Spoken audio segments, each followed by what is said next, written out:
after emergency and then ano po, meetings. Yes, toolbox meeting. Salamat po. Okay. So, thank you po. Next po, Sir Einstein. Hi everyone, good morning. My name is Einstein Miguel from Sierra El Calaborques. There I am a sample control associate and a chemical technician 1. I have managed to learn things about emergency management and mas nagkaroon pa ng enhancement about sa pag-identify or sa paggamit ng HIRAM. Yun po. Thank you. Okay, thank you, sir. Next po, Sir Jed. Hi, good morning, everyone. I'm Jed Michael Esnangyo, FOPM, building engineer. Learning from yesterday is yung ating workplace emergency preparedness, yung different types, then yung mga before, during, and after gagawin during emergency. Then yung ating how to be a trainer, yan, mga pointers ni sir. Then yung ating depth understanding sa ating pag-fill up ng risk assessment ng HIRAM. Yun lang, sir. Thank you. Okay, thank you po. Next po, si Ma'am Carmelita.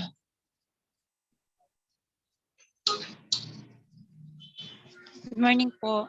Ako nga po pala si Carmelita Season ng New Oriental Club Corporation. Ang natutunan ko po kahapon about workplace emergency preparedness and type of hazards. Thank you, sir. Thank you po. Next po, Sir Melvin. Good morning po, sir. I am Melvin Jantero from Maramoto Audiovisual Philippines. I am their electrical engineer. Ang natutunan ko kahapon is about sa workplace emergency preparedness, then sa HIRAM po, and then po sa ano po yung role ng OSH training.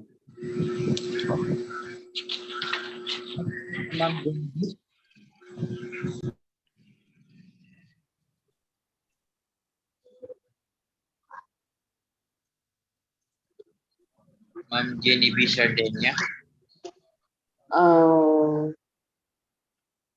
Hi, good morning po. I'm Jenny B. Sardenia. So I've learned yesterday as some hazard identification, risk and assessment control, some hierarchy of controls, and emergency preparedness plan and workplace emergency preparedness plan. Thank you. Thank you po, ma'am. Next po, Sir Neil. Hello po. Kinig po ba ako? Yes, sir. Naririnig po. Good morning po. I'm Neil Jarrett Umali from She Design Manufacturing Incorporated. Yung natutunan ko po kahapon is yung mga preventive measures po. Yan lang po. Thank you po. Thank you po. Sir Kevin, next po. Good morning, sir. I'm Kevin Makin Sibalis po from Novotech Incorporated po. Field service technician po. Ang natutunan ko po kahapon is about emergency management cycle po, types of emergencies po, and rules of occupational safety and health personnel po, and visual aids po. Yun lang po, sir. Thank you po. Okay, so thank you po. Next po, Sir Eric. Good morning po. I'm Eric Sonjay Barok from Novotech Incorporated. Field service technician. Ang natutunan ko po hapon about sa hazard identification, workplace emergency, then HIRAM identification, and preventive measure po. Yun lang po. Salamat. Next po, Sir Drex. Good morning po. Good morning, sir. I am Drex Copiado of Crest Incorporated, Maintenance Supervisor. What I've learned yesterday was about risk control, especially using HIRAM form, and then workplace emergency preparedness, and how to conduct training, sir. That's all, sir. Thank you. Next po, Sir Israel. Good morning. This is Israel Baltasar from Crest Incorporated, Warehouse Supervisor. Regarding learning yesterday, regarding the emergency management, mitigation, preparedness, response, and recovery. Of course, pinaka-importante dun yung mitigation o yung prevention. That's all po. Okay, so thank you po. Ma'am Kim. Good morning po. Morning, sir. My name is Kim Silay Jawadi from Visa Company, a clinic nurse. Ang natutunan ko po kahapon na is about emergency management, safety hazard, and hierarchy po. Yun lang po. Thank you. Okay, so thank you po. Sir Danilo, good morning po. Hi, good morning sir. Good morning sa lahat. Danilo Elidio po. Security Inspector, Investigator. Ang natutunan ko po kahapon ay parang sabi na yata ng lahat. Medyo. Pero ang isa na yung communicating professional safety and health, behavioral based safety, emergency response and preparedness. Thank you po. Thank you po, sir. Sir Jerry, next po. Hello everyone, good morning po. Jerry Lupus from Power Check, Service Coordinator po. Bali, ang natutunan ko po kahapon is yung regarding pa rin po sa HIRAC, identification of hazard, type of emergencies, evacuation safety procedures, and of course yung roles po ng OHS personnel. Thank you po. Okay, so thank you, sir. Next po, Sir Michael.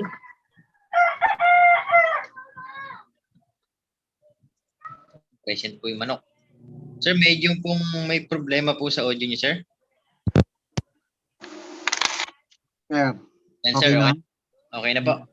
Sir, ako po si Michael De La Paz ng Power Check Incorporated, Service Assistant Manager. Sir, tutunan ko kahapon yung importansya ng workplace emergency preparedness, no? Saka yung role of OSH trainer and an in-depth knowledge sa preparing and identification of HIRAC. Thank you. Okay, sir, thank you po. Next po, si Sir Jan. Sir, good morning po. John Burnham from McCain Enterprise, PIC.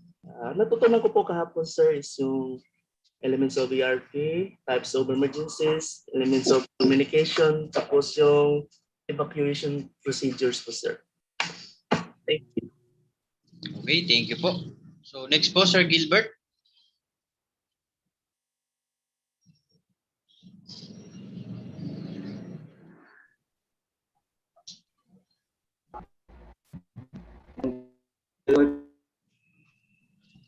Sir Gilbert, magkasama po kami. Sir Gilbert. Pwede pong ano, ganun na lang. Okay. Pwede pong ano, ganun na lang. Drex. Yun na lang, sir, dyan ang gamitin nyo para mas malinaw. Paki-open na lang po yung audio nyo dun kay Sir Jan. Sara natin ba?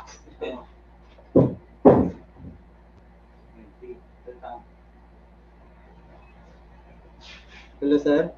Hello po. Ayan, sir. Mali.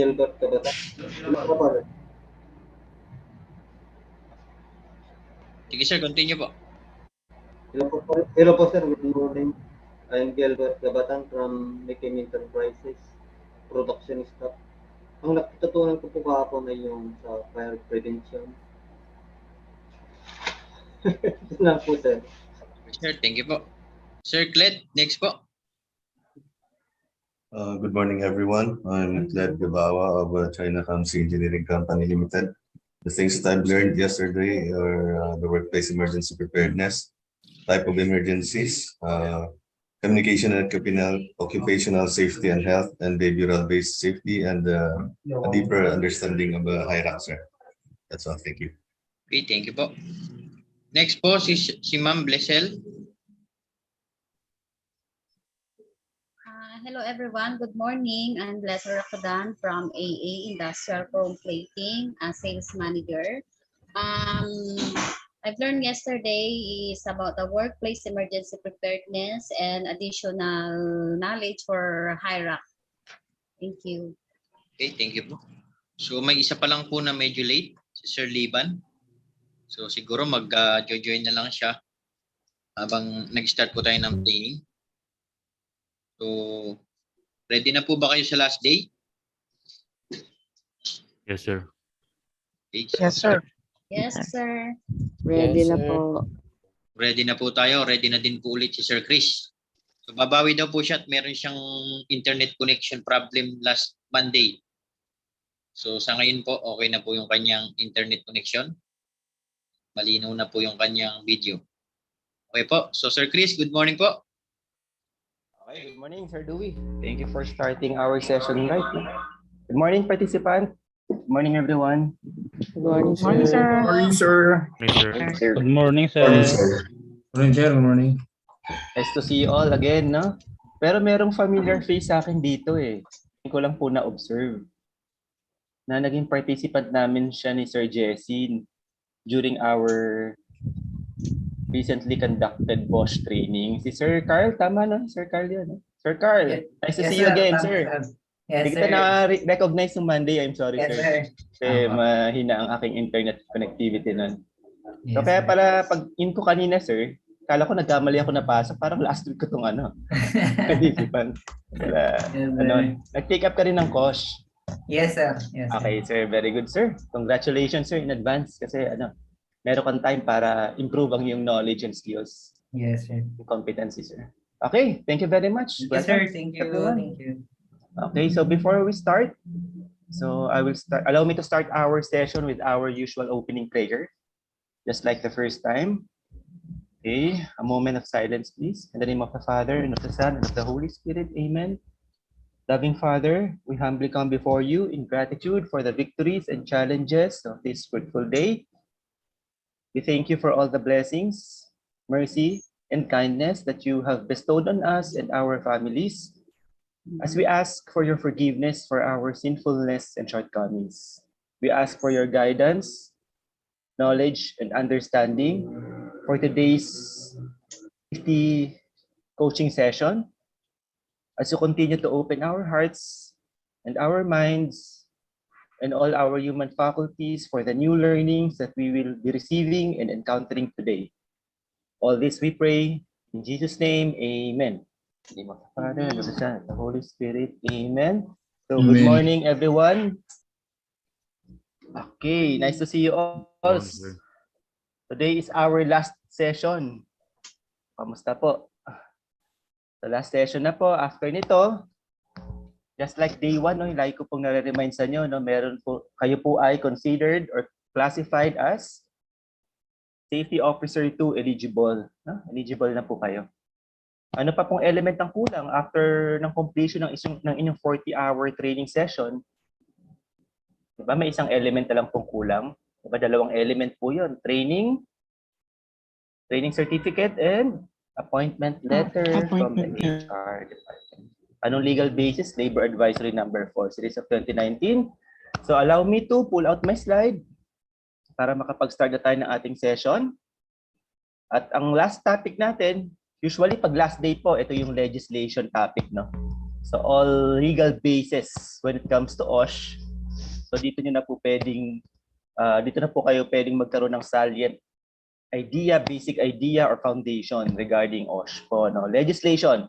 It includes OSH legislation, department orders, the ECC, Employees Compensation Commission, and the OSH programming. Those are required under DOLE regulations po, no? Different DOLE regulations po ang nagmamandate doon. So allow me to pull out my slide and to share screen.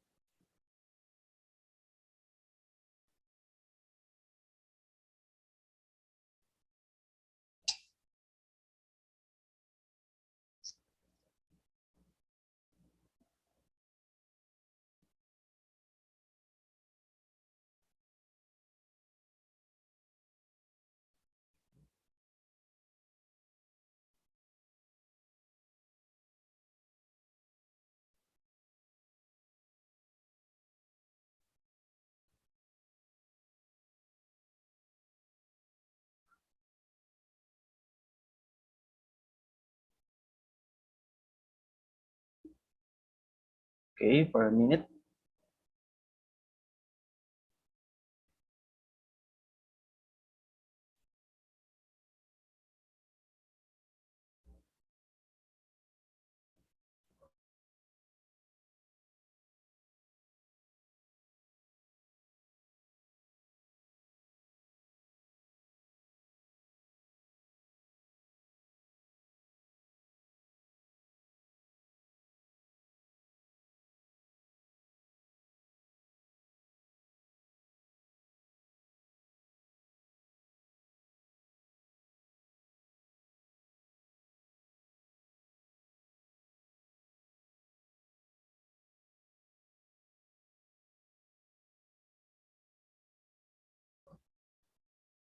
Okay na, sir.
Okay.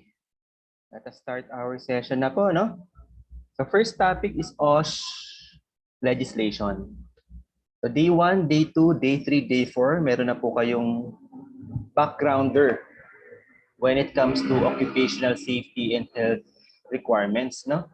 Meron na po tayong background when it comes to HIRAC, background when it comes to accident and incident, unsafe act, unsafe conditions, and all other matters pertaining to occupational safety and health. So now, ano po yung ating legal basis? So ito na po yung magiging point of discussion natin for today's session. So topic number 1, module number 11 is about OSH legislation. So any question regarding legislation, no, meron po tayong prefer mode to raise your question.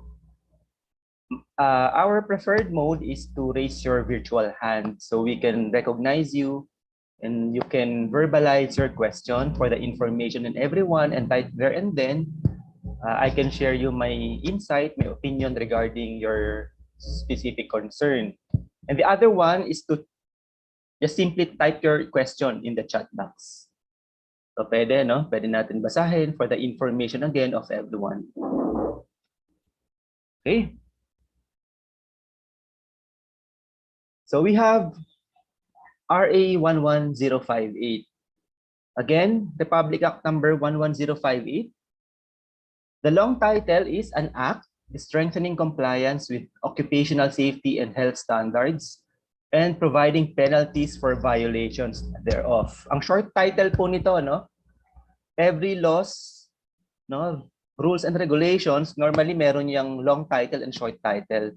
Ang short title po nito is OSH Law, Occupational Safety and Health Law. So ito po, RA 11058, ito po itong official na batas po, no? Kaya Republic Act or Batasang Pambansa, no? 11058. Normally, general provisions lang po ang mga nakalagay dito.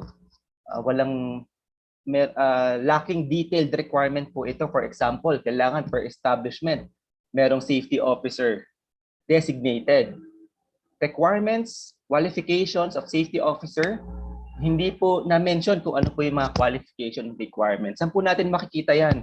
Yun po yung intent and purpose and objective. Kaya meron po tayong OSH law. Meron po tayong implementing rules and regulations. So under section 32 ng OSH law po natin, no?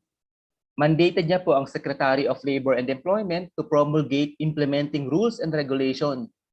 Kaya po naglabas ang Secretary of Labor and Employment.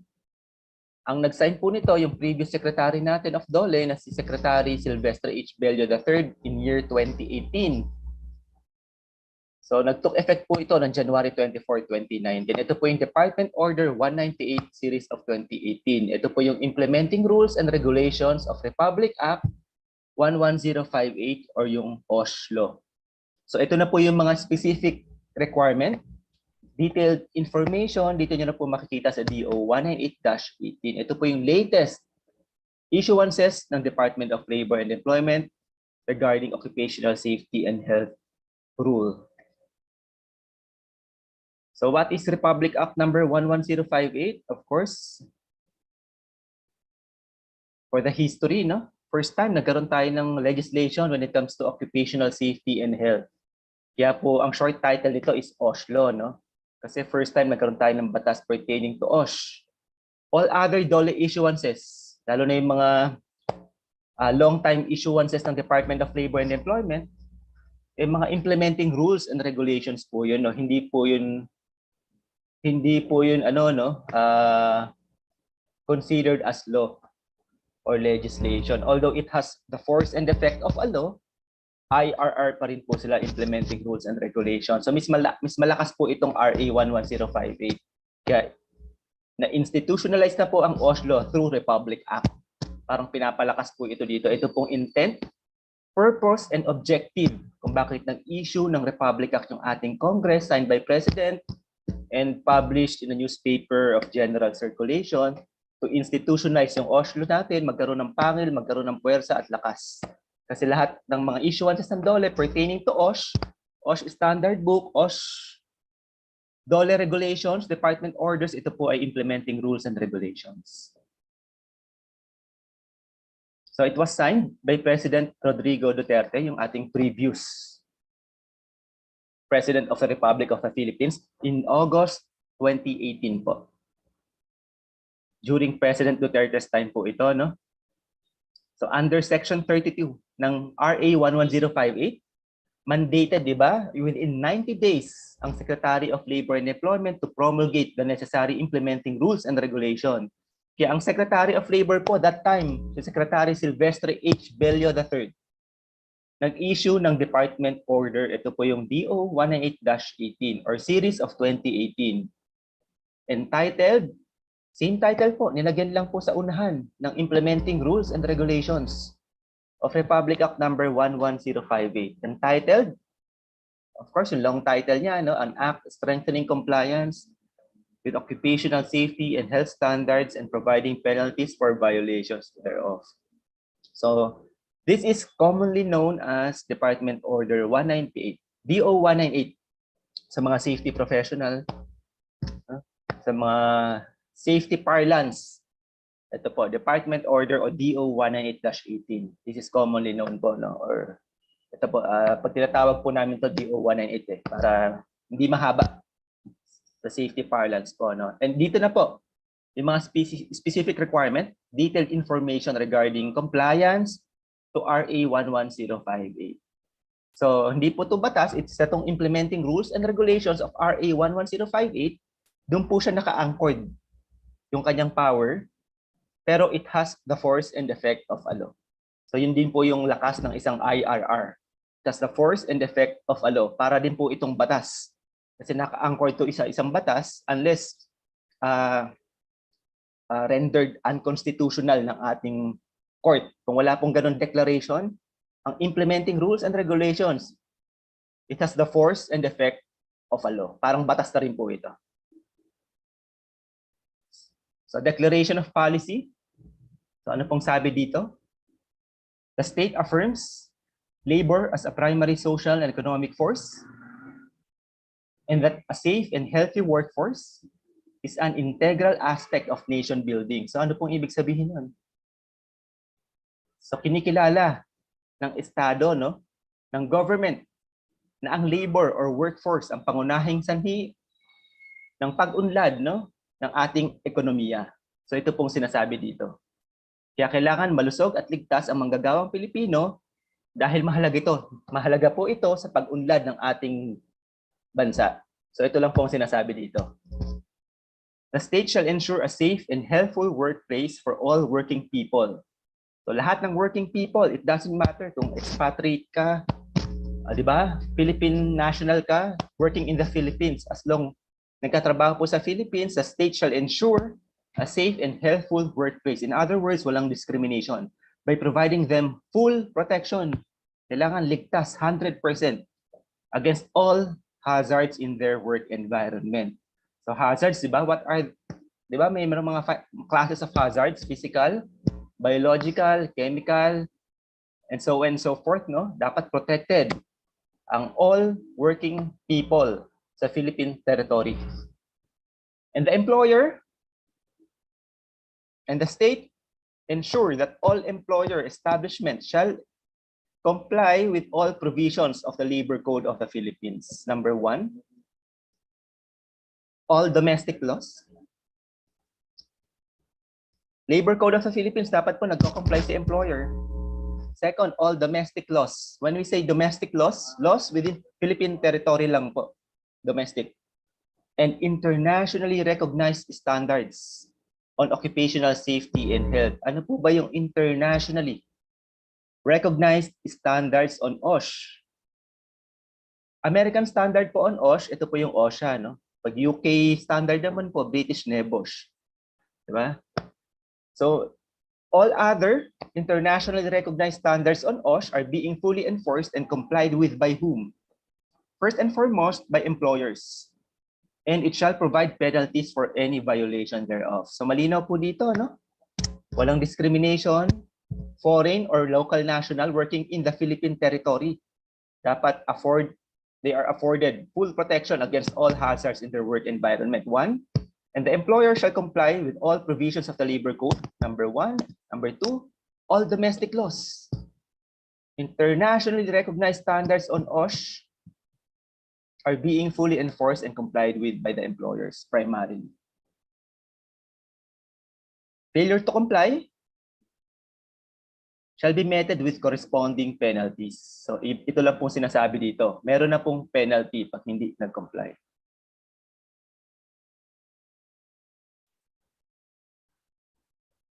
Okay.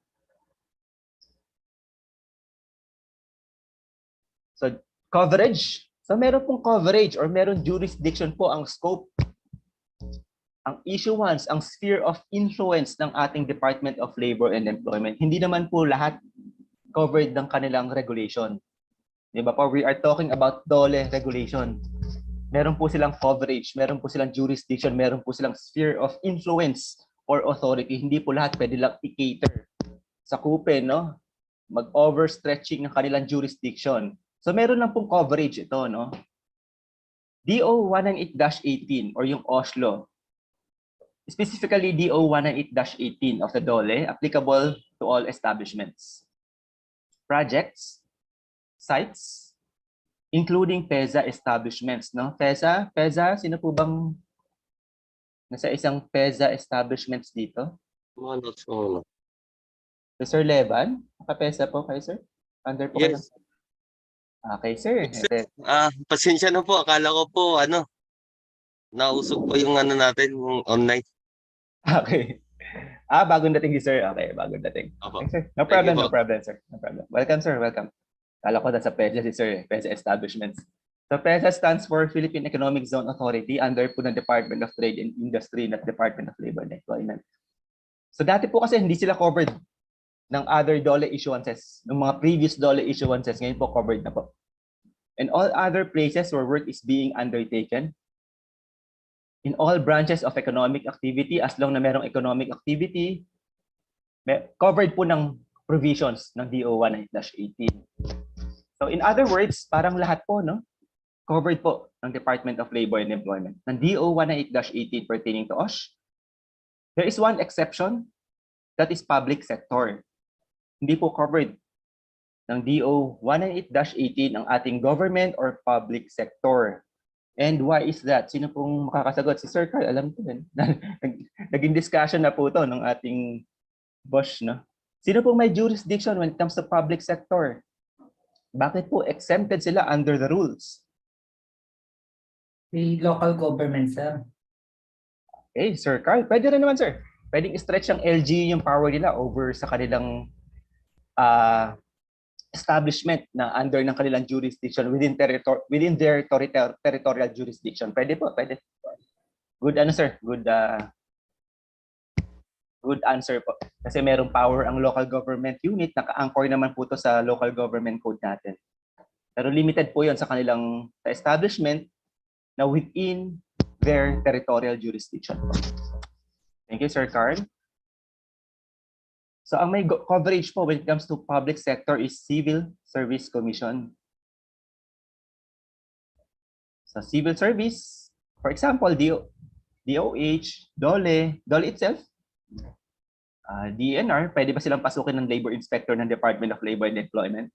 So hindi po, no, wala pong jurisdiction sa kanila ang Department of Labor and Employment. Sino mag-i-inspect sa kanila? Ang Civil Service Commission. So hindi po sila covered under DO 18-18, but for the information of everyone, meron po tayong Joint Memorandum Circular number 1, series of 2020, entitled Occupational Safety and Health Standards for the Public Sector. So specifically for public sector po ito. Signed by 3 government agencies. Number 1 is the Civil Service Chairperson. Dahil siya nga may jurisdiction over government sector. And the other one is Department of Labor and Employment Secretaries.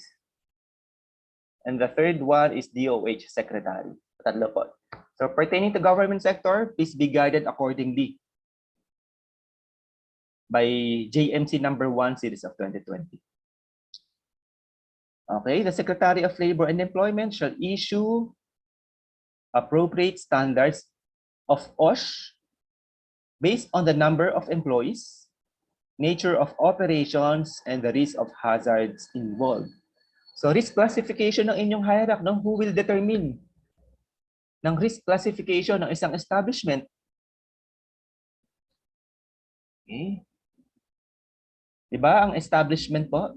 So establishment ang magde-determine kung ano ang risk classification based sa formulated hierarchy.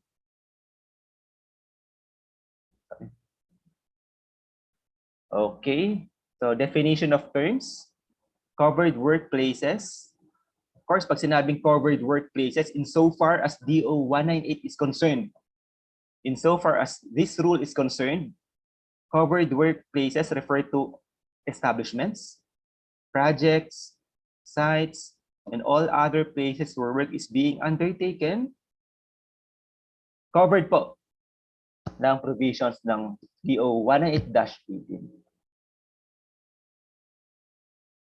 So low risk establishment, definition of terms. Medium risk establishment, definition of terms. When we say low risk, low level of danger lang po ang pinag-uusapan natin, or exposure to safety and health hazards. Low level of danger or low level exposure to safety and health hazards, and not likely or with very low probability to result in accident, harm, or injury or illness. Napaka-low ang chances na magkaroon ng incident, harm, injury, or illness. Pag medium risk establishment, there is moderate naman po, no? Yun lang. Moderate lang po. Moderate exposure to safety and health hazards with moderate probability of accident, injury, or illness. if no preventive or control measures are being in place. So what are the difference, or what is the difference between preventive or control measures? So sa safety parlance po, no, sa safety environment, safety world, I don't know sa engineering world, no, when it's insofar as safety is concerned, preventive is proactive approach. Pag recommendation na po, preventive and corrective na po, preventive tsaka corrective, lagi natin ma-encounter yan. When say corrective naman po, ito na po yung reactive approach. Preventive, wala pa pong hazard, nag-inspect ang safety officer, nagbigay ng control para hindi na mangyari yung hazard and accident. No? That is preventive po. Control or corrective specifically, ito po yung may accident na po, andyan na po yung hazard, tsaka lang po nag-react ang isang safety or management or any responsible officer of the company. Yun na po yung reactive approach. So preventive, proactive approach.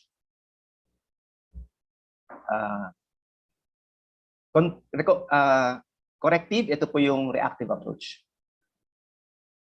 So high risk establishment. So high probability of accident. Diba? Yun lang naman po yung pinagkaiba nito. No? There is high level of exposure to safety and health hazards and probability of a major accident. Ito na po yung ginag-uusapan natin, major accident resulting to what? Disability. Pag disability, saan po ba tayo dapat nag-report? The Department of Labor and Employment within 24 hours using the fastest means of communication available. Pag disabled po or disability, ang work accident ng ating employee. Or death, lalo na po pag death. That is, di ba? No questions asked na. Pag death, talagang 24 hours reported dapat yan sa DOLE. Or major illness considered din po dito within 24 hours as long as work-connected po, pinag-uusapan natin, is likely to occur if no preventive or control measures are in place. So high level of exposure to safety and health hazards which may result to disability or death or major illness, yun po yung high risk establishment. Wala pong na-mention ng DOLE kung ano yung low risk, kung ano yung medium risk establishment, pero meron po enumerated under DO 198 kung ano yung mga high risk establishment. So later, makikita natin kung ano yung mga high risk establishment. So meron po duties and rights. First, si employers. Second, workers. And third, other persons. So lahat po tayo merong rights and duties under these rules. So isa-isahin po natin yon. First, si employer. Employer includes contractor or subcontractor. Diba? So how we determine kung ang isang specific contractor, subcontractor, or individual, or institution, or establishment is our employer. Baka kasi nasa isang complex work environment tayo, no? Kung saan merong principal, merong different agencies, merong subcontractors, no? Paano natin ma-recognize, ma-determine kung sino yung ating employer? Under these rules, diba? Meron duties and rights of employers. No? First and foremost, diba, dapat may fourfold test to establish an employer-employee relationship. Please be guided accordingly by DO 147-15 or 17 to, no? Ito po yung how to establish an employer-employee relationship. Nakalagay po ito, no? Who pay your wages, who hire you, who has the power to fire, no? The power, and last, yung power to control, no? Or power of control. Kasi nagko-control in all probability, yan po yung ating employer. So yun, establish lang natin yun. That in all probability, kung meron lahat yun, or yung power of control, that is our employer. So according to these rules, the employer shall furnish workers a place of employment free from hazardous conditions, causing or likely to cause death, illness, ailment, sickness, or diseases. It can be used interchangeably, or physical harm to the workers. No, dapat wala itong mga to, diba? Free from any hazardous conditions, no, na pwedeng magresulta to death, to illness, physical harm to the workers. Dapat wala. Dapat safe and sound sila dyan sa ating workplace establishment. Normally, kapag gumagawa po ko ng safety observation report, sinasite ko itong general provisions na to. Ito po yung tinatawag na catch-all provision. Diba? Mag-recommend ka po sa management, sa client. Kailangan merong, diba, may naka-back up ang isang regulations dyan eh. Pag nag-recommend ka, diba? Pero minsan may gray area sa isang law, sa isang regulation, na wala kang makitang specific requirement for that particular observation or recommendations. Ang ginagawa ko, kumukuha po ako ng mga catch-all provision. Ito po yung tinatawag na all-encompassing na. Sinabi dito, furnish workers a place of employment free from hazardous conditions. Parang ano na to, no? Catch-all na to, lahat-lahat na to. Basta walang death, illness, or physical harm, dapat, in other words, dapat 100% safe ang employee natin. So parang ganun pong sinasabi dito ng DOLE. Wala pong reason. Hindi po tayo pwede magdahilan. Dapat ibigay natin lahat para 100% safe ang ating employee sa ating workplace establishment. Ito po yung catch-all provision na tinatawag. No? Lahat nandito na po. Hindi specific for specific subject matter, pero lahat po na-covered na po nito. Dahil general na po yung kanyang statement. So give another duty of employer to give complete job safety instructions or orientation to all workers. Especially those entering the job for the first time. So ano pong ibig sabihin nito? Lahat po ng ating employee dapat merong instruction or orientation pertaining to OSH. Na-stress lang po, na-emphasize lang yung bagong pasok sa trabaho, no? Kasi lalong-lalo na raw sila bigyan natin, no? Pero lahat po covered pa rin po, no? Old and new employees covered po dito sa safety instructions at safety orientation. Pag meron po kayong OSH policy, kapag meron po kayong company policy pertaining to occupational safety and health, meron kayong code of discipline pertaining to occupational safety and health, di ba? Best practice yun, dapat meron. Di ba? Dapat na-orient natin si employee regarding those requirement po, no? Di ba? Meron tayong principle sa ating legal world, legal environment na ignorance of the law excuses no one from compliance therewith. Yun ay applicable sa legislation, sa statutes, sa regulations. Pero inapplicable po yun when it comes to company policy. And why is that? Diba? Ito naman po, other way around naman. Sa company policy, ignorance of company policy. Diba? Hindi natin nasabi sa kanya, may policy palang ganun. Lalo na pertaining to OSH, for example, nag-issue tayo ng memo pertaining to OSH, excuses the employee from compliance therewith. Kailangan establish muna na na-inform ang employee dun sa reasonable policy. Diba? Na meron ang ating establishment. Dun po mahalaga. Isang kahalaga na dapat meron tayong orientation. So ano pong hinahanap ng Department of Labor and Employment? As proof na nag-conduct tayo ng orientation sa ating respective employee. So marami po silang hinahanap dyan. Theoretically speaking, ideally, tatlo po ang hinahanap nila dyan. First,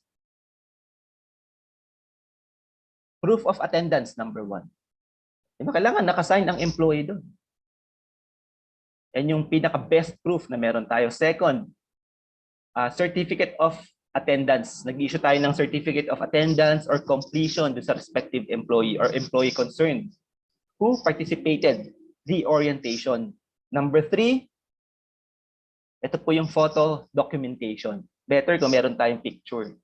Diba? Meron na tayong attendance, number 1, signed by the employee. Meron na tayong certificate of completion or recognition sa participant na nag-attend ng ating orientation. And third, photo documentation. Ideally, tatlo talaga. Theoretically speaking, tatlo. Pero what happens in real situation, in real life, pag nag-inspect ang labor inspector, kasi minsan proof of orientation. Attendance na lang po ang hinahanap pagka minsan. So, best practice, tatlo, meron tayo. No? Best practice yun. So ako po, nakailang beses na po akong naka-assist sa inspection ng isang labor inspector. So normally, hinahanap proof of attendance. Pero kung titingnan natin yung kanilang publication, news release, media release, tatlo ang hinahanap nila doon. No? So Kung gusto nating 100%, wala tayong magiging problema sa isang inspection ng labor inspector, edi best practice yung tatlo. I-comply na natin. To establish na nag-conduct tayo ng safety orientation sa ating employee. Okay. So merong duties of the worker, no? Duties of the employer. Ito naman po, workers' right to know. Parang okay.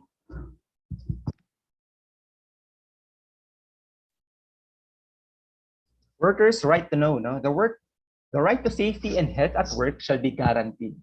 Gina-guarantee nino, of course, ng state. Diba?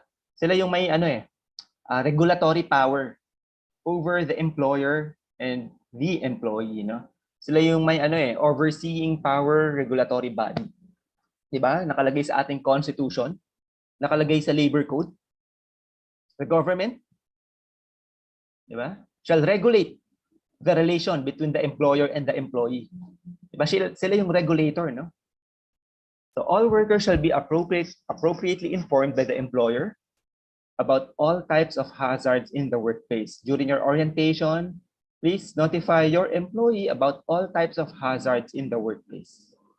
And be provided access to training, education, and orientation, especially kung meron po kayong chemical material sa ating workplace, electrical apparatus sa ating workplaces, mechanical equipment, ergonomic hazards, and other hazards and risks. So ang training po ba, okay lang na rest day? Okay lang na not compensable work time? So na-clarify na po ito ng Labor Advisory Number 04-2019. No? All trainings, orientation pertaining to occupational safety and health, especially mandatory 8-hour OSH orientation, shall be compensable working time and shall be at no cost to the employee. So ano pong ibig sabihin nun? Dapat working hours yon and paid. Number 2, walang bayad yung training nila. Okay, for example, bibigyan ko kayo ng orientation. Okay, tig-20 lang po. Okay, hindi po pwede yan. Please be guided accordingly by Labor Advisory Number 04 Series of 2019.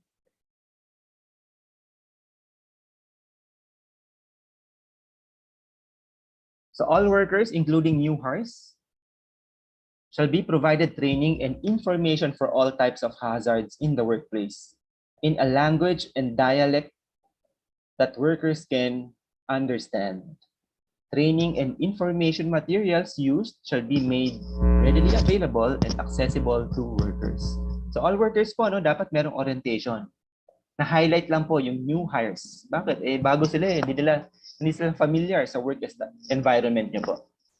So, binibigyan lang po ng stress dito, ng diin, ng emphasis, yung new hires. Pero all workers dapat merong orientation.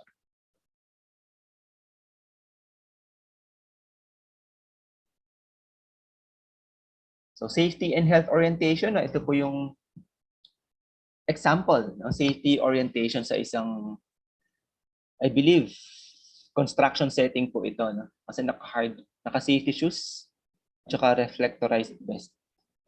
Okay. Hindi po namin workplace to. Hindi ko po alam kung saan ito. Okay. Safety and health orientation, malamang wala pa pong pandemic that time. Nakuha yung picture na to kasi wala silang 1 meter physical distancing. Wala silang face mask, although ngayon hindi na po required ang face mask. Na. So baka nakuha to several years ago. So, papaalam natin sa ating employee during orientation itong mga ito po, no? Rights and responsibility of employer and employees. Physical features of the workplace. Organizational structure, ito po si manager, si president, ito yung immediate supervisor mo. Use and care of PPEs, ito po yung required PPE. And use and care of that PPE, ito po yun. Site violations and penalties. Di ba sa OSH program, pwede tayong maglagay ng penalties and violations or penalties and sanctions for violation of the OSH program. So dapat, pinapaalam natin sa kanila yon. For example, non-wearing of hard hat, if required, reprimand, first offense, for example. So hazards at site and required mitigations or controls. Hazard and accident reporting. Emergency protocols. Saan yung assembly area natin? No? Emergency exit. Occupational health personnel and facilities. Location of clinics. Diba? Name of our occupational health personnel. Location. Medicine available in the workplace. So toolbox meetings po. Ito po yung classic example ng isang toolbox meeting sa construction setting. Pero I believe itong particular picture po na ito, manufacturing ito. Mining siguro kasi nasa open field. Yun ang presumption ko. Dalawa lang to, kundi mining, construction to.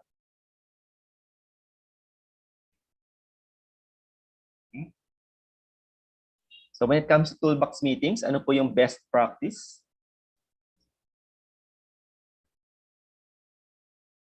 Okay, work to be done.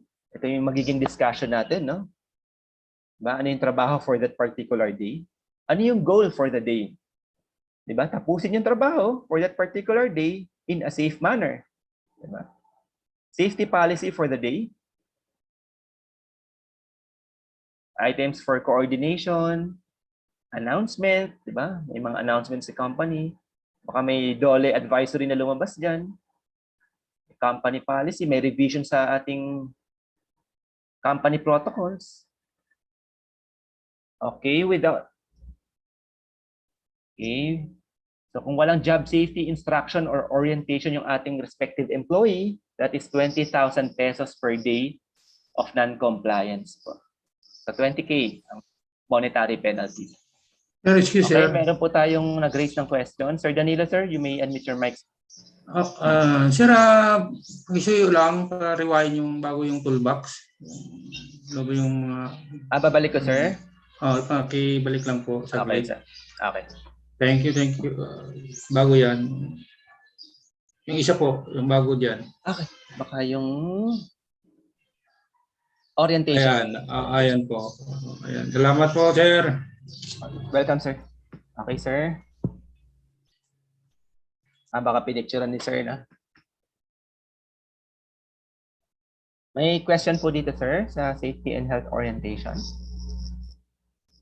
Wala naman po. Okay. Ano ko lang. Take down notes, sir. Opo. Okay. Okay na, sir Danilo pa? Okay na, sir. Okay na. Thank you. Okay. Thank you, sir. Okay. So any question for other participants? So nasa orientation pa lang po tayo, tsaka duties of employer. So 20,000 pesos po monetary penalty kapag wala pong safety orientation instruction ng ating employee.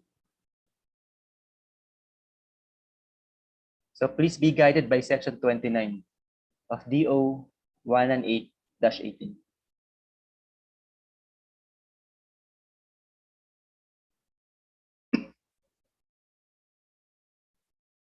Excuse me. Okay. Workers' right to refuse unsafe work. So pwede pala to, no? Si worker, merong right under the rules to refuse unsafe work. So anong sinasabi ng Department of Labor and Employment po dito? Okay, the worker has the right of refusal to work without threat of reprisal or reprisal from the employer if meron pong element as determined by DOLE. Anong ibig sabihin nun? Kailangan merong determination from the Department of Labor and Employment. Hindi po pwedeng unilateral ng employee. An imminent danger situation exists. Merong imminent danger situation. Kapag pumasok ang labor inspector, ibig sabihin, sabi ng labor inspector, nag-issue ng notice of result, may hit, at merong imminent danger, as a preventive measure, the safety officer may, following his or her own determination and without fear of reprisal, implement a work stoppage or suspend operations in cases of imminent danger. So lagi pong nami-mention yung imminent danger. Diba? So i-dissect po natin, no?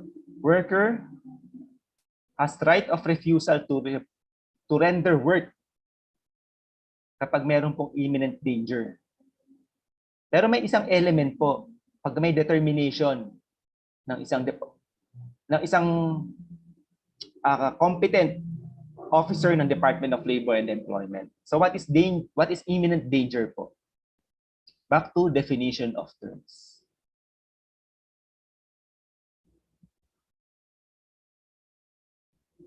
Sino po ba ang nakakaalala kung anong ibig sabihin ng imminent danger?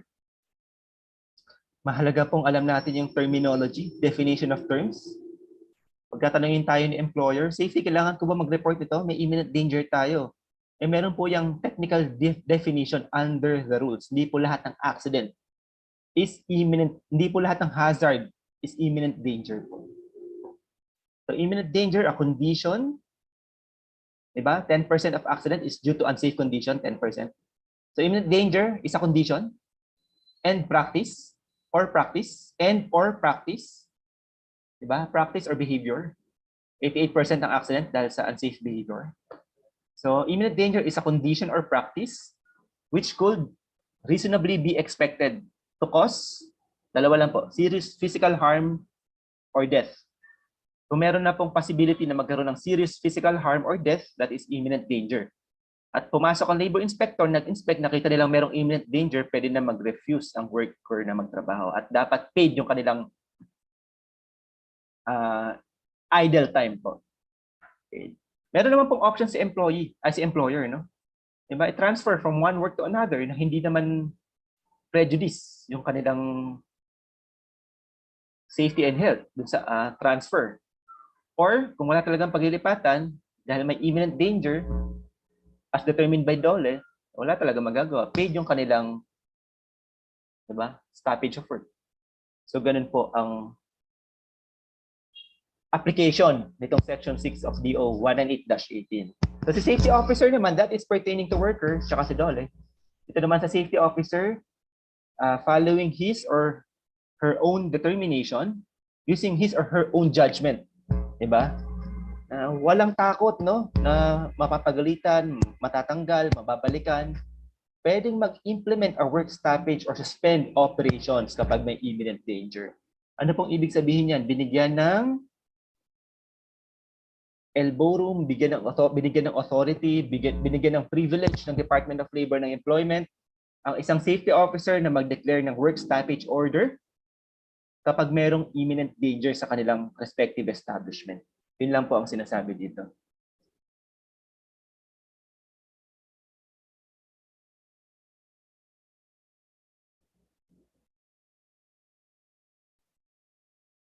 Okay. Section 7, workers' right to report accidents. Kapag may accidents sa ating workplaces, no? Ang ating workers, employees, colleagues, meron silang right to report accidents. To whom? Okay, ano pong sinasabi dito? Workers and their representatives. Sino po ba yung representatives of the workers? Sino po ba yung considered as representative of the worker? So meron po yan, no? Depends, no? Kung OSH committee yan, di ba meron tayong workers representative sa ating OSH committee organization. Lagi po yun. Hindi po nawawala ang workers representative sa OSH committee. Okay, balik tayo, di ba? Dapat may meeting. Meron tayong organization of OSH committee. Meron tayong meeting at least once a month. Meron tayong minutes ng ating meeting. And to be submitted to DOLE every quarter at least. Pwedeng monthly, best practice. Diba? Doon sa OSH committee, meron tayong workers representative. Diba? Pwede silang mag-report ng accident. Ano pa pong representative ang sinasabi dito? Meron ba tayong union? Kung meron tayong union, pwede nilang i-represent yung worker nila, mga official. Okay. Shall have the right to report accidents. Dangerous occurrences, pwede rin pala. Ano yung dangerous occurrences? Naku, ang dami naman ito. Halos pare-pareho. It can be used interchangeably. Parang ganun sa thinking ng ordinary employee, no? Accidents, dangerous occurrences, lahat yan parang danger lang naman eh. And hazards to the employer. So dangerous occurrences, definition of terms, 1050 of the OSH standard. Ano po yun? May mga parameters po doon, may mga accident lang po na considered as dangerous occurrences. Hindi po lahat ng accident is dangerous occurrences. So dangerous occurrences, number 1, collapse of heavy equipment. Pag may harang po kayo heavy equipment, nag-collapse, especially tower crane, that is dangerous occurrences. Number 2, fire. Pero hindi lahat ng fire, dangerous occurrences. Paano yung incipient fire lang? Napatay ng fire extinguisher, that is not dangerous occurrences. Pag fire and damaging the structure, nagbigay ng substantial damage sa inyong structure. For example, yung warehouse nyo nasunog. May damage sa warehouse, nasunog yung warehouse, may damage sa structure. That is dangerous occurrences. Electrical short circuit causing work disruption of at least 24 hours. That is dangerous occurrences. So yun po ang mga dangerous occurrences under Rule 1050 of the OSH standard. So please be guided na lang po ng Rule 1050. That is reportable sa DOLE within 24 hours din po. So please take note. Kaya mahalaga po na dapat alam natin yung definition of terms under the rules. So si employer, si worker, and their representative shall have the right to report accidents, dangerous occurrences, and hazards to the employer.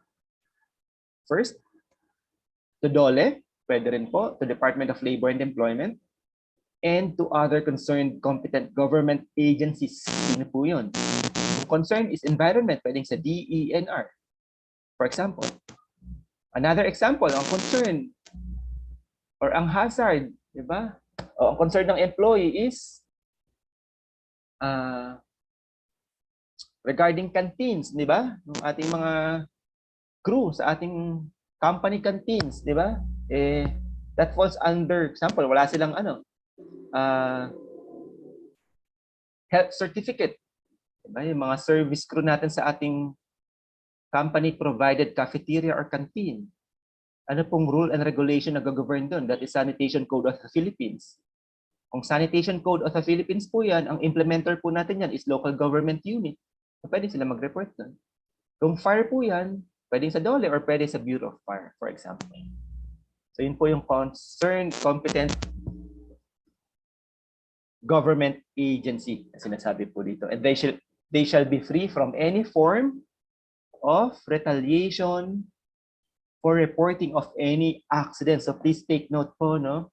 Kaya pag nag-report ang ating employee, any accident, dangerous occurrences, and hazards kay employer. Employer, safety officer, no? Pakinggan natin si employee, no? Bibigyan natin ng time yung kanilang report. Para hindi na sila pupunta sa Department of Labor and Employment and other concerned competent government agencies. Kasi within company level, no, napag-usapan na doon. No? Yun po yung kahalagahan na meron tayong avenue. Meron tayong company policy regarding reporting of accidents and any other grievances and concerns pertaining to occupational safety and health. No? Kasi protected sila dito. They shall be free from any form of retaliation for reporting of any accident. Again, DO 198-18, it has the force and effect of a law. Parang batas na po ito. So Section 8, workers' right to PPE, personal protective equipment. Employer, contractor, subcontractor shall provide his workers free of charge personal protective equipment. So PPE po dapat free of charge. So different establishment po dapat. Alam po, iba't ibang establishment po tayo dito, no? Kaya hindi ko po masabi kung ano yung PPE required sa ating establishment o yun yung required niya po, no?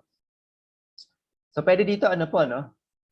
Para sa general requirement na lang po, no? Sa amin sa construction, hard hat, safety shoes, tsaka vest. Meron po kami nun. So dapat free of charge yun. Baka other establishment po dito na hindi nila require yung PPE and nag-require ng face mask. Face mask is part of personal protective equipment. Please be guided by Labor Advisory number 17-A. All costs regarding COVID-19 shall be borne by the employer or principal, as a case may be.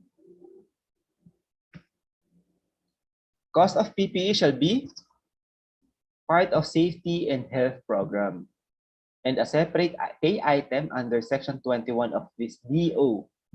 Part ng ating OSH program, ang provisions pertaining to PPE.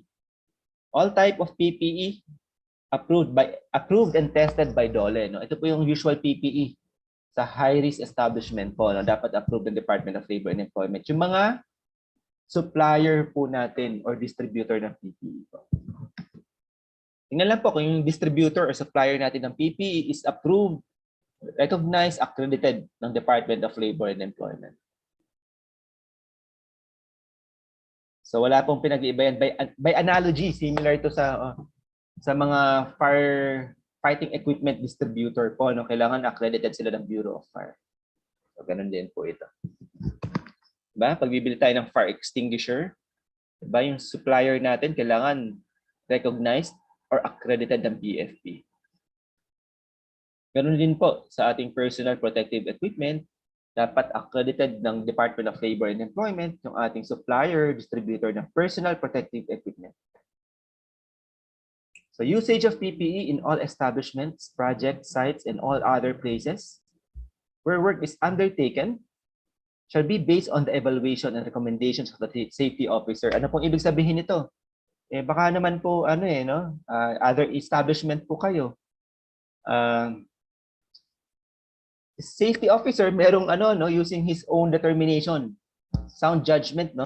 Tingin niya kailangan ng specific PPE for that particular task. So pwede siya mag-recommend sa ating employer po, no? Kaya dapat nagkakandak po ng inspection, nagkakandak ng hierarchy per activity. Baka kasi ngayon hindi tayo nag-require ng PPE.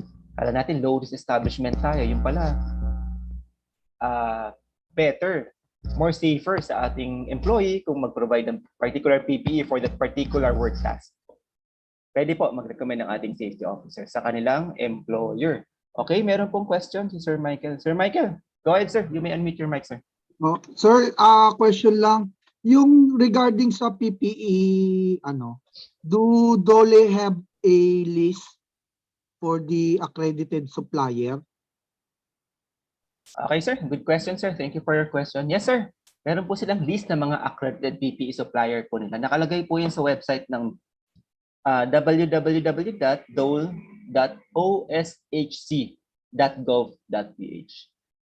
So, pasok lang po kayo dun, sir. Andun yung mga list ng kanilang accredited PPE supplier. That is one approach. Another approach, sir, kung hindi kayo satisfied dun sa kanilang official website, baka merong minsan hindi available, minsan may kulang, o meron kayong preferred PPE supplier na hindi nakalist doon. Another approach, sir, hingin natin ng certification from DOLE OSH Center. Kung may mapakita silang physical paper na approved sila ng OSH Center, ang presumption, sir, approve yun. Presumption. Or recognized ng DOLE OSH Center. So, hingi lang po kayo ng copy nun. No? In case naman mag-falsify sila ng accreditation nila, as long good faith buyer tayo, no? Sa ordinary course of action kasi hindi naman natin ma-recognize kung sino yung falsify o hindi, no? Kasi hindi tayo technical when it comes to that, no? Kuha tayo ng copy. Pag nag-inspect ang labor inspector sa ating premises, pakita natin, ito po, inisyuhan kami ng copy ng kanilang accreditation. Na-recognize po sila ng OSH Center, yung aming PPE supplier and distributor. Ang presumption nun, sir, buyer in good faith po kayo nun. Isa pa yung approach. Kasi kasi minsan may kulang sa website talaga. Matagal mag-posting, sir. Kaya hindi ko matagal mag-posting, sir. Sakali. Eh, baka may preferred supplier ka, sir, na hindi nakalista pa doon at the moment. Okay, sir? So, any other question from other participants? So, today is our last day, no? Okay.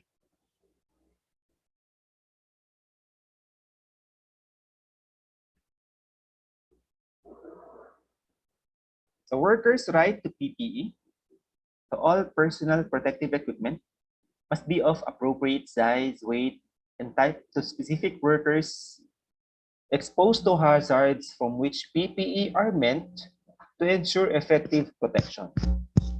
Issuance of PPE shall be supplemented by training on the application, use, handling, cleaning, and maintenance of said PPE in accordance with the manufacturer's recommendation. So, sabi lang po dito, gusto lang parating dito, di ba? Kung nag-require tayo ng PPE sa ating employee, dapat samahan natin ng training on the application, use, handling, cleaning, and maintenance of said PPE. May kasamang training. Yung training na yon, hindi naman nakalagay yan sa any DOLE. Training when it comes to use, handling, cleaning, and maintenance of PPE, hindi po nakalagay sa any DOLE regulations po yan. Hindi natin po makita sa COSH standard po yan. Kaya po, sinight nila dito, in-invoke nila na DOLE mismo, yung manufacturer's recommendation. Doon natin kunin yung mga information para sa training sa ating employees regarding usage, handling, cleaning, and maintenance of PPE. So one approach, pwedeng si safety officer po mag-conduct ng training. Yun yung suggestion ko po sa inyo. One, may two suggestion po ako. One, safety officer, pwede mag-conduct ng training when it comes to use, handling, cleaning, and maintenance of said PPE. That is one suggestion. And the other suggestion is, pwede po yung manufacturers, distributor, or supplier po natin. Is that recognized by DOLE pag sila magkakandak ng training on the application, use, handling, cleaning, and maintenance of said PPE? Yes, recognized po ng DOLE po yan. Sino mas expert doon? Yung safety officer o yung manufacturer? Diba? Kaya nire-recognize po ng DOLE yun. Baka si safety officer po kasi, no, merong other task, busy masyado, or for whatever reason, hindi makapag-provide, makapag-conduct ng training regarding use, handling, cleaning, and maintenance of PPE, pwede po yung supplier or distributor natin. Normally, free of charge pa nga po yun.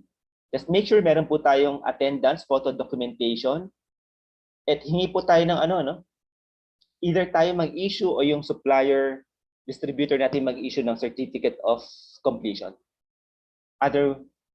Whichever is applicable. Para meron tayong proof of training on the application, use, handling, cleaning, and maintenance of said PPE. Okay.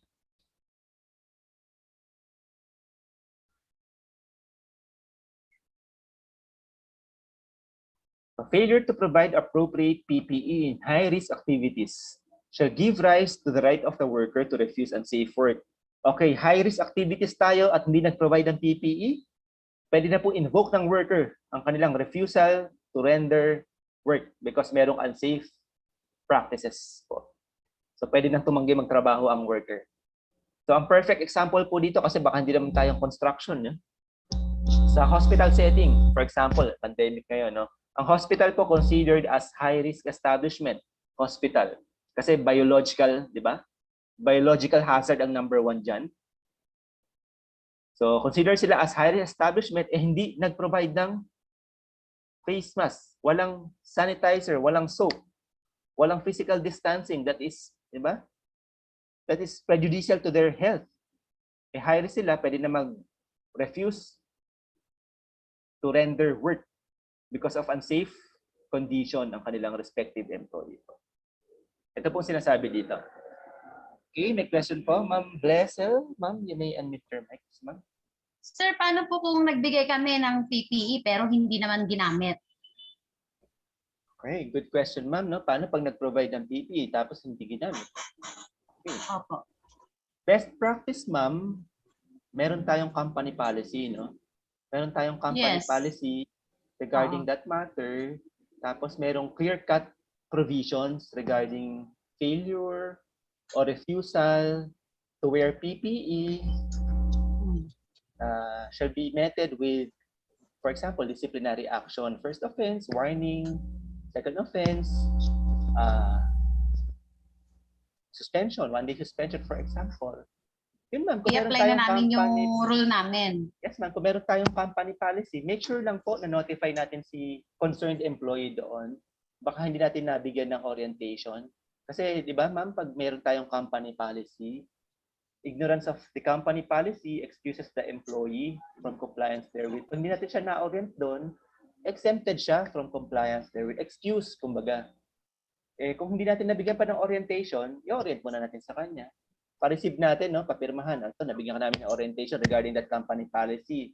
Thereafter, tsaka pa lang natin yun mai-invoke. Pero ma'am, kung sure na po kayo nabigyan nyo ng orientation regarding that company policy, pwede nating invoke yung disciplinary or administrative sanctions po natin. Subject due process naman yan. So, alam natin yung due process ma'am, di ba? Yung may notice to explain, ample time to be heard, at least 5 working days. For example, no? Ample time, yun. Okay, sir. Thank you. Ma'am, in the absence of company policy naman, that is one approach. That's one approach. Yung second approach, DO 198, pwede natin invoke workers' responsibility kasi to, di ba? To comply with the provisions of the OSH standard. Di ba? Pwede natin invoke yun, no? Pwede natin invoke na pag DO naman, tsaka law ang pinag-uusapan, ignorance of the law excuses no one naman. So, pwede natin invoke yun na hindi sila nag-comply doon sa provisions ng Department Order 198, diba? Wearing of PPE for high-risk activities. Yun nga lang, kailangan natin ma-establish para mabigyan sila ng sanction under Article 298 of the Labor Code, diba? Yung mga just cause for the termination of employment. So, mahirap establish yun, ma'am, kasi kailangan serious enough, gross and habitually enough. Mahirap establish nga lang pag in-invoke natin yan. Isang way, pero isang way yun, ma'am, na pwede natin tingnan, isang angle actually. The best practice, ma'am, first approach yung company policy na lang po. Thank you po. Thank you. Okay, ma'am. Okay. Sir Drex, sir, you may unmute your mic, sir. Good morning, sir. Morning. Sir, how about if nabigyan mo na siya ng PPA, then invoke niya pa rin yung right niya to doon sa hindi niya itutuloy yung trabaho dahil risky or may imminent danger. Okay lang po ba yun?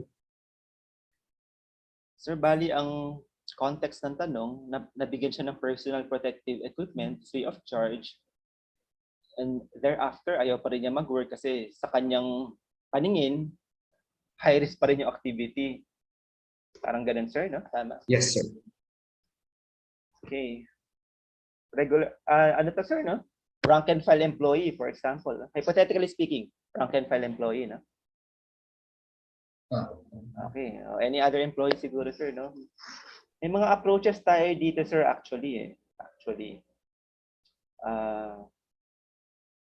one, sir, hindi niya pwedeng invoke, sir, na high risk activity yan.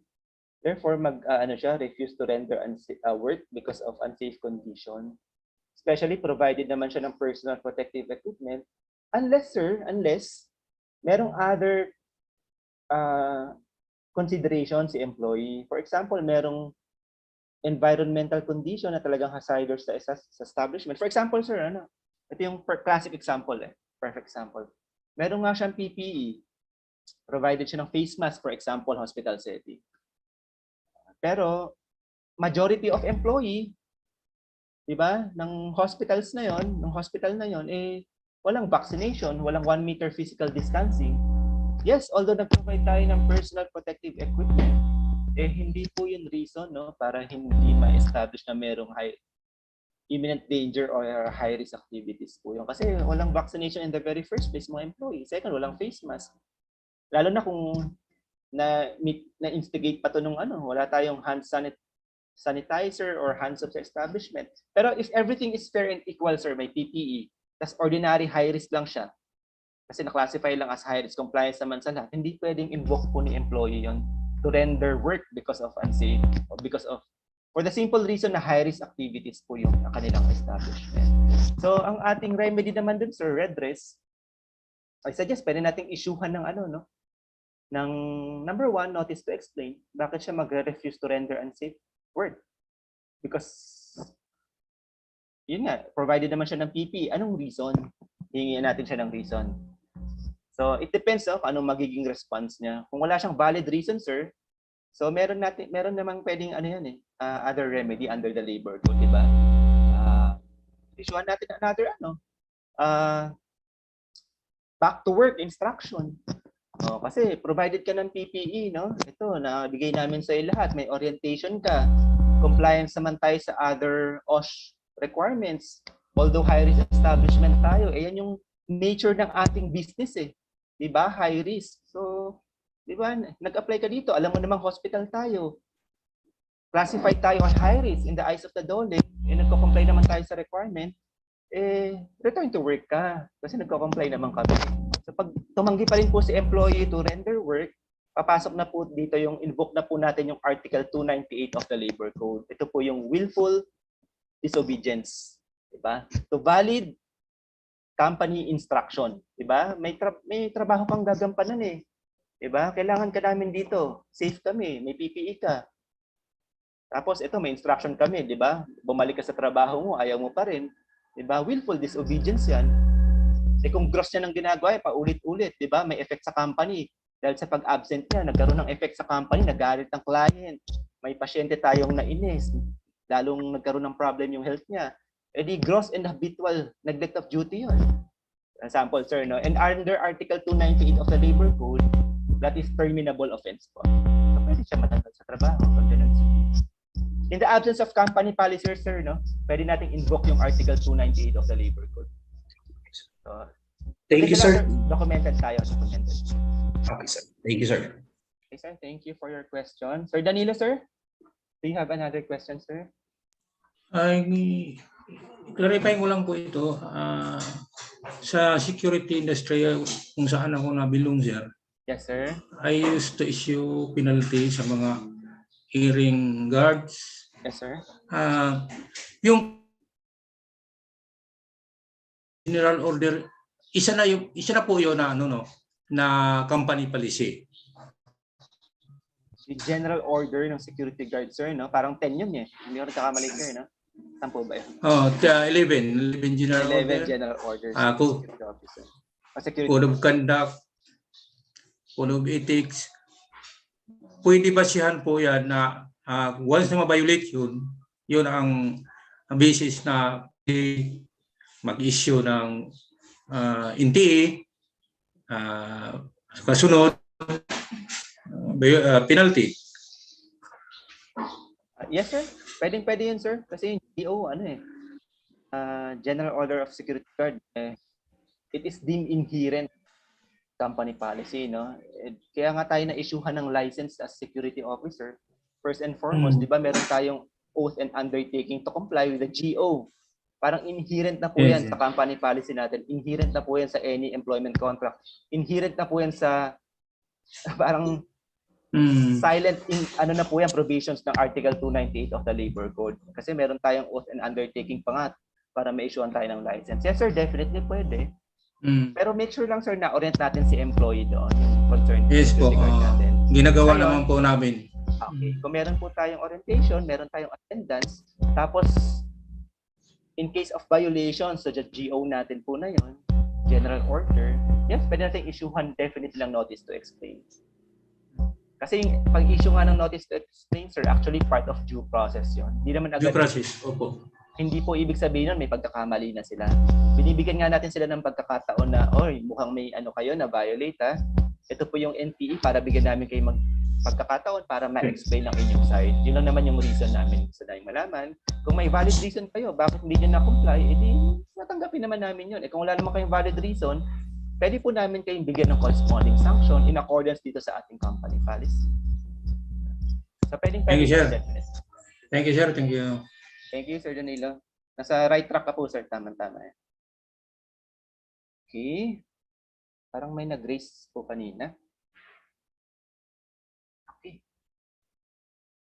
So, walang follow-up question.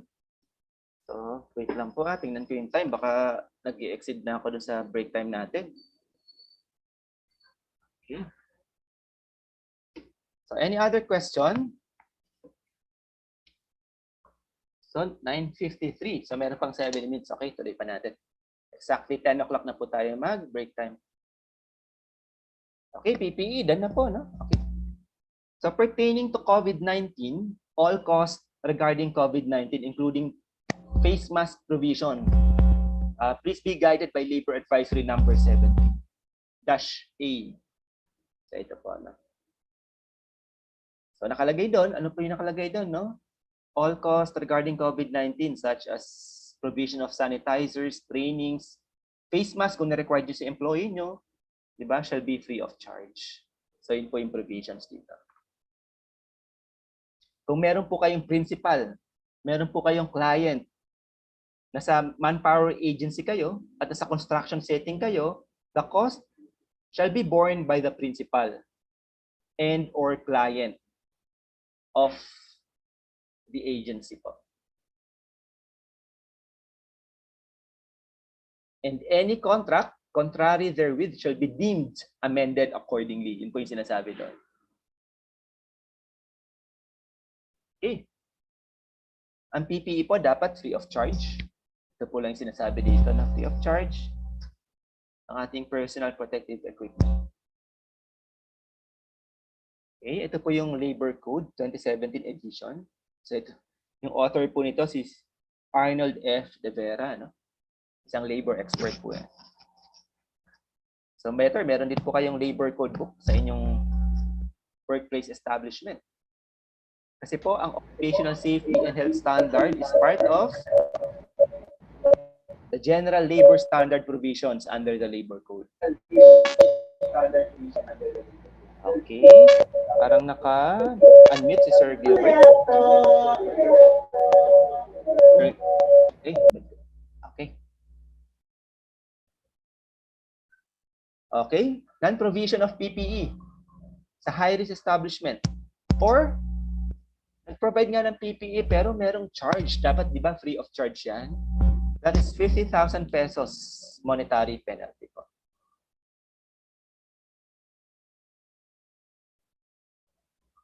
Okay. So, 9:57 sa aking time.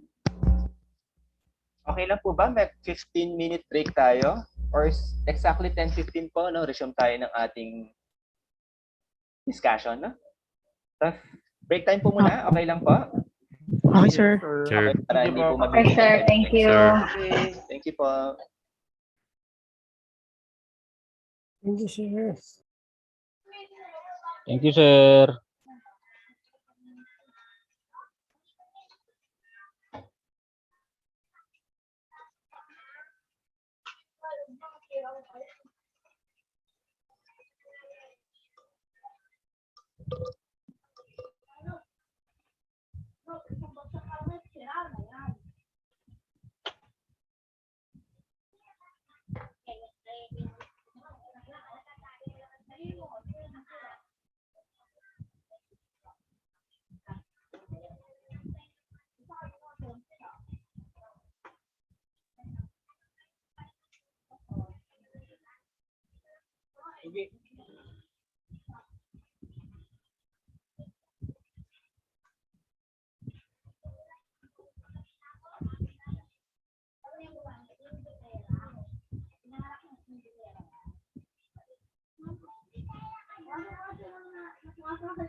Baka ngat-ngatin ng aso itong pera nyo. Bumili na kayo.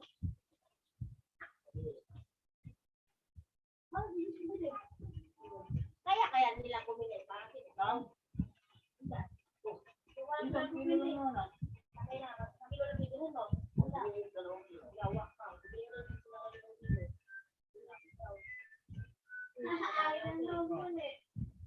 Lang yun. Kasi nga nagkakon ako dyan, oh. Ako meron mo. 2 kilo. Ano pinin nyo? Ano nyo na yan?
Hoy, ano yung inangat-ngat mo dyan? Ito ah. Nagkakit ka na naman ha.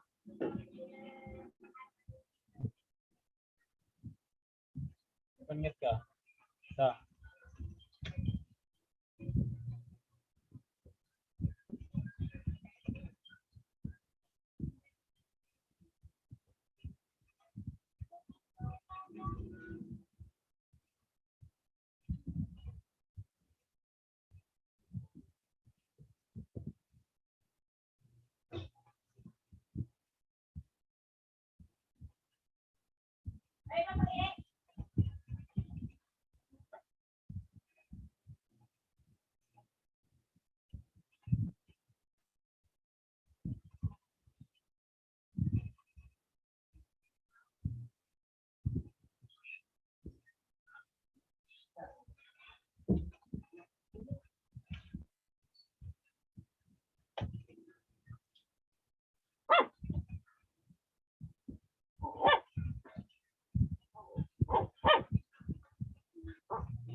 Okay. Good morning, everyone. Start na po tayo. Okay, sir. Okay. Check ko lang kung marami na po nakabalik. Okay. Si Ma'am Jedaida, welcome. Ganda. Parang naka-work from home si Ma'am. Si Ma'am Roda, good morning, Ma'am. Good morning po, sir. Hello. Okay. Sir Carl, no? Sir Carl, our suki. Hindi ako magulat. Nasa mga advanced trading courses din si Sir Carl, no? Like LCM, trainers, safety program audit, yan yung mga advanced training courses.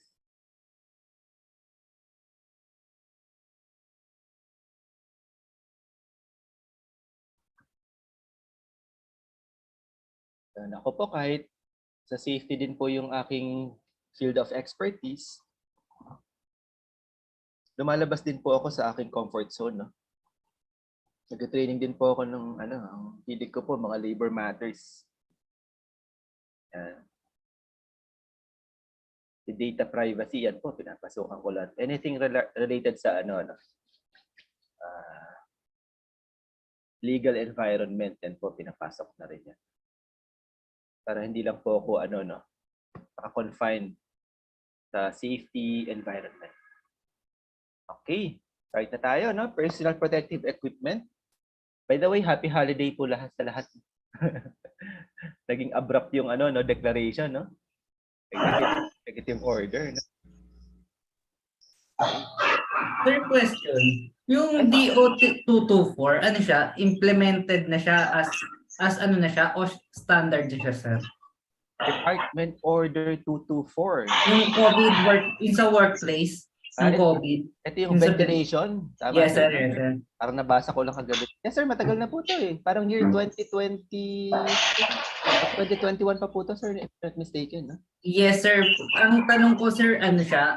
Ano na siya? Yung i-implement na siya as kahit wala na yung COVID. Okay. Yes, sir.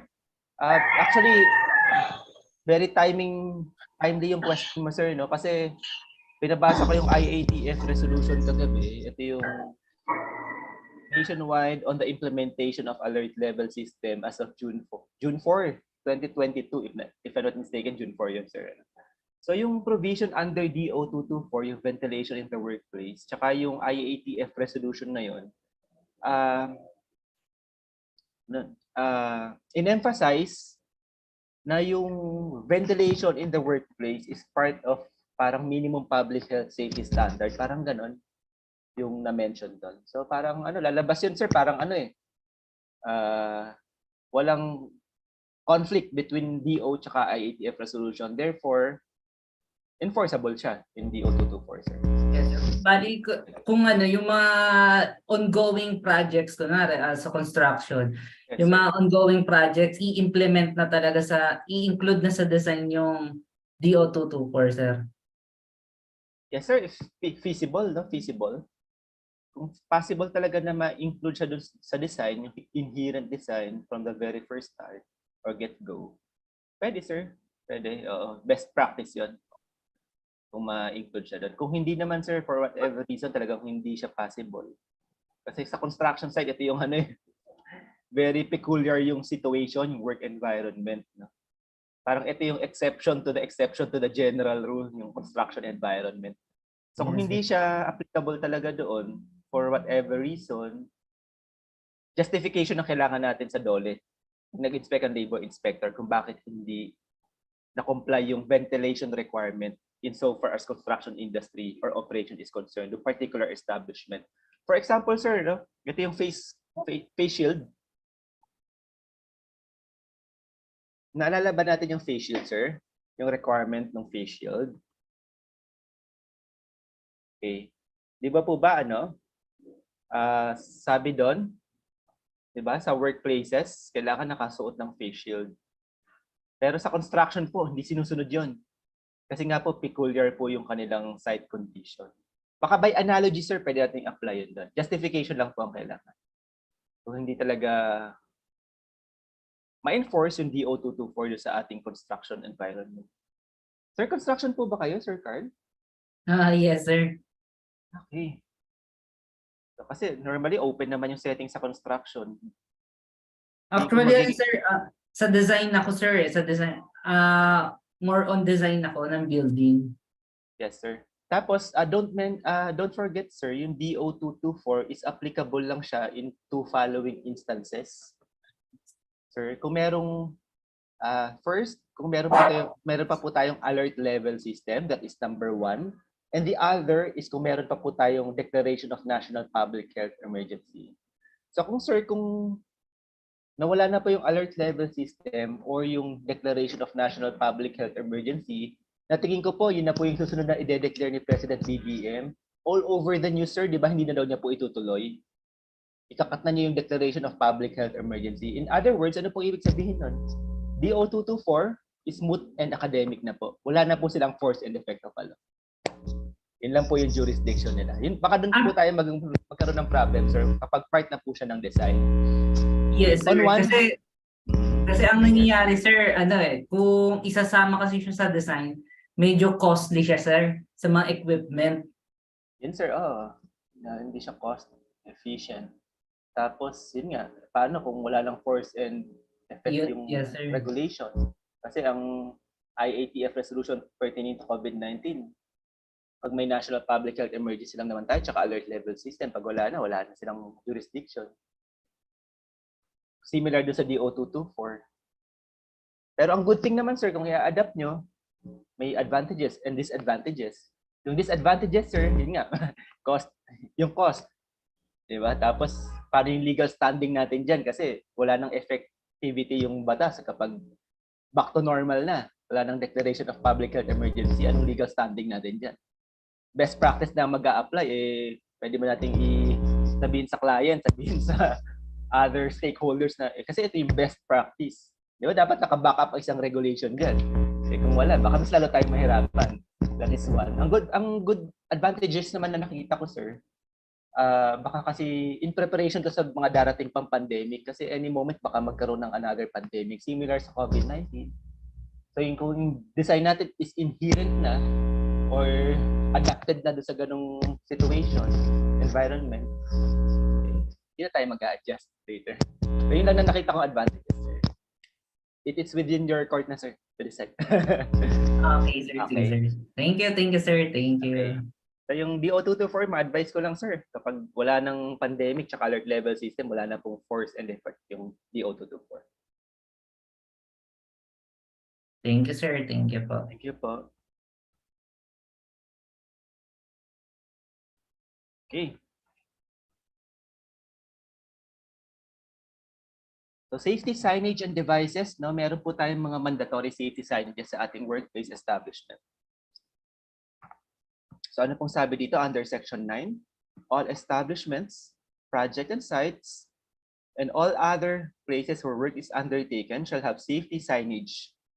For what purpose? To warn workers, number 1, and the public, number 2. About what? About the hazards in the workplace. So yun po ang purpose and intent under section 9 of DO 188 or yung safety signage provision to warn the workers and the public of the hazards in the workplace.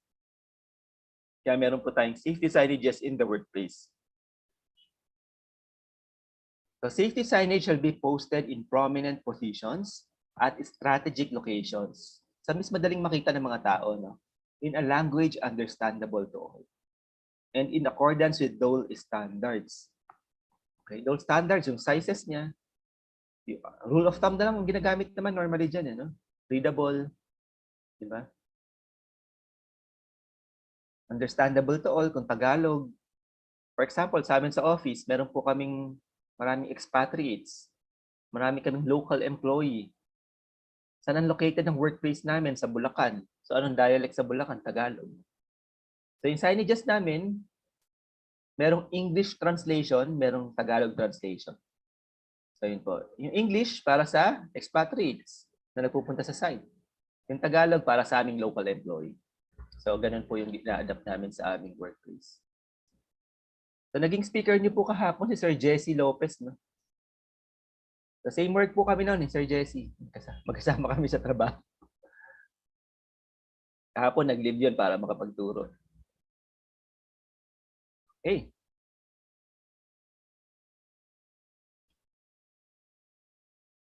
Safety in the use of equipment.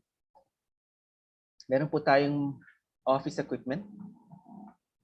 In relation to the use of equipment, employer, contractor, or subcontractor must comply with those requirements in the different phases of the company or project operation, including the transport to and from the establishment, project, site, or place where work is being undertaken. So ang presumption ko dito, it refers to construction heavy equipment or heavy equipment. Kasi merong transport from one establishment to another, from one project to another, from one site to another. So paano natin maka-classify ang isang unit as heavy equipment?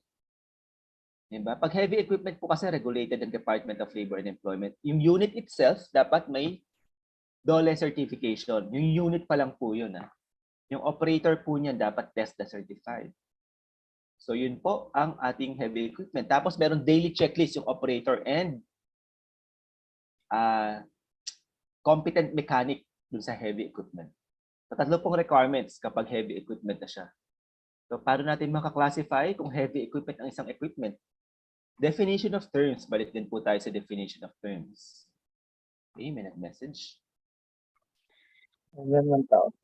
Okay, nawala daw ng internet si Ma'am Renar, no? Welcome back, Ma'am. So, internet connectivity problem talaga, no? Heavy equipment. So, any machine with engine or electric motor with minimum horsepower, with minimum weight of 1,000 kilograms. So, kung 1,000 kilograms na po yun, considered na po as heavy equipment yung isang equipment. So, kung heavy equipment na po, Section 10 of DO 13 shall prevail. Shall govern. No? Ito po yung governing rule and regulation. Yung unit, DOLE certified, operator, TESDA certified, at may daily inspection or daily logbook ang operator and competent mechanic po. At yung operator at yung mechanic dapat TESDA certified din po. Highly regulated po pag heavy equipment. So pag ordinary equipment naman po, wala pong provision ang DOLE dyan. Ano po, ang nire-recognize silang default provision. Ito po yung manufacturer's recommendation ng specific equipment. For example, mga equipment yung applicable sa inyong establishment na makakonsider lang as equipment. Xerox machines. Diba? So, yan, manufacturer's recommendation. No? Check natin kung ano yung manufacturer's manual niyan. Yan yung default policy dyan.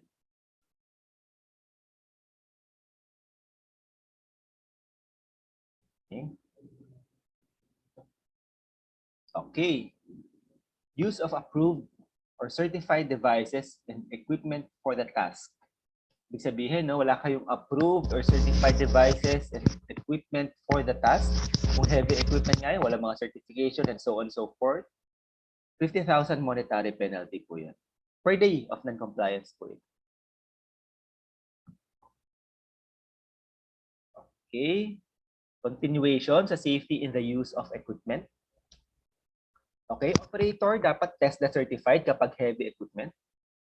Tapos yung ating mga engineers, for example, mechanical engineer assigned for that particular heavy equipment. Diba kailangan PRC holder siya or PRC accredited po. For other professions na regulated po ng PRC. So mahalaga po ito, no? Anong ibig sabihin lang po nito? Diba, nire-recognize ang DOLE na yung mga key personnel natin sa ating establishment is dapat, okay, kung operator nga po, kung TESDA, kung operator, kung rigger, kung electrician, nire-required ng TESDA certification under Section 10. Ganon din po yung mga key personnel natin holding technical position. For example, mechanical engineer. Nire-recognize po nila dapat PRC holder, di ba? Ito po yun. Kasi meron na pong monetary penalty. For professionals po yun. No? Another example, nurses. Ni-require po tayo ng DOLE na meron na tayong nurse. Kumuha po tayo ng nurse na hindi po siya PRC, di ba? License holder. So ano pong implication nun? Pwede tayo magkaroon ng penalty pag nag-inspect ang labor inspector. So yun po. So other professionals na regulated ng PRC, ne-require na po nila dapat PRC license holder din. Daw po talaga. Okay? Pero kung meron po tayong task, profession, na walang available training or accreditation sa Philippine Territorial Jurisdiction, any accreditation provided by international organizations recognized po ng Department of Labor and Employment. Kailangan lang establish na wala talagang available training for that particular position or accreditation for that particular position here in Philippine Territorial Jurisdiction.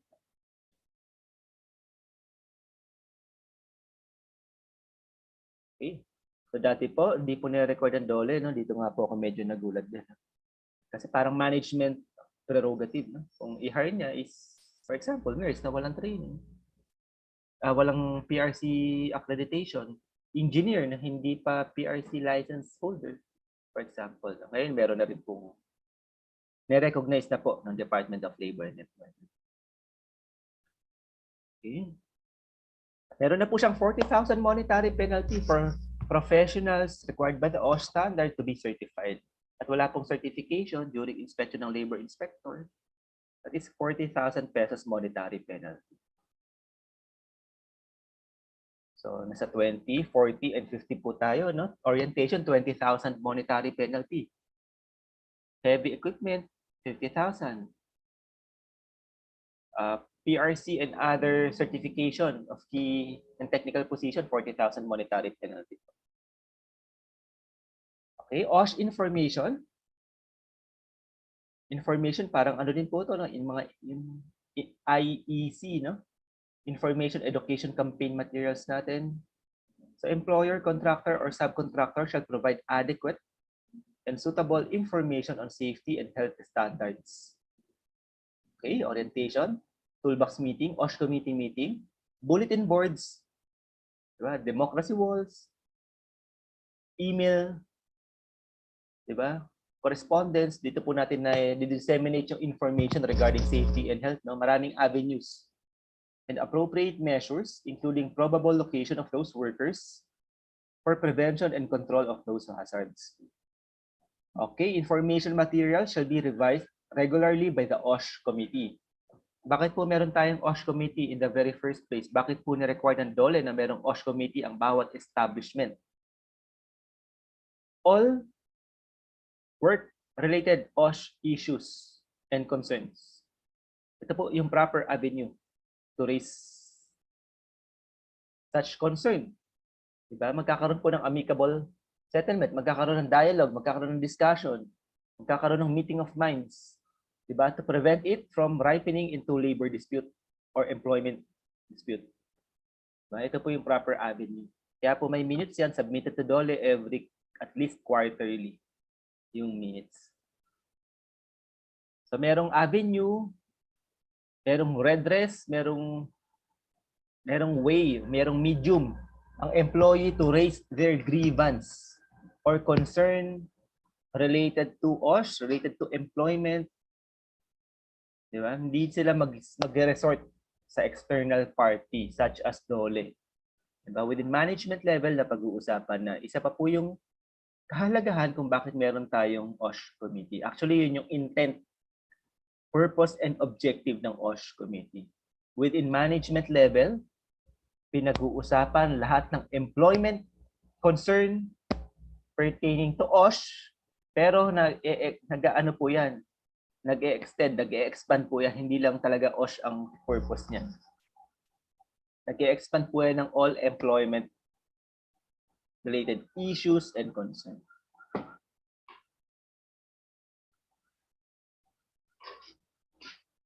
Okay. Provision of information. Okay, yung mga chemicals natin, walang safety data sheet. Wala tayong safety operating procedures pertaining to materials handling, lifting, and the likes. Wala tayong permitting system for confined spaces, hot works. No LOTO or lockout tagout system. No permitting system for hot works activity. No, ito 40,000 pesos per day of non-compliance.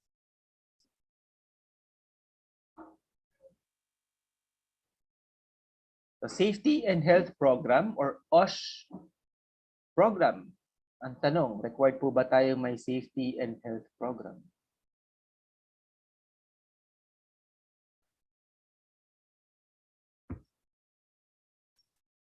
Required po ba? Yes, required. All establishments. Balik tayo sa coverage. Diba? All establishments, projects, sites, and all other places where work is being undertaken is covered by DO 198-18. So it follows then na covered po tayo nitong Section 12, Safety and Health Program. Okay. So covered workplaces, ito po, covered workplaces na mention na. Under, di ba? First section nitong DO 198 covered places refers to all establishments shall develop and implement a suitable OSH program in a format prescribed by DOLE, which shall be posted in prominent positions. Ibig sabihin, lahat ng establishment po dapat may OSH program. Submitted to DOLE at nakapost sa kanilang establishment for easy reference and information ng employee, client, and other stakeholders. Ano po itong OSH program? Saan natin makikita ito? Meron po tayong available templated form sa website ng Department of Labor and Employment. So, meron na pong templated form. Fill out na lang po yung necessary information and other requirements na nakalagay dun sa templated form na yan. For example, meron tayong safety officer sa isang establishment. Name of your appointed safety officer. Attach certificate of training. Yun yung isa sa mga hinihingi po doon. In addition to that, naghihingi po ng who is your first aider, name of first aider, and his or her training certificate, date of training. Yun lang po yung hinihingi doon. Yun yung mga example na hinihingi doon sa templated form ng DOLE. Duplicate copy or triplicate best practice. Triplicate copy, punta sa pinaka-nearest DOLE, mag-submit doon using yung templated form. Yun, meron na po tayong OSH program. Upon receipt ng DOLE, upon receive, di ba? May timestamp doon. Pag na-timestamp na po nila yan, that is deemed approved na po. Free of charge po ang OSH program. Wala po tayong gagastusin. No? Fill out lang po yung templated form. That's it. The establishment shall ensure that the core elements of OSH program are integrated in the company OSH program or OSH policy, such as management commitment and employee involvement, workplace hierarchy, safety and health training and education, and OSH program evaluation. Ito po, general provisions na lang po ito. So, ang very important lang po dito, lahat po tayo required na merong OSH program sa ating establishment. So, paano magsisimula? Punta sa website ng DOLE, bwc.dole.gov.ph. www.bwc.dole.gov.ph. Meron pong templated OSH program form doon. So, hihingi lang po sila. Fill out lang yung mga necessary information. Kung di po ako nagkakamali, mga 12 pages yun, more or less. Fill out the necessary information. Submit sa DOLE in triplicate copy. Kapag na-timestamp nila yon, that is deemed approved. Pag na-timestamp po, that is deemed approved na po. Okay.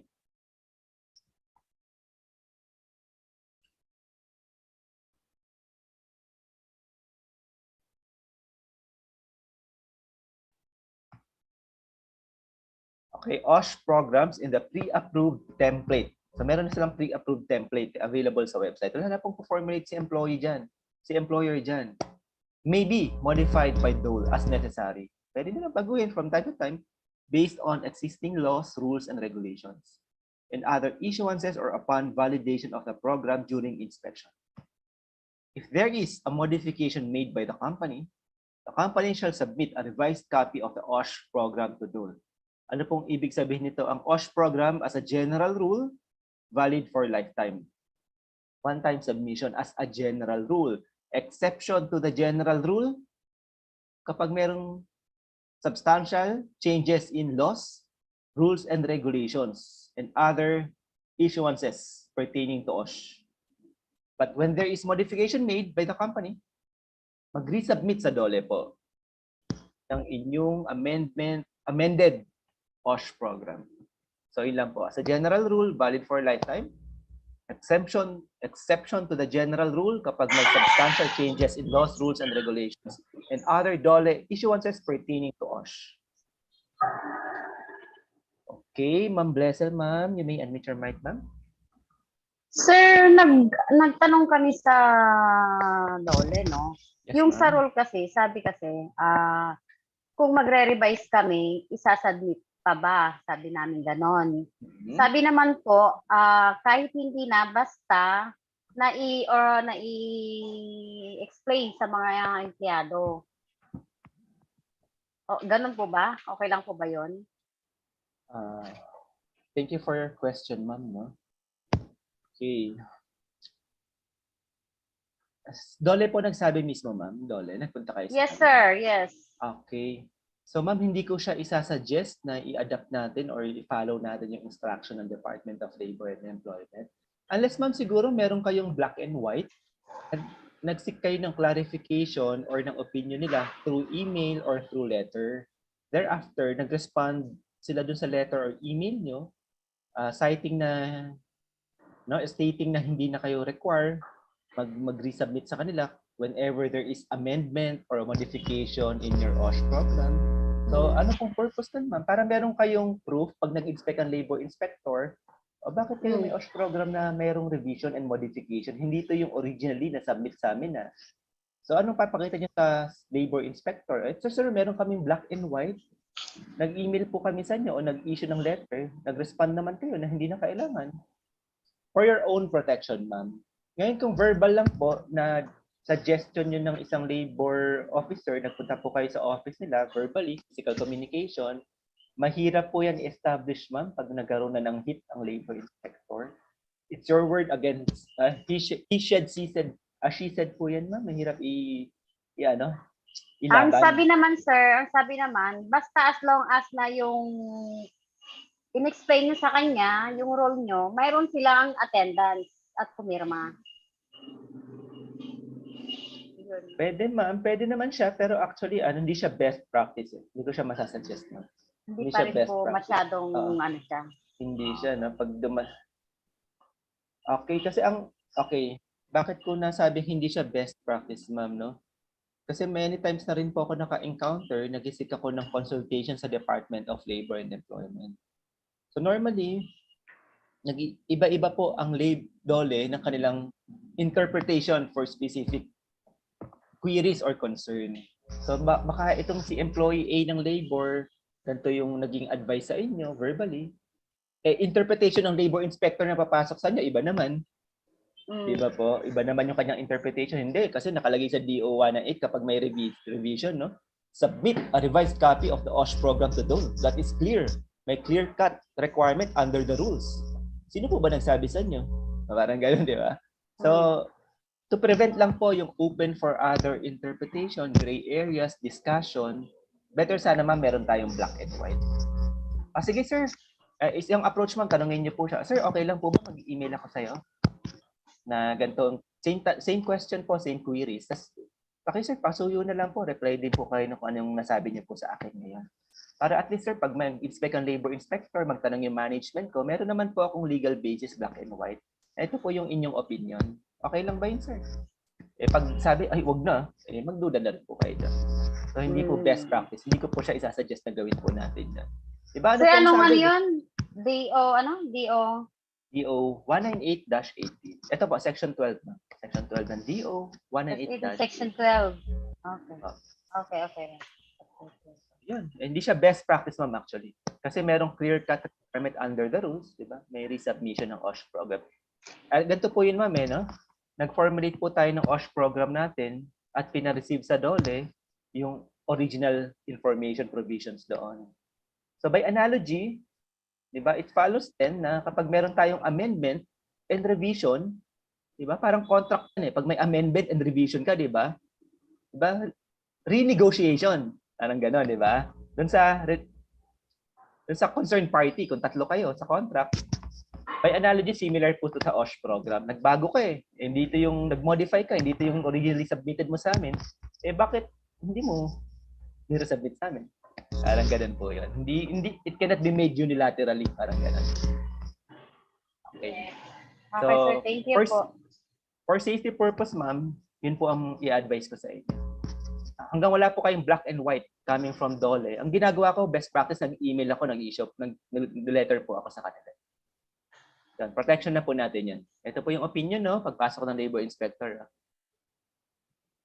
Okay. Thank you, sir. Thank you, ma'am, for your question.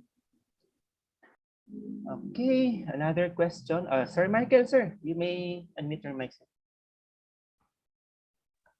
Sir, follow-up question lang, no? Sir, ano ba itong mga senaryong to na yung modification sa DOLE programs? Ano ba yun, sir? Okay. Ano ba yung mga senaryong yun, sir? For example, sir, naglagay kayo ng provision doon na for example, isang extreme example, sir, no, pandemic ngayon, no? Under OSH program, nilagay niyo magko-comply kayo sa ganitong requirement. Under IATF resolution, since pandemic ngayon, alert level number 1 pa rin, public health emergency. And after a month, wala na pong public health emergency. And alert level system status po, na ano na po, natanggal na po. So pwede tayong mag-amend, mag-modify ng OSH program natin kasi ano na po siya, lumalabas na po siyang moot and academic na yung OSH program natin. Parang hindi na updated sa latest issuances, for example. Yun, modify na po natin. Pwedeng tanggalin lang natin yung specific provisions or requirements na nilagay natin doon with respect to COVID-19, for example. Then resubmission po sa DOLE. Kasi bakit nga po? Kasi under current situation, hindi na po siya required. For example. So po yung extreme example ko, sir. Another example, sir, no? Pag naglalabas ng other issuances ng DOLE, for example, Labor Advisory number 1, Series of 2020, Labor Advisory number 17, Series of 2022. Ito po yung natural and man-made calamity or other weather disturbances in the workplace. So, baka wala tayong provisions regarding doon under our OSH program. Gusto natin incorporate yun as best practices sa ating OSH program. Yun, isang way yun para mag-modify. Kapag meron po tayong modification, resubmission agad sa DOLE. So, meron tayong inclusion ng bagong issuances nila. Adoption and inclusion. Yun po, yung mga nakikita kong possible scenario or reason para mag-modify ng ating OSH program. Pero kung wala naman pong changes, sir, sa ating operations, walang introduction of machineries, walang substantial changes in laws, rules, and regulations, same management din lang naman yan, business as usual, as is. As a general rule, okay lang po na hindi mag-revise ng ating OSH program. Okay. Do you have any follow-up questions, Sir Michael? Okay na po, sir. Thank you. Okay, thank you, sir. So, OSH program. Okay. Ito po yung sinasabi ni Ma'am kanina, no? Ma'am Bless, yeah? Tama si Ma'am Bless yung nagtanong kanina, no? Okay, the OSH program shall be communicated and made readily available to all persons in the workplace. So, ano pong ibig sabihin nito? Kanina merong requirement na yung modified OSH program or revised OSH program shall be submitted to DOLE. Tapos ngayon meron ding panibagong requirement. The OSH program shall be communicated and be made readily available to all persons in the workplace. Diba? Ano pong ibig sabihin? Ito po yung pumapasok yung question ni Ma'am kanina na naging advice ng Department of Labor sa kanya. Okay. Ibig sabihin lang po nito, merong separate and distinct requirement. Yung requirement pertaining to modification and resubmission, that is separate. Yung OSH program communication and be made readily available to all persons in the workplace, another requirement po siya. Hindi po pwedeng porket na-communicate na po sa worker at nagkaroon tayong modification, hindi na submit sa DOLE for hindi na magkakaroon ng resubmission sa DOLE po. So it has both requirement shall be complied by the employer. So yun po. So, separate requirement po sila. So, for safety purposes, mag-comply po pareho para hindi po tayo magkaroon ng problem. So classic example po dito, ma'am, no? Dear participant, tawag po kayo sa DOLE, no, regarding specific subject matter. Tawag kayo sa kanila sa hotline nila, 1349. Tawag kayo. Ito po yung DOLE hotline. Seek kayo ng advice. Anong masagot? Normally nga po, hindi masagot. Talagang hotline. Iinit ang ulo natin kasi walang masagot. Talagang hotline. Talagang DOLE hotline. Number 1. Pangalawa, ibang sumagot ng call natin, di ba? Iba-iba yan eh. Magkakaroon sila ng iba't ibang opinion regarding sa subject matter. Yun yung madalas ko pong ma-experience sa Department of Labor and Employment. So, yun po.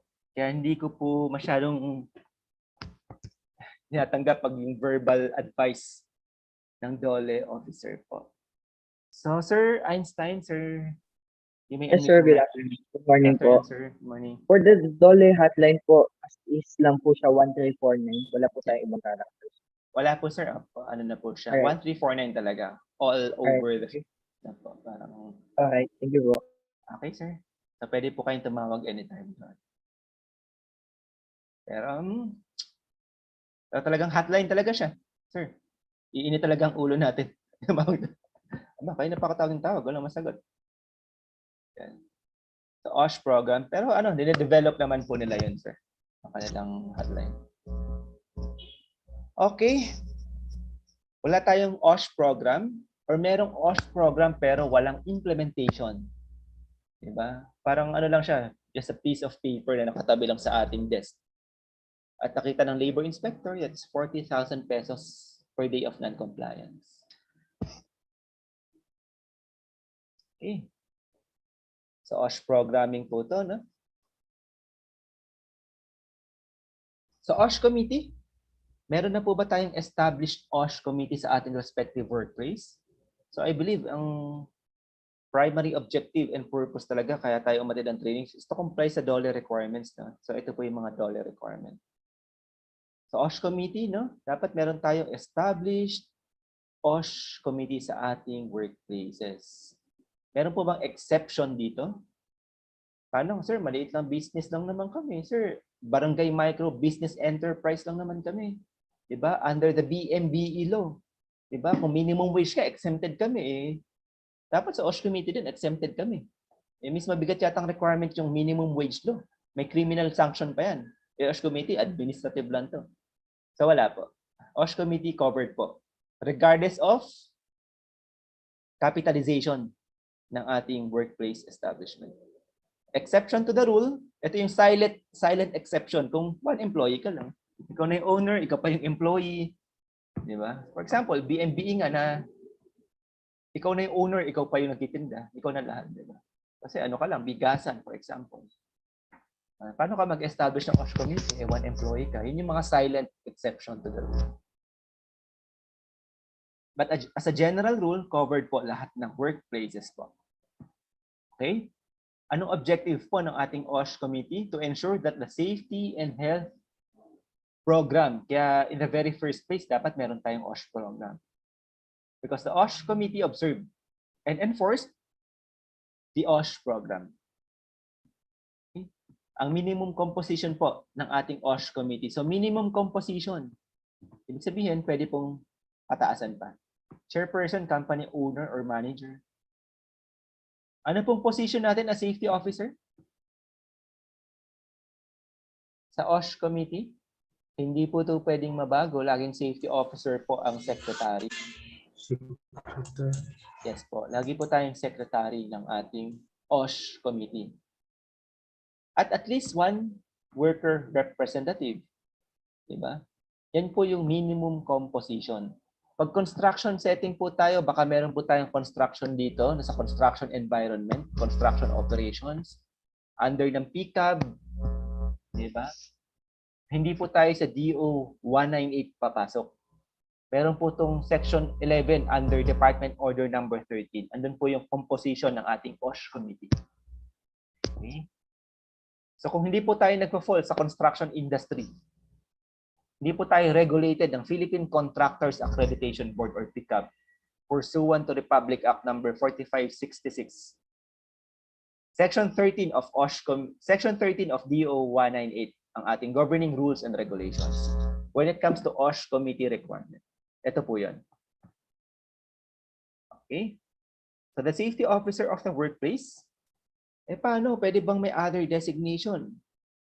Ang safety officer, the safety officer of the workplace may also be the owner, manager, or his or her designated representative. Pwedeng siya na yung owner, lalo kung maliit na establishment lang siya, no? For example, 3 employee lang sila doon. Siya na yung chairman. Since may training siya ng BOSH, siya na rin yung safety officer. Representative na lang yung dalawa niyang employee. Or member. Member pala, stand corrected. So the company owner, manager, or one of the workers of a company shall undertake first aid training from the Philippine Red Cross or any DOLE-recognized organization. So meron po ba tayong first aider sa ating establishment? Ang first aider and other OH personnel such as nurses, dentists, physician, dapat member din po ng ating OSH committee. Part sila ng ating OSH committee. That is mandatory po. Kung maliit na business entity lang po tayo, pwedeng si owner na rin ang ating first aider. At yung first aid training po, saan po natin pwedeng makuha? From Philippine Red Cross, number 1. Or any DOLE-recognized organization. Sino po yung DOLE-recognized organization? So may na-mention po, Labor Advisory number 10, series of 2019. 3 po yun. Bureau of Fire Protection, Department of Health, tsaka any first aid training organization accredited by TESDA. TESDA mismo or may TESDA accredited first aid training organization. So sila po accredited DOLE-recognized or DOLE-recognized first aid training organization po sila. In addition to Philippine Red Cross.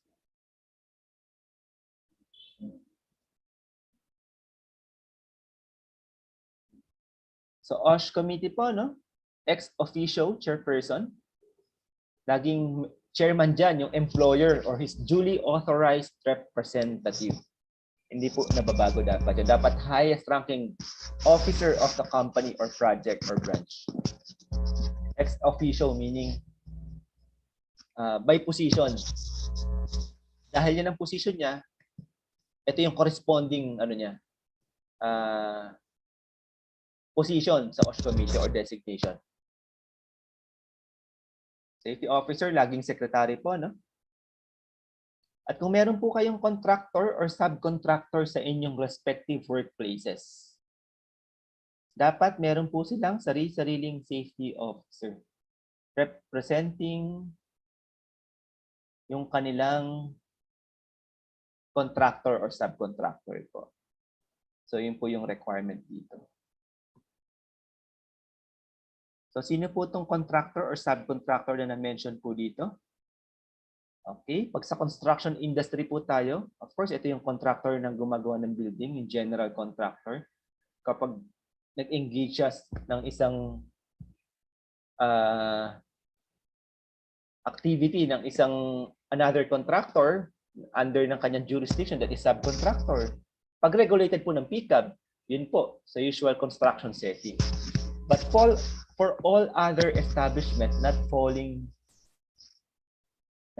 sa construction industry, yung contractor or subcontractor na na-mention po dito, ito yung mga manpower agency.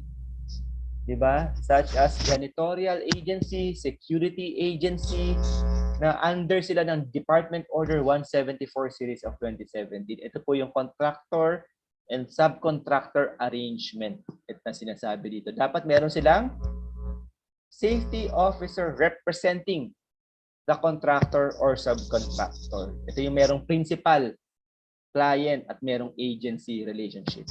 So yun po ang na-mention dito. For construction, PCAB po at DO 19-1993, DO 13-1998 po ang governing rules and regulation. For other establishment na may contractor or subcontractor, hindi po yun ang regulation nila. Ang regulation po nila, ito pong DO 198, IRR ng Oslo, and Department Order 174 Series of 2017. Ito po yung contracting and subcontracting arrangement ng mga manpower agents. So under DOLE, dapat may sarili-sarili silang safety officer. Ang rationale, kasi po dapat ang safety officer po hindi dapat i-under ng agency. Dapat direct employee ng isang employee. Direct employee ng isang juridical entity po. So for example, ako principal, may sarili akong safety officer. Meron akong contractor, may sarili siyang safety officer. Yung contractor ko kumuha ng subcontractor, may agency pa siya. May sariling safety officer. At sa OSH committee ko, doon kami magkikita. Magkakaroon kami ng meeting at least once a month. Kasi member sila dapat ng aking OSH committee. Okay. So yun po yung application dito.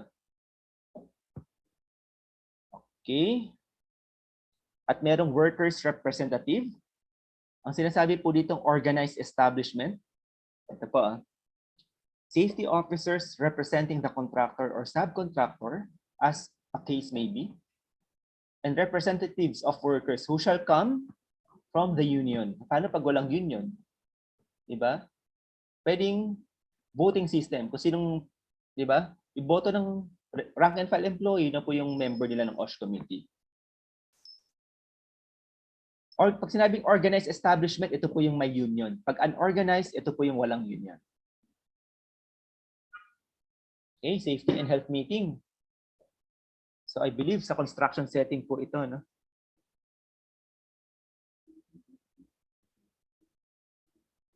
Okay, construction setting po, nagkakandak sila ng safety and health or OSH committee meeting.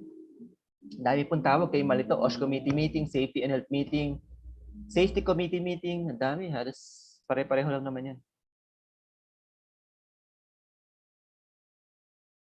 Okay.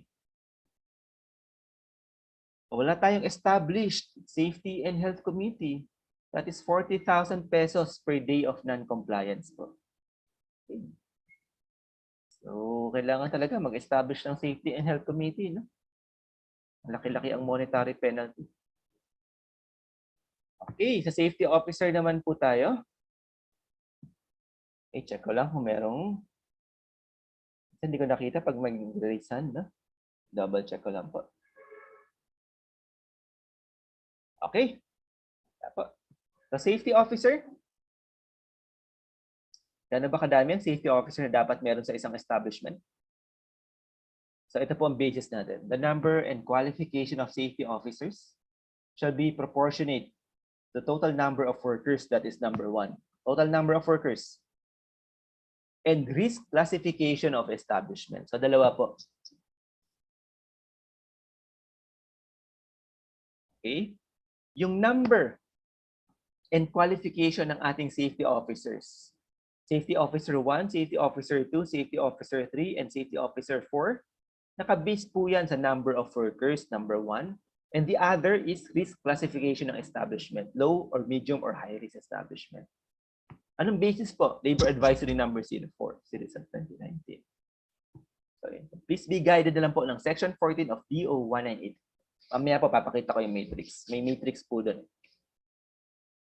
Safety officer shall be required to undergo the DOLE prescribed BOSH training, orientation or course. BOSH training orientation po for SO1 po yun, applicable. Or course for SO2 up to SO4. Advanced occupational safety training courses para sa gustong maging SO3 and SO4. Advanced na po hinahanap. And or other OSH related training or learning as necessary in the effective performance of his duties and responsibilities. So in case of contractor or subcontractor, no, meron po kayong contractor or subcontractor, a safety officer must be deployed at each specific area of operations to oversee. Ito po yung purpose, and intent. To oversee the management of the safety and health program of its own workforce. Para sa sariling workforce lang ng contractor or subcontractor po na yan.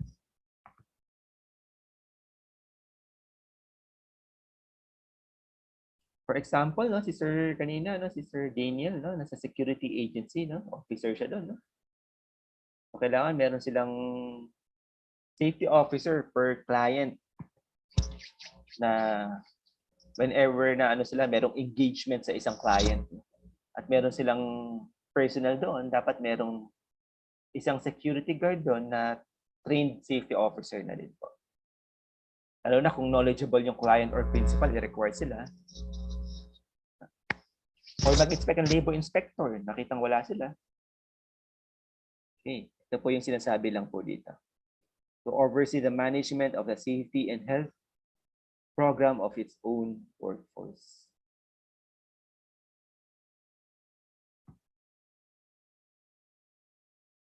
Okay, duties of safety officer. So apat lang po na-mention dito sa DO 198 na duties ng safety officers, no? Sa other rules, meron pa pong na-mention dyan.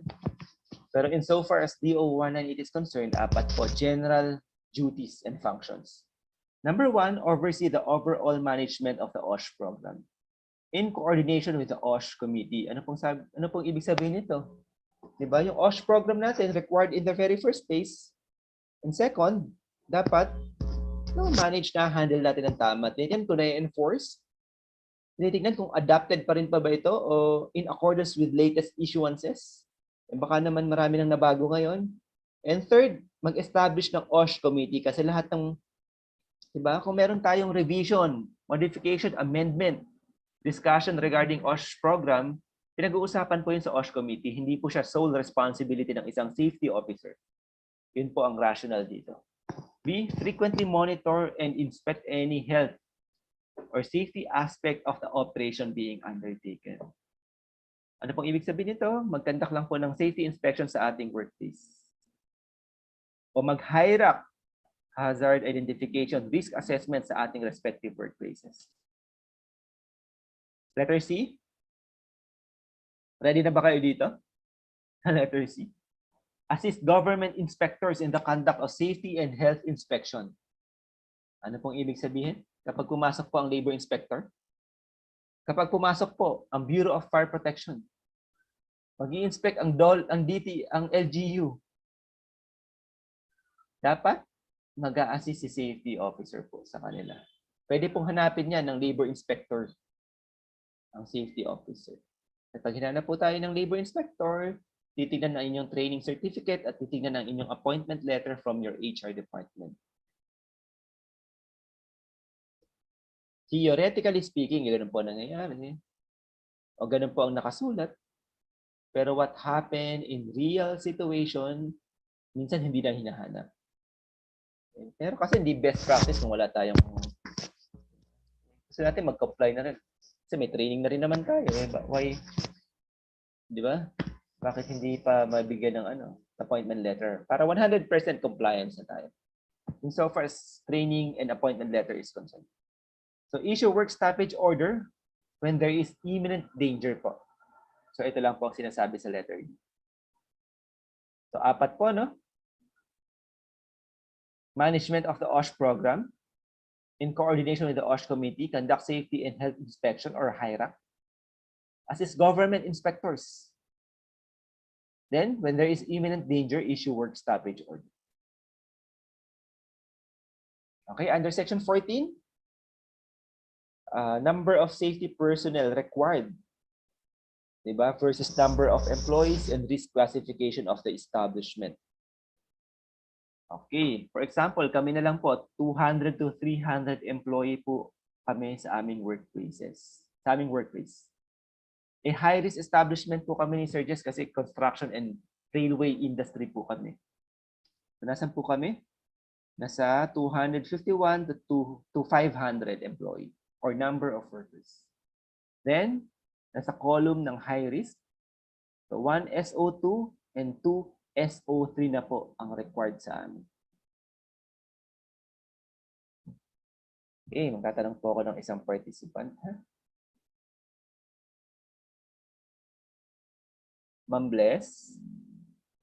Ma'am, you may unmute your mic, ma'am. Nakamute pa rin po, ma'am. Okay.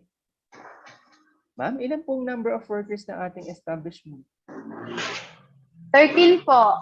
Tapos ano pong risk classification? Low, medium, or high risk? Medium, sir. Medium. Ano pong nature ng ating business, ma'am? Plating, service po. Okay. So, 13, 10 to 50 ang number of workers. Then medium risk. So, 1 SO2, ma'am. Ang tanong, ma'am, covered mo na ba yon? SO2 ka na after na...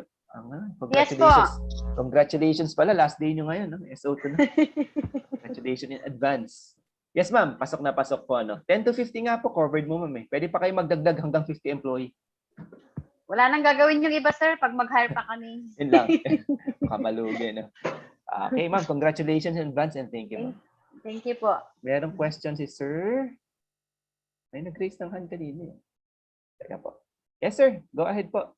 Wala na sa screen ko eh. You may unmute your mic, sir. Sir, question lang, no? Yes, sir. In reality, no? Not in reality, no? Question. Paano yun, ano, yung like yung work namin is a field technician, no? So, required ba kami as a safety officer na nandoon din during work? Kasi we do field technician all over the Philippines eh. So, Okay. nagpapadala lang kami ng 2 to 3 person. So, required ba kami? Or anong training pwede namin ibigay sa kanila to comply?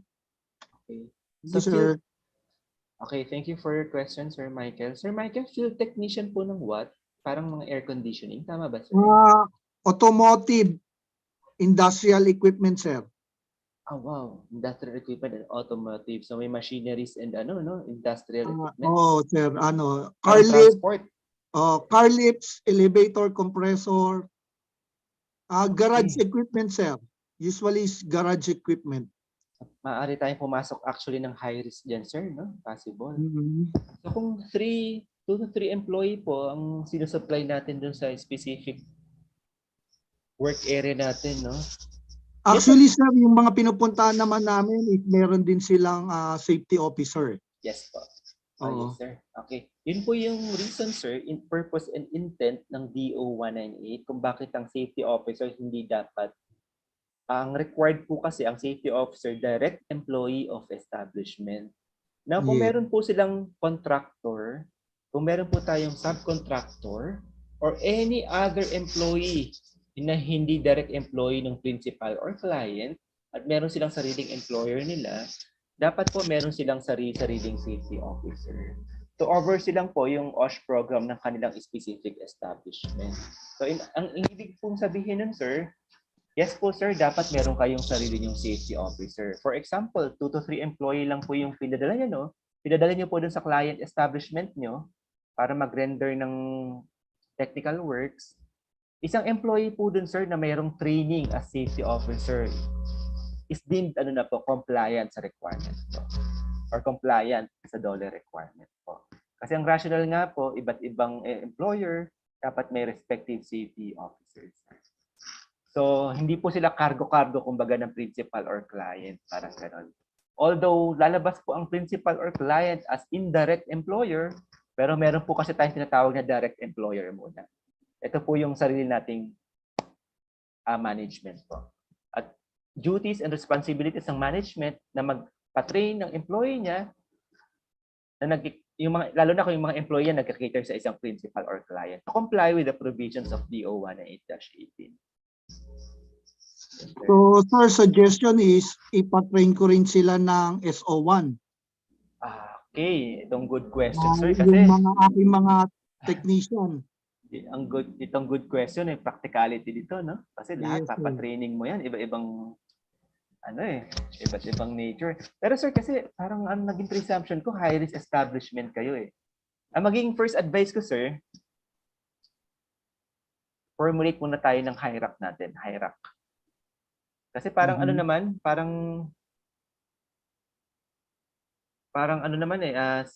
pare-pareho lang naman yung activity niyo, sir, no? Yun at yun din yun. Iba't ibang Yes, client sir. nga Yes, lang. sir. Formulate tayo ng hierarch para from high risk, yung ma-recommend nating control measure, ma-establish natin doon na medium risk lang tayo. Lagyan natin, may orientation tayo, may appointment ng safety officer, di ba? Merong PPE if required. Yes, For sir. example, no? From high risk naging medium risk. Ngayon, kung naging medium risk na po tayo, doon natin i-base kung anong training kailangan meron ng isang personnel natin. For example, 1 to 3 employee. Pumapasok dito 1 to 9, 1 SO1. Yes, sir. Pwede na kayong 1 SO1. Bakit ko na-mention na hierarch muna? Kasi ang presumption, sir, kung high risk kayo, 1 SO2 agad, magastos yun, tsaka 5 days yun. Actually, sir, dalawa kami nagte-training ngayon eh. Okay, sir. Very good, sir. Yun yung one approach, sir. And the other approach, sir, yung merong available training na sa inyo, sir, tingnan nyo na lang paano nyo malaro yung kanilang work schedule para ma-meet yung requirement under the rules. Okay, sige, sir. Ayan. Pero kung strictly speaking, sir, yes, required po talaga. Required talaga na merong respective safety officer yung ating contractors, subcontractors, and any other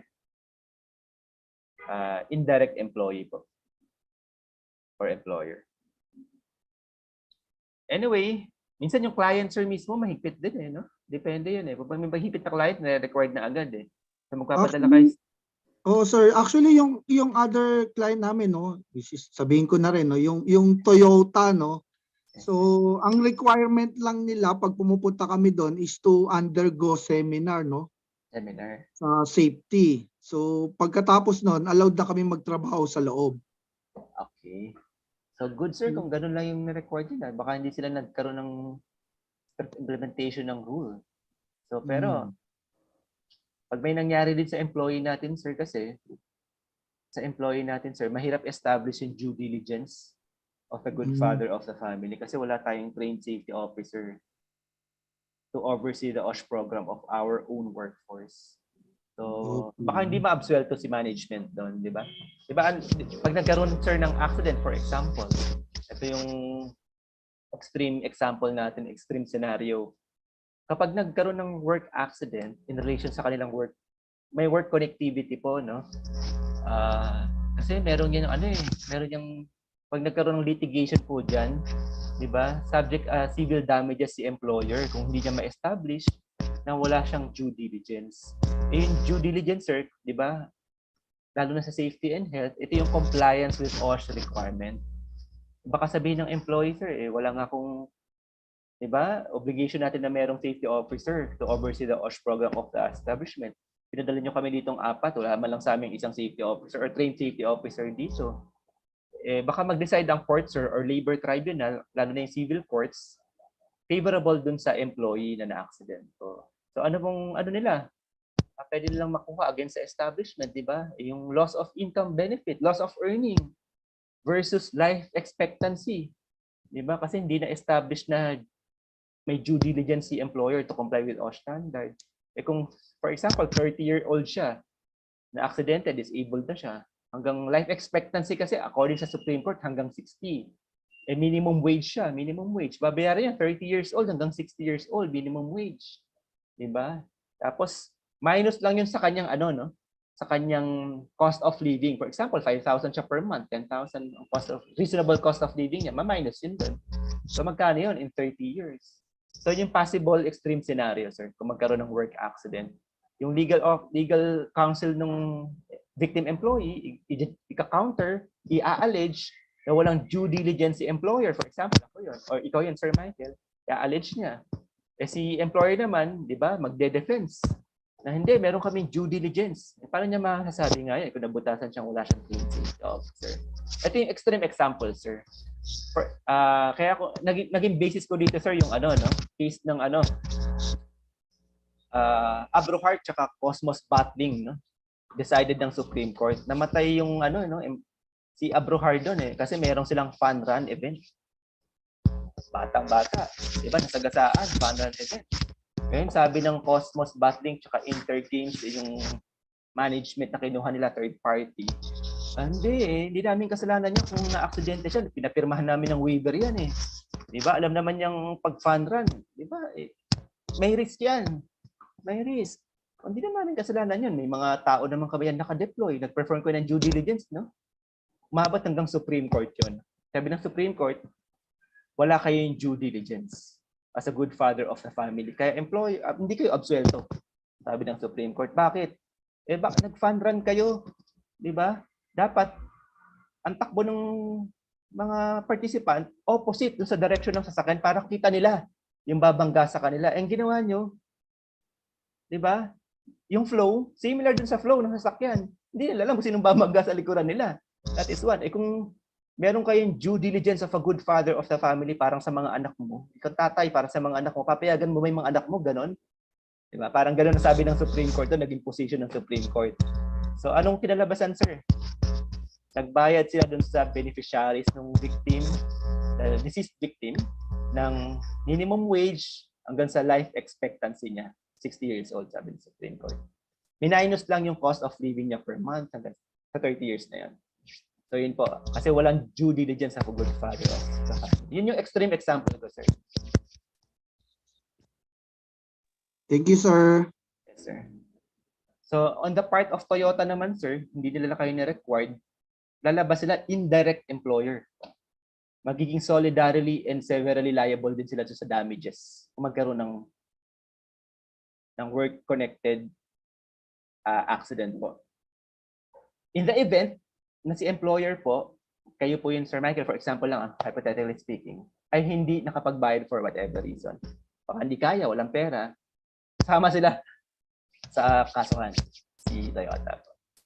Yun po. Kaya maganda rin po ang client at principal, di ba? Yung kanilang mga nire-recruit, kinukuha mga agency, contractors, compliance dun sa regulation. Kasi sila rin i-establish kapag may accident na may due diligence kami as a good father of the family bilang principal or client. Yun po. Ang mangyayari no, pasapasahan na sila. Kasuhan na. Actually, sir, during safety seminar sa kanila, no, na-explain naman nila mayroon silang covered ng insurance sa mga magtatrabaho sa kanila.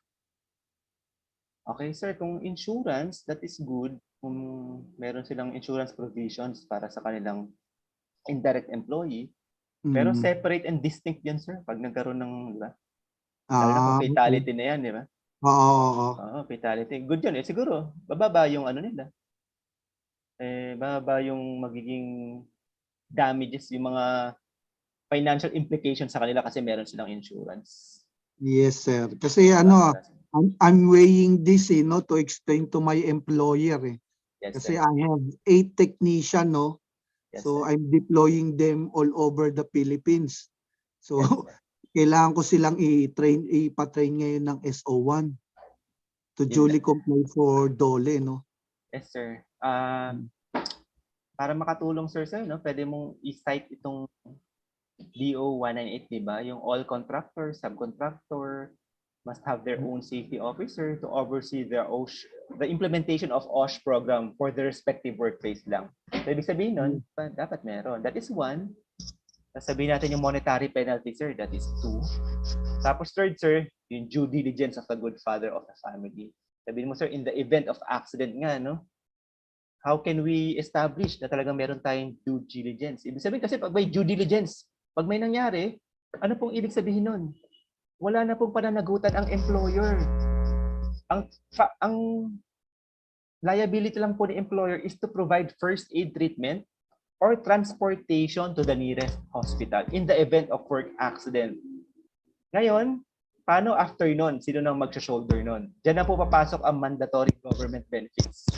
SSS, PhilHealth, and Pag-ibig. Sila na po mag-take charge doon. Yun po ang objective reason kaya meron tayong social welfare benefits po. So sabihin natin, para may, di ba, absuelto tayo pag may due diligence, konting amount, in the long run, magkaroon tayo ng accident po. Hanggang first aid treatment lang po tayo and transportation to the nearest hospital. And assist lang sila sa filing ng kanilang claims sa SSS and ECC, PhilHealth, as employer. Kasi yung mga record na sa atin. So, paano kung isang taong nakakonfine sa hospital? Wala na po tayo doon. Government na po ang bahala doon. Paano kung nagkaso pa si employee? Lalabas, lusot tayo po kasi may due diligence po tayo.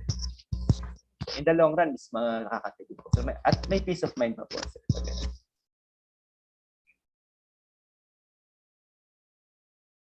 So, ayan. Sana nakatulong, sir. Good luck sa ano, sir. Okay, thank you, sir. Thank you. Good luck sa pag-convince sa ating management. So yun lang po yung extent ng obligation ng isang employer when there is accident in the workplace. Kaya mahalaga po nagko-comply sa OSH standard, that is one, and the other is nagko-comply sa government mandatory benefits. In the event of work accident, lalo na kung nagkaroon ng fatality, nagkaroon ng death, di ba? Ang trabaho po ng employer, aside sa mag-comply sa OSH standard, assuming nag-comply na sa lahat, may training, may orientation, etc., may PPE, nagkaroon ng accident, dyan na po papasok ang government mandatory benefit. Ayun na po yan.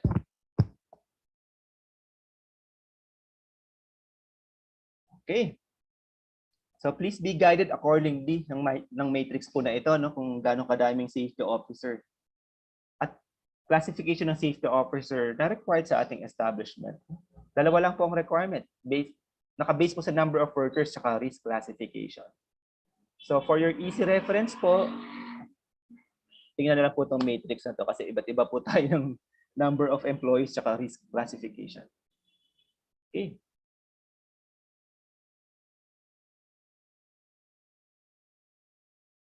Bilis ng time. 11:30 na agad, no? Okay. Oh, no safety officer, 'di ba? Top 5 violation of OSH.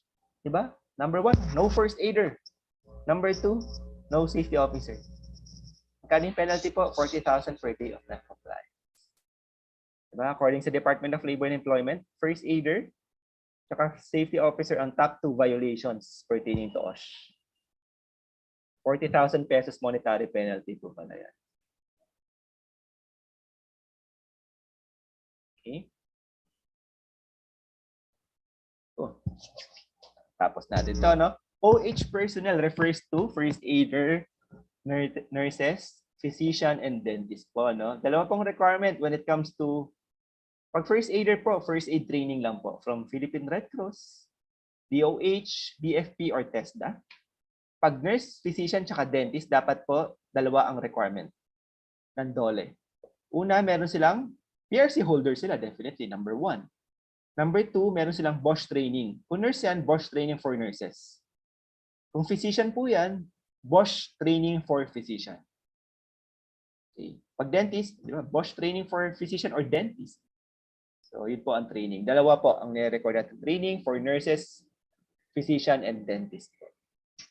Normally po, nakikita ko pong na-overlook ng management employer po yung requirement when it comes to BOSH training. Kasi ang presumption, ang notion, kapag nurse yan, as long na PRC license yan, okay na. Hindi po. Meron pong requirement ang DOLE under DO 198-18. Diba? Under Rule 1960 of the OSH standard, kailangan po merong BOSH training for nurses, BOSH training for physician, and BOSH training for dentist po. Ang isang nurses, physician, or dentist. So, dalawa po ang nire-require. For first aider, first aid training lang po ang requirement. Dalawa lang po pala actually, no? First aider, dalawa pala. Able to read and write and training po. So, na-mention po yung able to read and write sa OSH Rule number 1960. Occupational Health Facilities. Okay, by analogy, similar sa safety officer po yan, number of workers tsaka risk classification naka-base kung anong requirement natin sa ating OH personnel. For example ni Ma'am Blessel, no? 1 to 13. 13 po siya, no? So number of workers, dito po siya sa bracket ng 10 to 50. So medium risk, 1 first aider lang ang kailangan kay Ma'am Bless. Okay. Kasi nasa 1 to 9 employees siya, yung number of workers. Tapos medium risk, ang kanyang risk classification, and 1 first aider lang po ang required. Pwede bang si Ma'am Bless na rin ang first aider at the same time? Ma'am, meron na po Actually, ba nag-train na rin po ako noon. Nag-train na rin po ako, sir. Anong training organization, ma'am? Sa Red Cross po, Caloocan, chapter. Pwede na. Pwedeng kayong safety officer and first aider at the same time. Actually, sir, nag-expire na yung certificates ko. So, meron din kaming present ngayon na first aider. Okay. At least meron pa rin, ma'am, no? Oo. Okay. I-ano lang natin, no? Kausapin si management na i-renew na yung training. No? The credential, ma'am. Okay. So, please be guided accordingly by this matrix na lang po, no? Hindi po required kay ma'am na merong nurse, OH dentist, or OH physician under this matrix.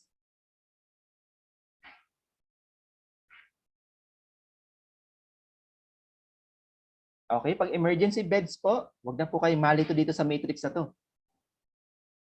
Diba? Ibig sabihin niya, ang daming beds na kailangan dito based sa number ng employee. Diba? Naglabas po ng clarificatory statement ang DOLE, maximum of 2 beds is allowed po, regardless the number of workers. So, yun na po yun. Okay na, kahit hanggang 2 na lang. For example, 500 yung employee niyo po. Hanggang 2 beds, okay na po. Kasi nga, parang nakita nila na merong impracticability dito. Okay. Tapos, dapat meron tayong first aid treatment room. For example, kila Ma'am Bless, 10 to 50 employee. Okay, medium risk. Meron silang 1 treatment room. Okay, clinic. Similar yan sa clinic. Merong medical equipment and supplies. Diba? Kung ano yung mga gamot na kailangan natin sa ating offices. Meron po tayong basis dyan, no? Nakalagay po yan sa table 47 ng OSH standard. Table 47 lang po, punta lang po doon.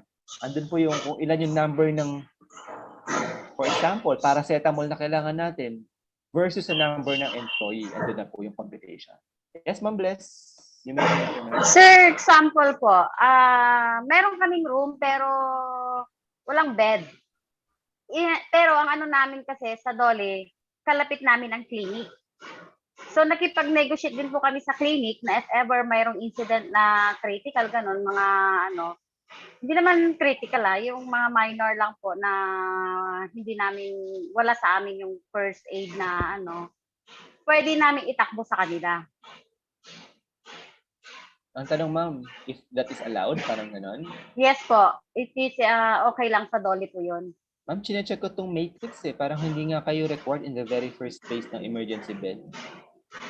Under number of workers, 10 to 50, 13 po kayo, ma'am, di ba? So okay lang. Okay, clinic beds, wala, ma'am. Ano siya? Wala, 0 ang nakalagay. Kasi one time, binisit kami ng DOLE. Hinanapan kami Siguro, ma'am, i-justify. Minsan, justification din lang ang kailangan. Sir, based dito sa section 15 of DO 118-18, no? 13 employee po kami. Tapos, medium risk establishment. Walang in number of beds required. Okay. So, pwede natin namin i-argue. Opo. Yes, i-argue. I-counter sa kanila. Pero kung nag-insist sila, kasi normally po, pag nag-visit ang DOLE, nag-i-issue po sila ng notice of result. Isang paper po yun na actually color pink. Nakalagay po din yung noted violation. Hindi po pwedeng verbal lang yan. May violation kayo. Mag-i-issue po sila ng notice of result ang tawag po doon. Nakasulat po doon specifically kung ano yung violation. Kung nakalagay po doon, no emergency bed. So meron naman po kayong reglementary period to comply. Kung OSH standard violation yan, emergency bed is OSH standard violation, meron po tayong 90 days supply. Ibig sabihin, within 90 days, pwede tayo maglagay ng emergency bed or kung meron tayong justification, state yung justification at submit sa DOLE. Sir, in the very first place, hindi kami required ng emergency bed. Ito yung reason pursuant to Section 15 of DO 118-18. Number of workers, 10 to 50, were not required actually to provide emergency bed. Yan. Pwede natin submit sa kanila yun, ma'am. Okay, sir. Thank you po. Ngayon, kung nag-insist pa rin, no, sabi nila, hindi na, unacceptable. Pakita natin yung agreement natin sa nearest clinic na katabi natin. Nagbibigay silang consideration, ma'am. Minsan, nasa ano yan magandang usapan din lang. Magandang usapan. Thank you po. Okay, thank you, ma'am. Nag-raise kanina si Sir Michael. Tama ba, Sir Michael? Yes, sir. Sir, Okay, question mo. Yung yung katulad kay Ma'am Bless, no, halos parehas lang kami, no, 10 to 50.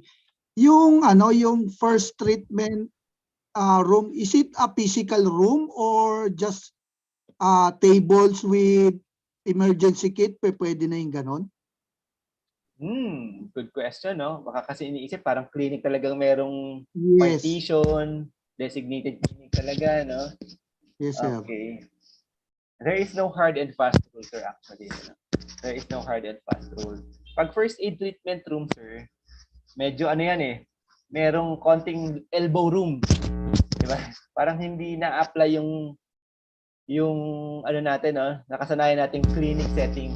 So, ibig sabihin, any kind of workstation na merong first aid treatment facilities, merong medicine supplies na at least separated naman sa general workplaces. For example, desk na may konting partition lang, may kurtina, that is considered na as treatment room. Pwede na pong ganon.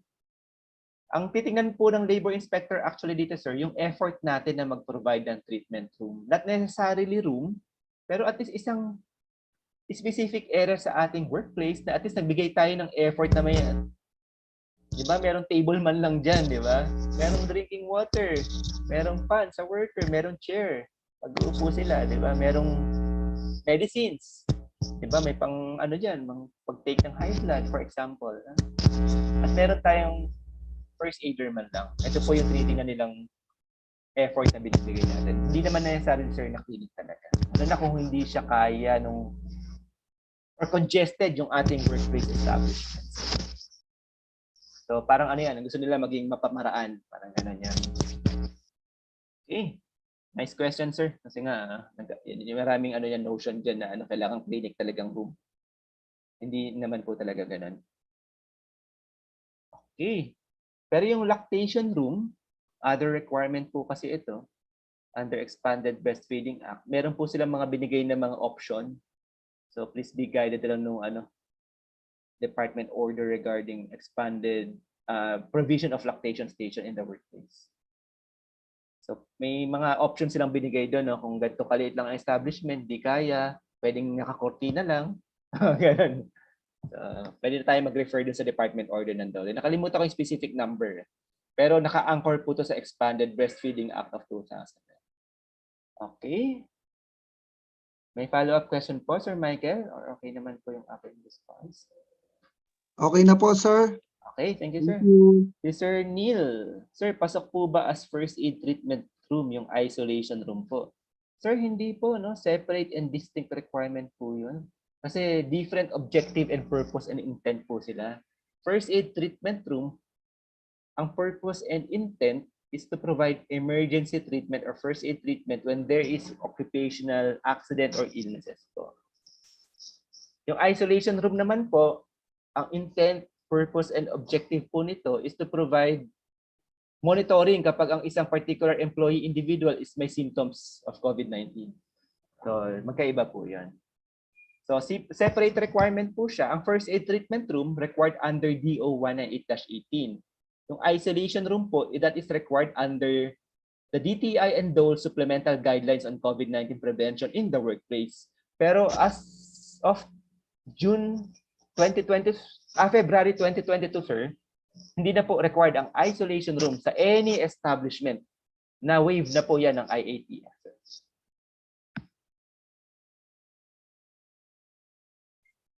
Okay.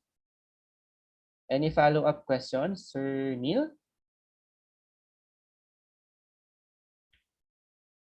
Okay. Po, tuloy tayo, no? Okay. I hope narinig ni Sir Neil yung sagot natin. Bis ng oras, no? 11:40. So, 40,000 pesos pag wala tayong safety officer and OH personnel. Okay, safety and health training. So all employee must have safety and health training, no? May prescribed module po ang DOLE. Nakalagay po yan sa website ng bwc.dole.gov.ph. So prescribed module. Para po yung module natin for the whole 40-hour training session, ito po ay prescribed module ng Department of Labor and Employment. So itong mga module po natin, approved ng DOLE po to in accordance with their prescribed module po. So actually, kami pong mga speaker, no, kung ano po itong mga prescribed. Normally, nakikita lang namin yung training module during our training session. So, ganun po yan. Naka-align po to sa prescribed training module ng DOLE. By analogy, meron din po sa safety orientation. Meron pong prescribed module ang DOLE available sa kanilang website. So may nag-message sa akin, parang nag-message kanina, no, yung contact number ni Sir Jesse, hinihingi. Kasi parang nag-promise siya, no? Nag-pledge siya na magbibigay ng safety and health orientation. PowerPoint presentation. Sir, kahapon nabanggit niya kung meron daw malapit doon sa Bulacan, pwede raw humingi sa kanya through magdala na lang yata ng USB or ano. Sino po bang malapit sa Bulacan dito? Sir Michael, baka malapit ka po. Meron naman ano sir, yung mga tao ko naman medyo pagka may travel sa Bulacan, pwede ko naman padaanan. Okay. So, itatawag ko na lang muna kay Sir Jess. Parang nag-message si Sir Jesse, no? Brad, pakisabi magdala ng kahit ano. Hindi, loko lang. Sige sir, makakarating kay Sir Jesse po yan. Makakarating kay Sir Jesse. Thank you po sir. Thank you po. Okay, thank you sir. Okay, Safety Officer 1, wala pong experience and educational requirement. No? As long na meron po kayong 10-hour training course. 8-hour dito, orientation. 2 hours, trainer's training. Don't forget po, STO lang po ang pwedeng magbigay ng SO1, SO2, SO3, SO4 training course. As Safety Officer, ano pong jurisdiction natin? Power and Authority, OSH orientation lang po. Okay, hindi po tayo pwedeng mag-training para ma-appoint ang isang employee as Safety Officer 1. Only DOLE or any DOLE recognized training organization kagaya po ni RBA. Okay, may message ko na lang po kay Ma'am Carmelita, no? Parang sa Bulacan din si Ma'am, no? Okay, bibigay ko na lang yung Viber ko, no? Hindi ko kasi mabigay yung number ni Sir Jesse, no? Baka kasi invoke niya eh. This protected, di ba? Under the Data Privacy Act. Unless I have binigay consent. niya kahapon, sir, kaya lang hindi namin nakuha. Binigay niya ba kahapon? Loko talaga yun, Okay, bibigay ko nga ulit. Sige, sa akin na lang muna. Okay, pwede akong message, no? Magkasama naman kami sa workplace ni Sir Jess. Don't worry. At least ito, wala ko na violate na data privacy provision. Okay, SO2, 40-hour basic OSH training course. Eligible na po kayo as long na meron kayong training certificate. Wala pong education and experience requirement po. Pag SO3 and SO4, ito na po yung mas maraming trainings tsaka merong experience requirement. Okay, for SO4, 40-hour basic, ito po yun. An additional 48-hour advance. Ito po yung LCM, safety program audit, train the trainers, etc. No? Ang dami pa yan. At least may 2 years of experience in OSH para ma-classified as SO3. Training lang po, tsaka experience insofar as DOLE is concerned. Yan lang po hinihingi nila, wala na pong iba. SO4, additional 80 hours training in addition to sa 40-hour basic. Tapos meron po tayong additional 320 hours safety training course. At ito po ang mahirap comply. Actual experience as SO3 for at least 4 years. Meron na pong experience na 4 years. Bago po kayo mag-SO3, dapat may 2 years experience as SO2. Bago naman kayo mag-SO4, kailangan may 4 years experience as SO3. So overall, kailangan mag-consume muna kayo ng 6 years of experience para maging SO4. At magdagdag po ng additional trainings. So yun lang po. Sa DOLE po, insofar as DOLE is concerned, training and experience lang po ang requirement. Meron po bang educational? Wala, no? Paano pag na-record ng management, kailangan naka-masteral degree ang aking safety officer. Is that violation of this rule? Dapat ang safety officer ko naka-PhD. Gusto ko. Sabi ng management. Violation po ba yan ng requirement under this rule? Hindi po, kasi that is management prerogative. Requirement ng management yun eh. Wala tayong magagawa doon. But so far as DOLE is concerned, ito po yung minimum requirement nila. Good luck na lang kung makahanap ng PhD na. Parang ganun yung problema doon. Okay. Okay, all workers shall undergo the mandatory workers OSH seminar. Lahat, no? Kailangan mag-undergo ng OSH seminar. Kasi 20,000 pesos of non-compliance yan, no? all employee or all workers. No, workers ang sinasabi dito, pero lahat employee covered dyan. Kasi workers, no, may definition under the rules, no? Any employee who render physical or mental exertion, that is worker, no? Consider pa rin as employee yan, workers. Hindi po yan yung worker na nakita natin sa construction site. Diba? As long as you are rendering physical or mental exertion in exchanges for wages. Diba? Nagkatrabaho ka, either utak ang gamit mo or physical mong lakas. At kapalit noon, pinapasahuran ka ng inyong employer, that is worker, that is employee. So pare-pareho lang po. Dapat meron silang mandatory OSH orientation. At ang OSH orientation dapat free of charge at no cost on the worker and considered as compensable working time. Okay, this is already clarified by Labor Advisory Number 04 Series of 2019. So, ang dami na pong nilabas ng issuance sa Sandole, no, para mawala na yung gray area other interpretation. Dapat bayad, dapat pagbayaran ko sila diyan kasi tuturuan ko sila libre. Dapat during rest day yan kasi para hindi compensable working time. Nagsabi na ang Dole itong stand at position namin diyan. No cost and compensable working time yan. Okay. Okay, similar lang po ito, no? Okay. First aider natin. Mga safety officers, walang certification, including health personnel. 25,000 po pala itong monetary penalty.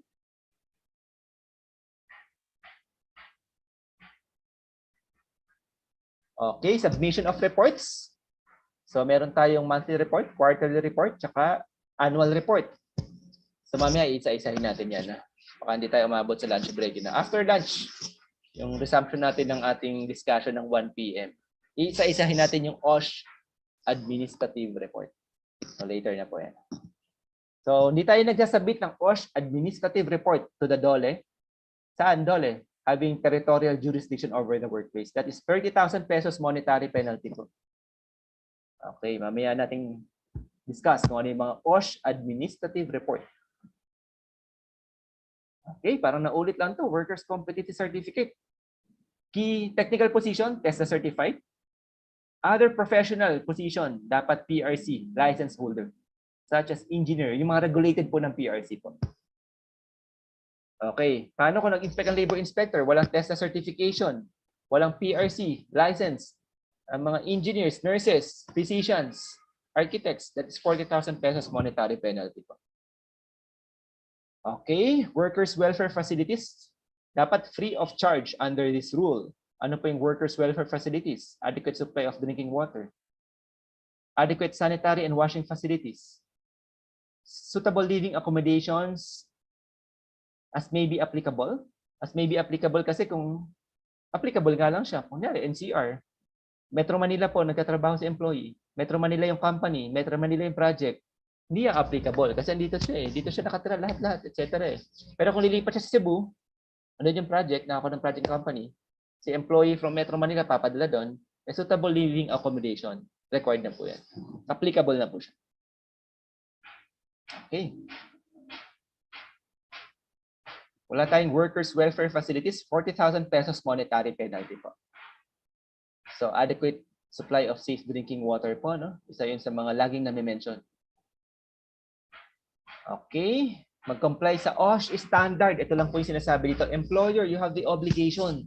You are mandated by this rule to comply with occupational safety and health standards as provided for in the 1978 DOLE OSH standards. Amended po to 1989 as stand corrected po. Okay, OSH program part dapat ng operating expense ng isang employer establishment. Yung compliance natin sa OSH issuances ng DOLE, department orders, OSH regulations, part yan ng business operating cost. Kaya pag nagtayo ka ng business, dapat part ang pag-comply dyan ng inyong business operating cost. Hindi po pwedeng sabihin walang budget sa safety and health, lalo na compliance sa DOLE regulation kasi part dapat yan ng business operating cost. Okay, wala tayong naulit tong safety program ng 40,000 pag wala tayong OSH program monetary penalty. Okay, joint and solidary liability. Ito po yung sa case ni Sir Michael kanina, Toyota, tsaka yung kanyang company, no? Kapag nagkaroon ng accident, indirect employer si Toyota. Ang direct employer, yung company ni Sir Michael, no? At kapag may accident, joint and solidary liability sila. Ibig sabihin, pareho silang may liability. Pero primarily, dapat yung company muna ni Sir Michael bilang as direct employer. Eh, for whatever reason, hindi nakabayad. O tumakbo. For example lang po, hypothetically speaking, Toyota, damay ka na. Sa premises mo nangyari yan, you are considered in the eyes of the law as the indirect employer. Therefore, joint and solidary liable ka. Yun po ang interpretation po dito. Okay, ang DOLE po, ang sinasabi lang dito, merong inspection power sa all establishment. Ang labor inspector pwede mag-visit sa ating workplace establishment any time of the day or the night. Sa gabi naman po, whenever there is work being undertaken. As long na may trabaho sa gabi, pwede po. May isang element, may isang requirement lang po para mag-inspect ang labor inspector. Kailangan may dala silang, okay, parang sa police, bibisita sa bahay natin. Ba? Department Police, order. search warrant pagdating sa police po, no? Search warrant para mag-search sa bahay natin, no? Ang labor inspector naman po, dapat meron silang dalang authority to inspect. Okay. Pag wala pong authority to inspect, pwede natin hindi papasukin. Pag may dalang authority to inspect, papasukin po natin kasi meron po yung criminal sanction kapag hindi natin pinapasok po. DO 183-17, meron pong criminal sanction yan. 3 months to 3 years of imprisonment to responsible party. Okay, yun lang po yun. Okay. Wala pong jurisdiction ang lower court when regarding employer-employee relationship po. DOLE secretary po ang tumatayo diyang korte. So, kayo tayo mag-file ng appeal, whatever, no? Sa Court of Appeals po, tsaka Supreme Court po. Okay, kapag may imminent danger, may work stoppage order, paid po ang employee kapag hindi natin mahanapan ng another task. Kasi ang presumption kapag may imminent danger, fault po yan ng employer. Kaya may imminent danger. In the very first place, obligation niya po and liability and accountability na magbigay, na mag-provide ng free, safe and conducive working environment sa kanyang respective employee. Ito lang po ang sinasabi dito. Okay, pwedeng i-delegate ng labor secretary. Di ba ang DOLE secretary po ang may primary responsibility, authority when it comes to OSH standard implementation. Pero pwede niya pong i-delegate yan sa LGU and other competent government agencies. Okay. Okay. Ang DOLE secretary merong power under Article 5 of the Labor Code. Anong power po yan? Rule-making power. Diba? The Secretary of Labor and Employment shall formulate the necessary rules or implementing rules and regulations to implement the provisions of the Labor Code of the Philippines. Ibig sabihin, any moment, pwede siya maglabas ng implementing rules and regulations to ensure safe working conditions of all. Naka-anchored po yan sa Section 5 or Article 5 of the Labor Code of the Philippines. Okay, ECC, mamaya po topic natin. So okay lang na hindi i-discuss ngayon. May specific topic tayo for ECC, Employees Compensation Claim or Commission. Okay, incentive, kapag may accident, lapit po sa ACC, sa SSS, sa DOLE, meron po silang mga trainings, entrepreneurships, and other assistance na binibigay po para sa ating employer and employee at the same time. Okay, kapag meron po tayong willful failure or refusal to comply dun sa naging findings hit ng labor inspector, okay, that is 100,000 monetary penalty po. Ito po yung administrative penalty po.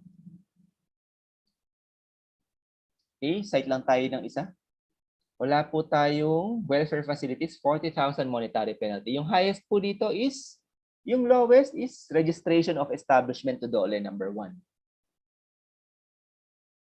Yung highest, 50K. That is compliance sa DOLE issued work stoppage order. Tsaka charging of PPE. Yun po yung highest. Actually, marami. Tatlo yung 50,000 dito. Okay. Please be guided accordingly by Section 29 of DO 198-18. Okay, ito na ulit lang po kanina, no? Pag may failure or refusal to comply with OSH standards, no? that is voluntary na po, magka-apply na po yung monetary penalty. Computerized na daw po ang DOLE, sabi dito. No? Dati hindi po sila computerized, ngayon computerized na po. Okay. Kapag merong part dito na na-declare ng isang competent court as unconstitutional, no? Any part na hindi po affected, in full force and effect pa rin po yun. Hindi po lahat to basura na po, para ganun. Okay, nag-took effect po ang DO 198-18 noong January 24, 2019. Signed by Secretary Silvestre H. Bello III, yung DO 198-18. Of course, yung law, yung OSH law, diba? Senate President and Speaker of Representatives at President of the Philippines ang sign po niya.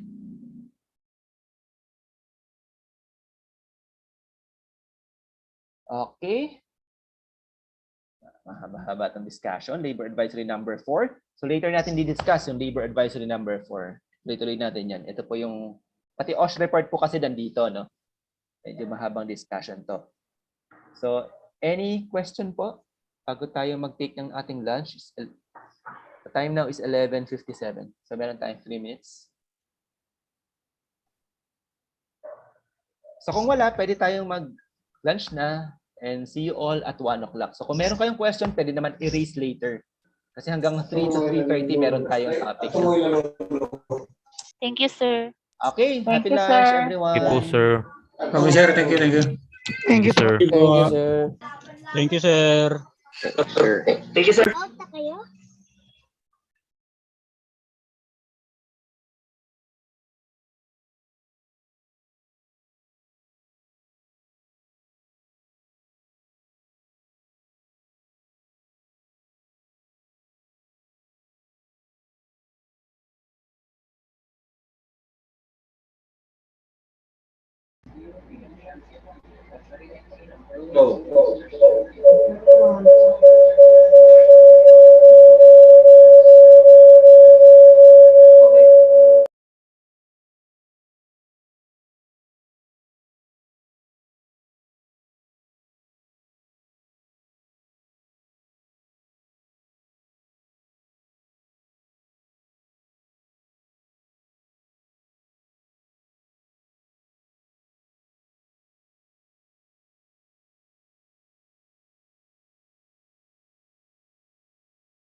Okay, good afternoon, everyone. Afternoon, sir. Okay. Good afternoon, sir. Good afternoon, sir. Turn, sir. So, kamusta po yung ating lunch? Afternoon. Okay naman po. Okay daw, no? Okay, lahat ba tayo, located sa Luzon or Metro Manila? Meron po ba ditong outside Luzon or Metro Manila? Ako, sir, meron, sir, ako. Si Sir Danilo. Sir, saan ka po located, if you don't mind, sir? Caraga, sir, Surigao del Norte. Okay, layo ni sir, no? Kamusta naman po kayo dyan, sir? Sa awa ng Diyos, hindi pa rin nakatikim ng tuloy-tuloy na araw. Maya-maya maulan? lang, umulan. Mga magtatatlong buwan na ito. Ay, grabe dyan, sir. Dito naman tag-init sa Metro Manila, sir. Siguro ilang linggo lang panay-init din, panay-araw lang. So, different weather condition pala tayo, sir. Salitan mo lang yan, sir. Sir. Maya-maya, dito na naman. Diyan na naman ang bagulan. Okay, sir. Ingat ka dyan, sir. Ingat lagi. Thank you, sir. Thank you. Okay. Boss, congratulations in advance.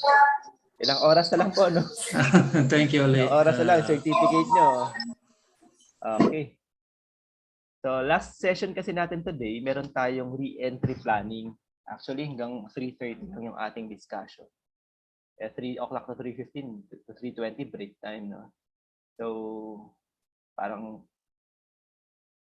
technically speaking, hanggang 3 o'clock ang ating discussion para to pave the way sa ating re-entry planning to form part of our 40-hour training dollar requirement. So any question during our discussion, mag-raise na mag-raise kung meron para right there and then ma-share ko po yung aking opinion or understanding experience regarding sa subject matter. Okay, kanina tapos na tayo sa OSH Law, RA 11058. DO 198-18, ito yung implementing rules and regulations of the OSH Law. Meron naman po tayong Labor Advisory Number 04 Series of 2019. So parang pababa ng pababa, no?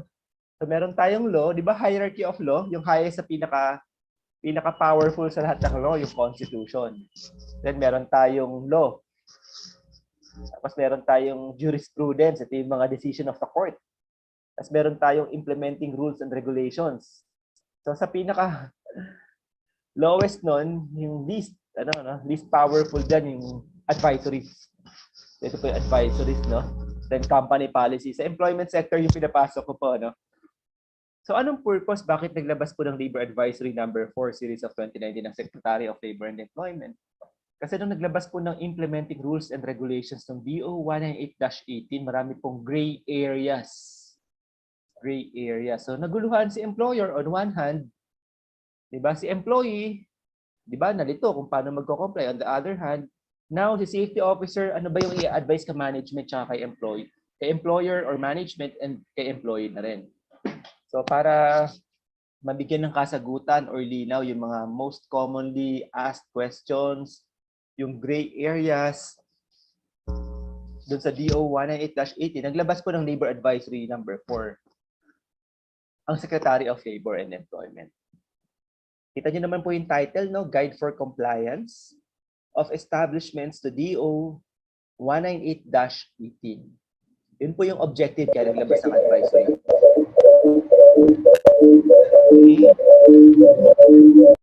May Okay. Yun po ang objective kaya nag-issue ng advisory ang Secretary of Labor and Employment. Okay. Don't forget po sa ating mga may legal parlance po dito, may legal lumaki po sa legal environment, no? HR representative, managers, no?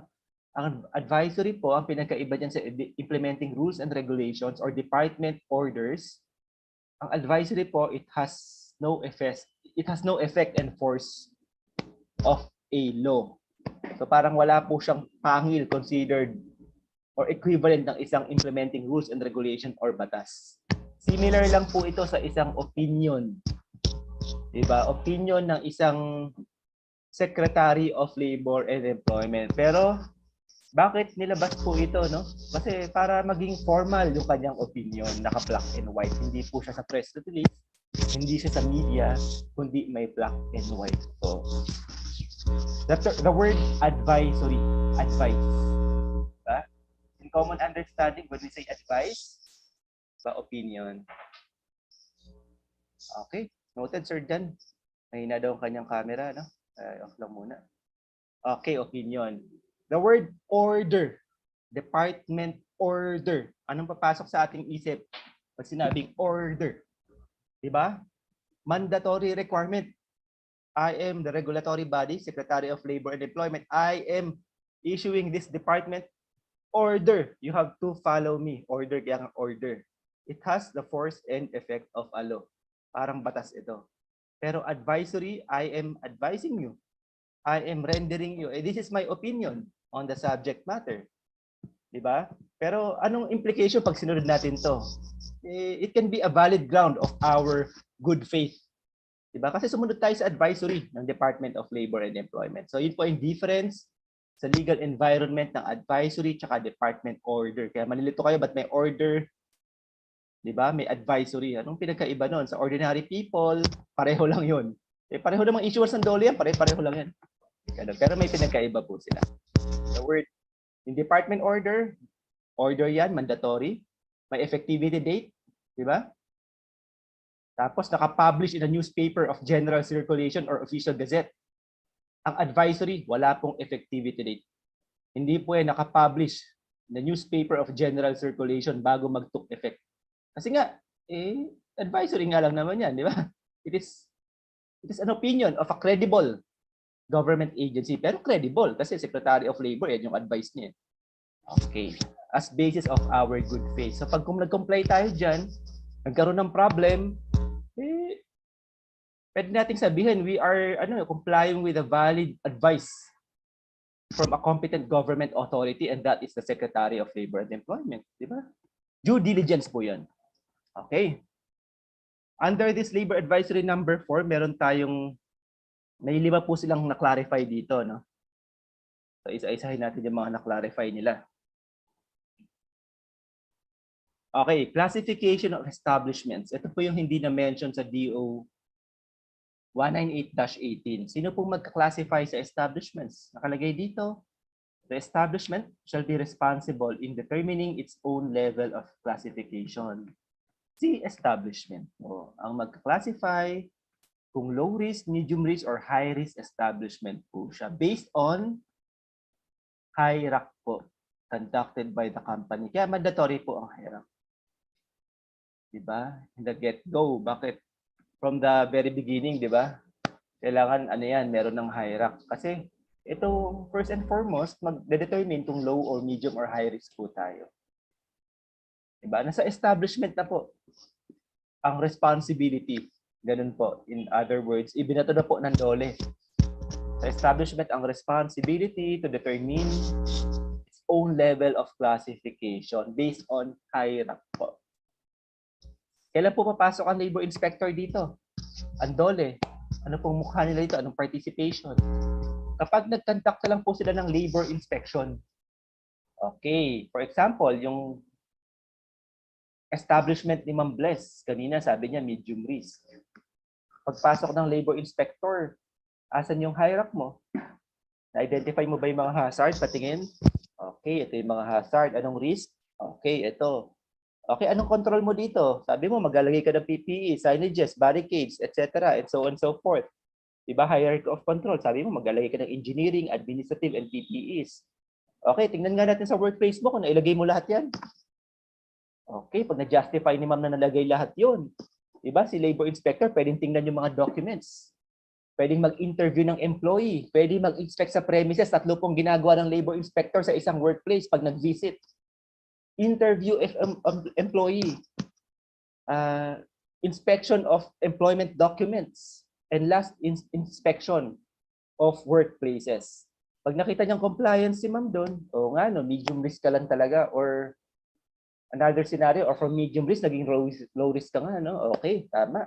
O, dito ko lang i-base kung ano yung mga requirements ng safety officer mo, OH personnel. Okay, very good. Parang ganun lang po yung phase ng Department of Labor and Employment sa ating classification of establishment. So HIRAC po ang magde-determine ng ating risk classification.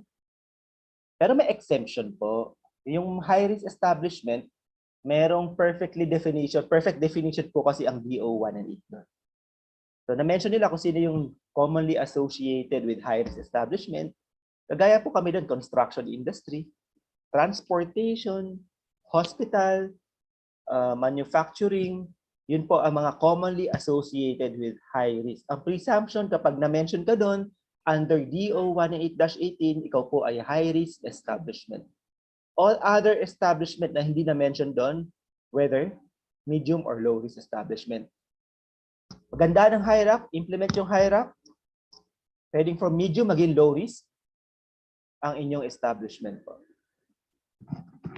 Okay, any question regarding classification of establishments?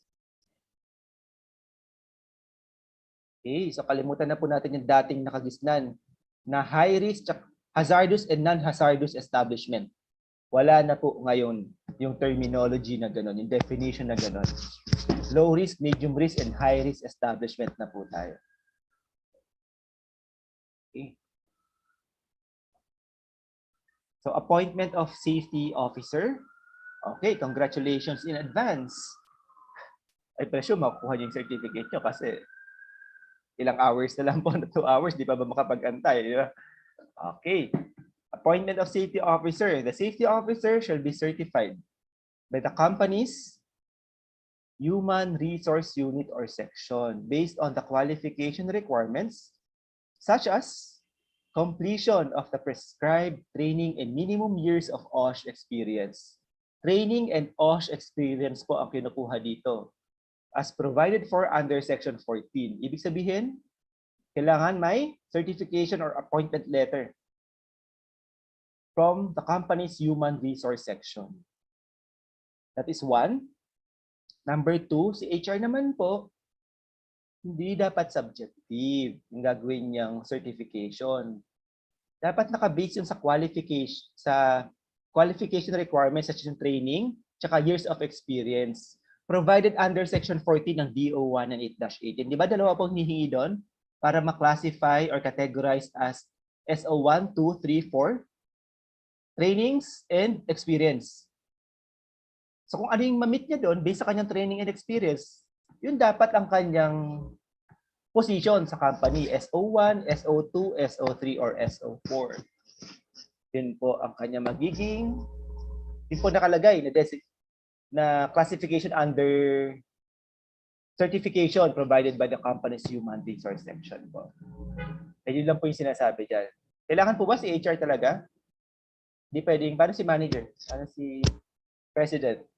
So any responsible company officer naman, ang presumption kasi ng DOLE dito, ang notion nila dito, normally nag-i-issue naman ng certificate of employment is human resource section.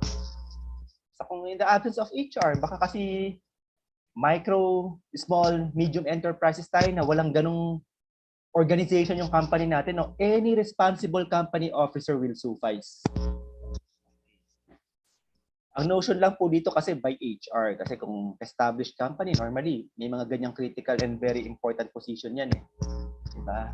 So, meron yan. Pero kung other establishment na wala niyan, any responsible company officer, even immediate supervisor, is considered as employer's representative will suffice na po. Okay. Training and certificate. Training po, ang kailangan ng isang safety officer, tsaka certification by the company's human resource unit or section. Okay, hinahanap po ng labor inspector yan kapag nag-visit sa ating establishment. So baka dyan pa tayo magkaroon ng violation. So wag naman sana, no? Diba? Section 14, letter C. Duties and responsibilities of safety officer or function is to assist government inspector in the conduct of their inspection. So, safety officer, kasama sa labor inspector, kung hahanapan kayo ng certificate at hahanapan kayo ng appointment or certification by the company's human resource section. So, any question regarding safety officer or appointment of safety officer?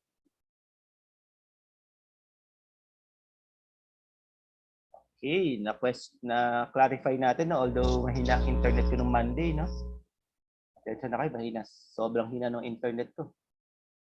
Pero na-clarify naman natin doon na ang safety officer pwedeng may other designation. So, pag hihingi kayo ng opinion to other safety professional, no? Pwedeng magbigay sila ng other opinion nila. Pwedeng on one hand, sasabihin nila hindi. May grupo naman ng safety professional, sasabihin pwede. Pero yung sa akin, sided ako dun sa pwede. Kasi naka-base yun dun sa definition of safety officer mismo, no? Under the rules, no? Na-mention ko noong day 1, di ba? Safety officer is any employee of the company. O employee na. Trained by the DOLE or any DOLE accredited training organization. RBA, nag-training sa RBA.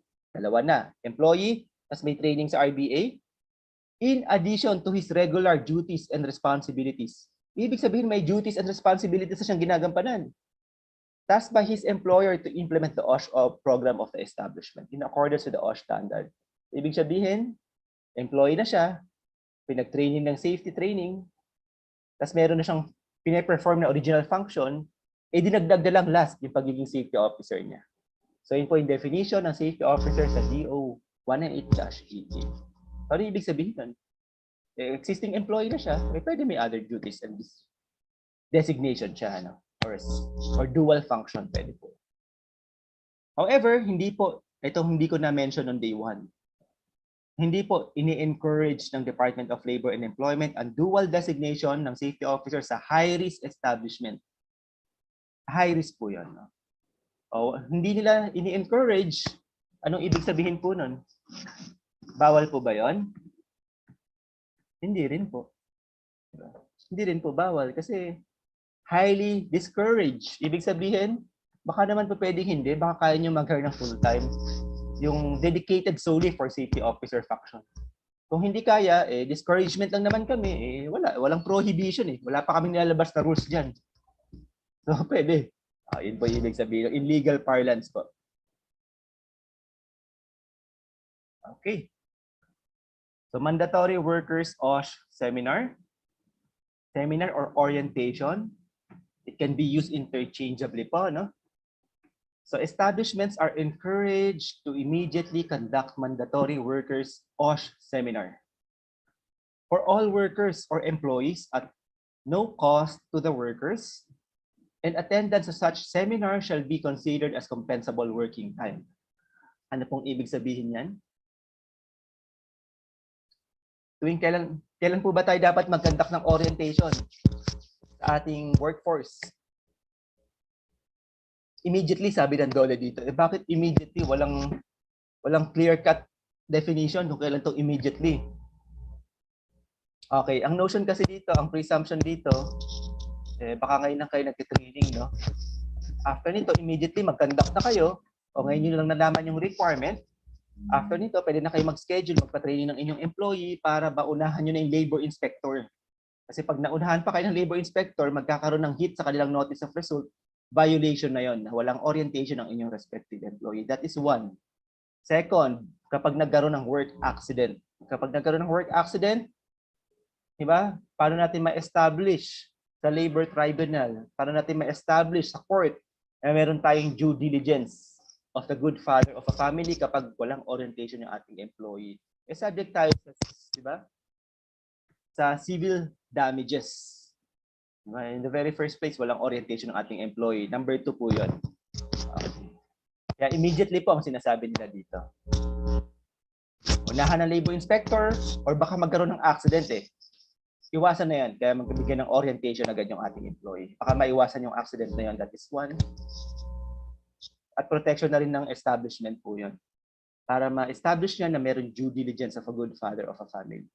Diba? Parang ikaw ang tatay sa inyong bahay. Diba? Responsible father. Tapos may mga anak ka, tuwing aalis ka, bibilinan mo. Diba? Papaalalahanan mo. Yun yung rational po dito. Ito, mga anak, ito yung gagawin nyo. Okay, wala ako sa bahay, 2 araw. Ito yung gagawin nyo. Ito yung dapat gawin at hindi gawin. Ito yung paano yung pag-emergency, ito yung gagawin nyo. Parang ganun po yun. Pirma kayo ng attendance. Kaso sa bahay, hindi naman nangyayari yun. Sa employment, yes. Kasi regulated tayo ng DOLE. No? Okay, parang ganun po yun. ordinary diligence of a good father of a family. Kailangan establish ng employer para pag may accident, absuelto siya. Government mandatory benefits na ang papasok po. Okay. Sino po ang magkakandak ng OSH orientation? Nasagot po to dito. The mandatory workers OSH seminar may be conducted by the safety officer of the establishment or any DOLE accredited or certified OSH practitioner or consultant. Ano pong ibig sabihin yan? Yung OSH seminar, OSH orientation, maaari na ibigay ng safety officer ng establishment at kayo po yun. Pwede. Nasa power nyo na po yun, nasa jurisdiction nyo na, nasa authority nyo na bilang safety officer ng inyong establishment. At kinikilala na kayo ng DOLE as competent yan sa subject matter na yan kasi kaya nga kayo na-issuehan ng certificate of completion. From RBA, di ba? RBA is a DOLE accredited safety training organization. Pero kung ayaw naman, pwedeng kumuha ng external party. Kaya may be conducted ang ginamit dito, hindi shall be conducted. Ibig sabihin, merong option. Pwedeng kumuha ng accredited practitioner or consultant. Parang si Sir Jesse, accredited practitioner. So pwede po yung external party. Basta practitioner or consultant lang po. Hindi pwedeng SO1, 2, 3, 4 lang po na hindi accredited ng Department of Labor and Employment. So ang implication lang naman po niyan, may payment po yan kasi professional fee. Unless kaibigan niyo po yung kukunin niyo, but TY, okay lang yun. Siguro. So yun lang po yun. Pwedeng kayo na, o pwedeng external party as long na OSH practitioner or consultant po yan. Okay. Any question? Mandatory workers OSH seminar, free of charge, compensable working time, at no cost to the employee. Tapos, sino magkakandak? Immediately dapat conducted para maunahan ng labor inspector, maiwasan yung accident. And last, pwedeng kayo po ang mag-conduct or any OSH accredited practitioner or consultant lang po. Okay.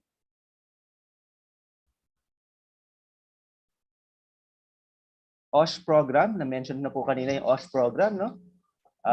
Yung templated form, available po sa website. Ito po, na-mention yung website dito. www.bwc.dole.gov.ph. So, available po yung OSH program templated form. Pwede nyo pong download yan.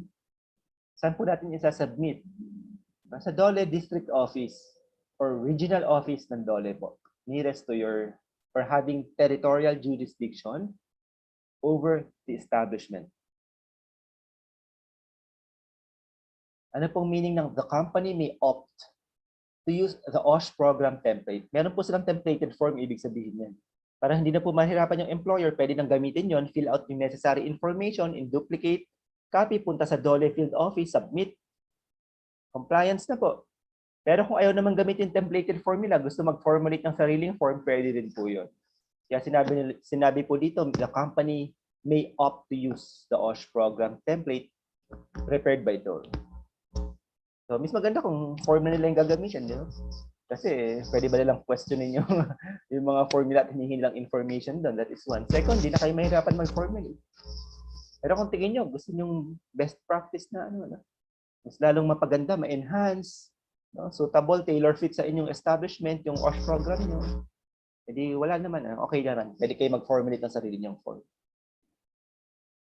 Yung mga nagpapagawa po sa akin ng OSH program, ginagamit ko yung templated form ng DOLE para hindi na ako mahirapan. So may mga establishment po nakikisuyo, papagawa, papasuyo. Diba? May mga kakilala. Okay, that is free of charge na wala pong payment yan. Sa amin naman ni Sir... Okay. Sir Suke, no? Sa construction industry, Sir Carl, no? Para sa construction industry ni Sir Carl. Sa amin naman po, iba yung OSH program namin. Ang tawag sa amin is Construction Safety and Health Program. CSHP. So, ibang application doon. Same, downloadable yung templated form. Pero, sinasubmit po yan sa DOLE for review and approval. So, matagal pa po yung process dyan. At hindi po kami pwedeng mag-start ng construction operation unless meron kaming approved CSHP from the DOLE Regional Office lang po. Regional Office lang kami nagsasubmit. Wala na pong iba. Unlike sa OSH program, pwedeng district, field, or satellite office. So magkaibang form po yan. Isa OSH program, ibang templated form yan. CSHP, Construction Safety and Health Program, ibang templated form po yan. OSH program for all other establishment na hindi po covered ng construction. Covered po ng OSH program. Isang templated form lang po kayo.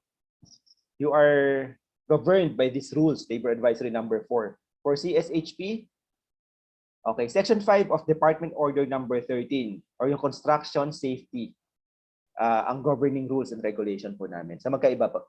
Special po kasi yung construction talaga eh. Dahil sa pagiging highly hazardous nature niya, naglabas ng specific issuances ang Department of Labor and Employment dito. Okay. Okay, may question po sa OSH program? Okay. Para wala. Okay, last. Ito po yung OSH administrative report. Okay. So, isa-isahin natin itong OSH administrative report, no?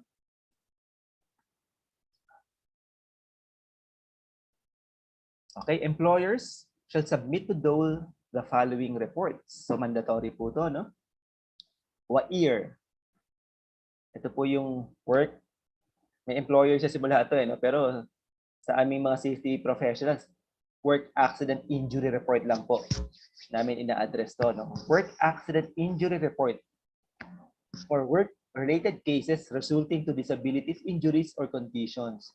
Okay? Ito pong WAIR, again, meron pong available or templated form na available sa official website ng DOLE. Wala na po kayong formulate na sariling form, no? Itong WAIR, kapag merong work accident po, no? Work accident, whether first aider, either first aid case, medical treatment, disability, or even death, nakalagay po sa WAIR natin. So fill out lang po yung mga information nakalagay doon. Name of injured person, nakalagay doon, number 1. Number 1 pala nakalagay doon, name of establishment or name of employer. Address. Third, name of injured person, extent of injury, hospitalization expense if any. And other information na hinihingi doon, fill out lang po natin o lagyan lang natin ng data, no? Or information. Ngayon, kung wala naman pong accident, walang first aid treatment, walang medical treatment, as long na may accident po na at work connected to, no? Kahit nagasgasan, napuwing, inire-report po dito sa WAIR natin eh. Paano kung wala naman pong nangyari? 0 lang po ang lalagay natin for that particular month. 0 lang po. At kailangan po ba natin mag-submit sa DOLE? Yes, with or without accident. So every month or every 30th day of the month, kailangan nagsasubmit po tayo sa DOLE ng WAIR or Work Accident Illness Report. Using yung templated form po nila. Kapag may accident, diba, lagyan lang ng information kung ano yung hinihingi doon sa WAIR form. Kung wala naman pong accident for that month, kasi monthly submission yan, every 30th day of every month. So, 0 lang po ang lalagay natin. 0 lang. Hindi po NA. Yung iba po kasi ginagawa, not applicable. So, sasabihin ng DOLE, pag nakitang NA, bakit NA nilagay mo dyan? Sir, not applicable, wala kami accident. Ibig sabihin, hindi applicable sa yung accident. Hindi, exception ka. Exempted yung company or project mo sa accident. So, yun yung minsan sinasabi ng DOLE, no? Lagay mo 0. 0 lang. Ibig sabihin, wala nangyaring accident lang yan. 0 data ka. Okay. Again, tuwing kailan mag-submit yan? Every 30th day of the month. So, ngayon is February. February 28, pinaka-last day. So, yun na yung last day nun. February 28. So, dapat mag-submit tayo sa February 28. So, for succeeding months na merong 31 and 30, every 30.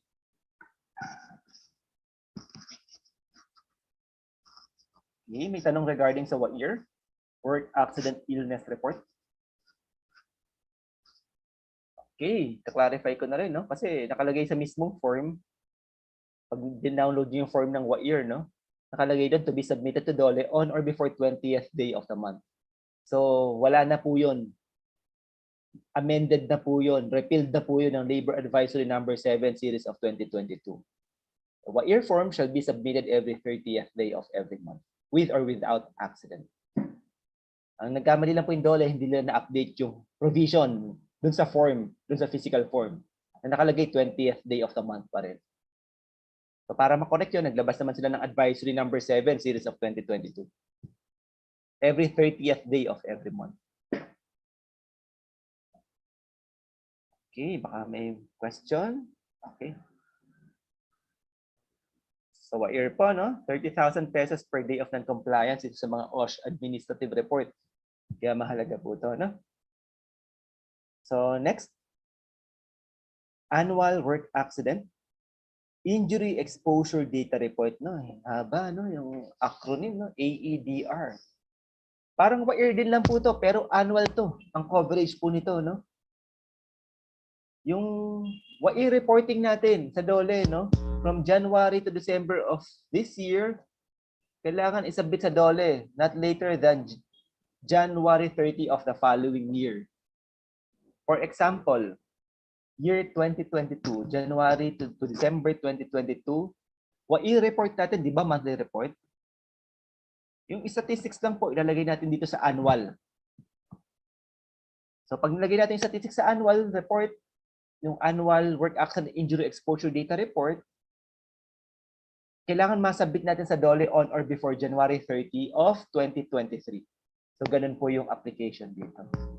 So kung wala po tayong nasubmit ng January to December 2022, yung coverage niya, this January 30, not later than, so violation po yun. Wala tayong annual work accident injury exposure data report or AEDR submitted to DOLE with or without accident cases po, no? Same application, same analogy sa WAIR po, with or without accident. Mag-submit po niya.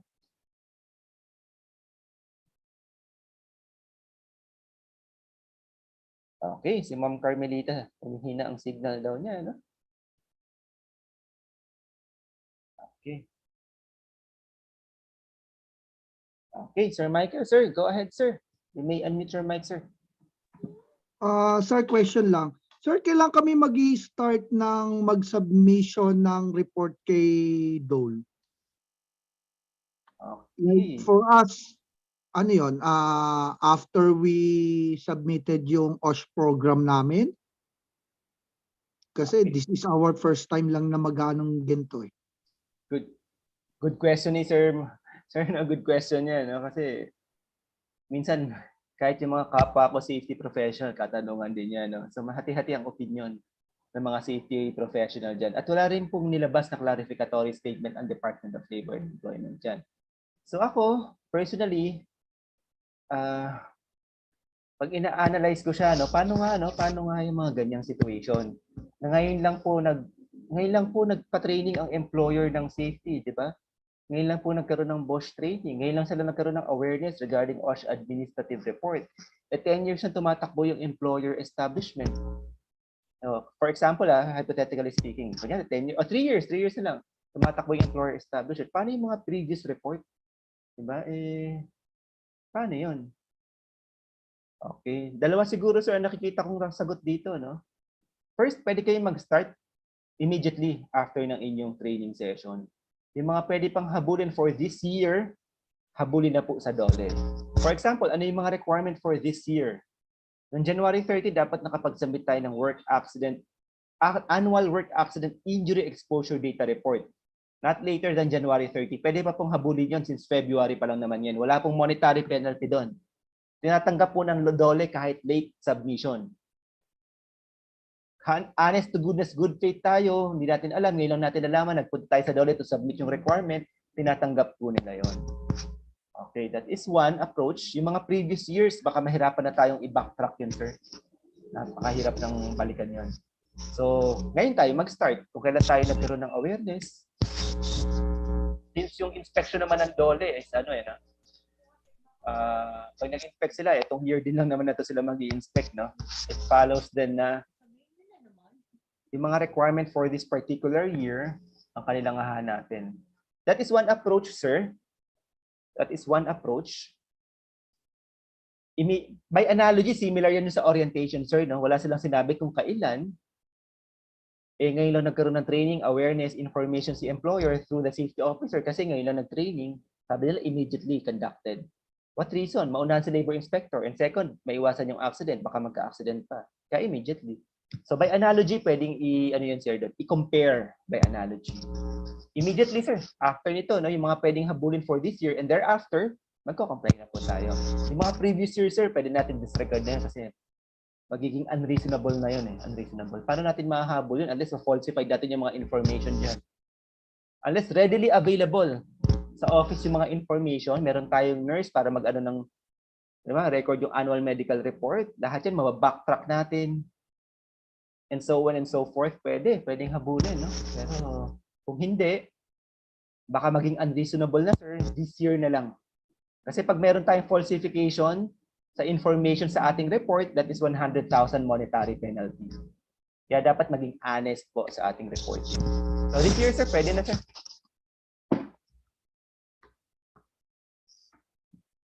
Okay, Sir Michael, do you have any follow-up questions, sir? Thank you, sir. Thank you. Okay. So may nag-raise po kanina ng hand, no? May unmute your mic po. Nawala kasi. Okay, sino po ba yan? Okay. So good question, no? May isa pang approach actually doon, no? Pwedeng, kasi ang retention period ng employment document is 3 years. So paano natin mababalikan yung 3 years back na data information natin, no? Ang hirap yun eh. Kaya hindi ko siya sinasuggest. Baka lalabas doon. Una, baka hindi natanggapin ng DOLE, napakatagal na. Year 2018, 2019, ba't ngayon mo lang isasubmit? Pero ngayon lang po ako nagkaroon ng training, that is one. Kung tanggapin man nila, baka hindi na reliable yung mga information na nakuha nyo, yung mga nag-gather yung, diba, data sa inyong workplace establishment. Baka maging subject pa nga kayo dun sa misrepresentation sa material information sa inyong OSH administrative report. At kapag may misrepresentation po, di ba, ibig sabihin nag-falsify ka ng mga information dyan, no, gawa-gawa, para mag-comply lang sa OSH report o nagpapogi, 100K po monetary penalty po yun. Kaya hindi ko po ina-advise yun. Okay.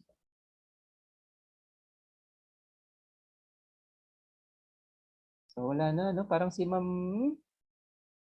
Wait pa. May nag-raise ng hands. Nina. Okay. Ma'am Jedida, parang kayo po yun. Natin that. Parang wala, no? Ay, ma'am, nag-raise po ba kayo ng hand? Okay. Thank you, ma'am. Okay. So next, annual medical report. Okay. Ano yung templated form again, no? Ng DOLE po ito. Available sa kanilang website. Similar lang po yan sa mga naunang OSH administrative report na na-mention ko po. Ang difference lang po, ang submission nito on or before March 31. Following the covered year. For example, yung year 2022, meron tayong January to December. Medical activities. Ano po yung mga medical activities natin dyan? Yung mga employee na nagkaroon ng illness, ailment, diseases sa inyong respective workplace. Ano yung mga diseases na yon? Yung number, for example, sore eyes. Ilan nagpa-check na may sore eyes sa inyong nurses? Number lang po ang kinukuha is statistics. Ilang beses po kayo nag-conduct ng annual physical examination at ilang employee po yun? For example, no? Ilang employee po yun? Yun lang po yung mga information na nilalagay po doon sa annual medical report. Numbers lang po. At yung mga naging medical activities natin for that particular covered year. At from January to December, ang submission yan every or not later than March of the following year po. So this March 31, dapat nakapag-submit na tayo on or before to the DOLE po, no?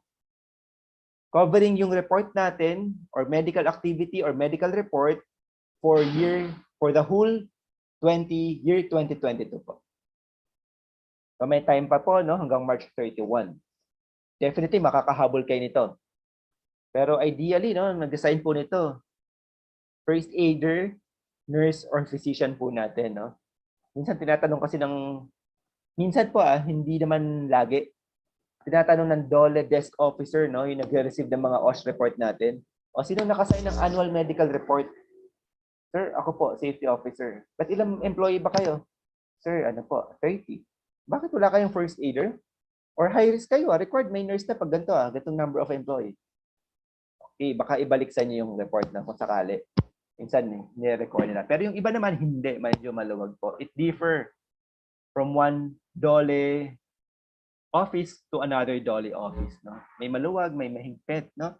Yung iba, tinatanggap. Pero pag nag-inspect ng labor inspector, wala daw nurse yan. No? Pakicheck na lang. Parang gano'n. Tinatanggap pa rin yung report. So best practice, pirmado ng ating at least first aider man lang. Kung wala talaga, no?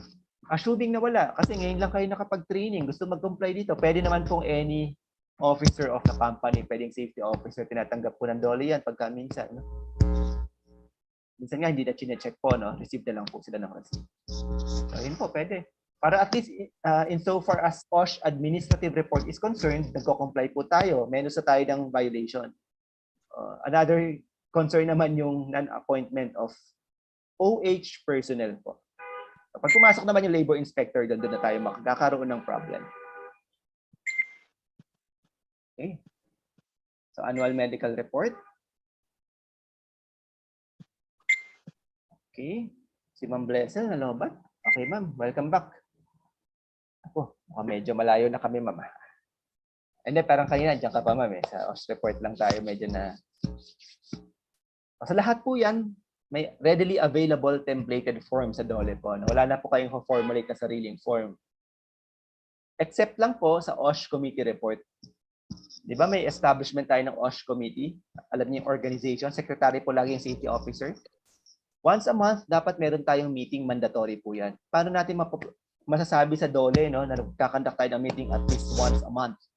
Isa po hinihingi nila dyan, merong minutes of meeting at may attendance. At yung minutes of meeting at yung attendance, sinasubmit po yan sa DOLE on at least on a quarterly basis. So once every quarter. So 3 report po dala natin dyan. Kasi monthly meeting, January, February, March, isasubmit po natin yan sabay-sabay on a quarter or quarterly basis po. Theoretically speaking, at least naman yon. Pero best practice po, itong sasabihin ko, no? At once a month, pwede na po, sabay na natin sa ating work accident illness report sa DOLE. Pwede natin isabay doon, no? Para hindi nawawala yung mga minutes of meeting natin. Minsan nakakaligtaan. Nawawala sa, di ba, sa ating file. Masabit na rin natin kasabay ng work accident illness report since monthly meeting din naman yan.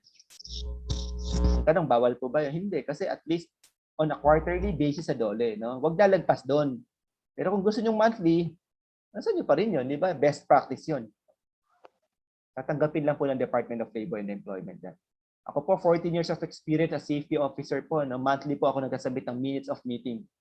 Tinatanggap po yan. No? Never ko pa po nagawa yung quarterly submission.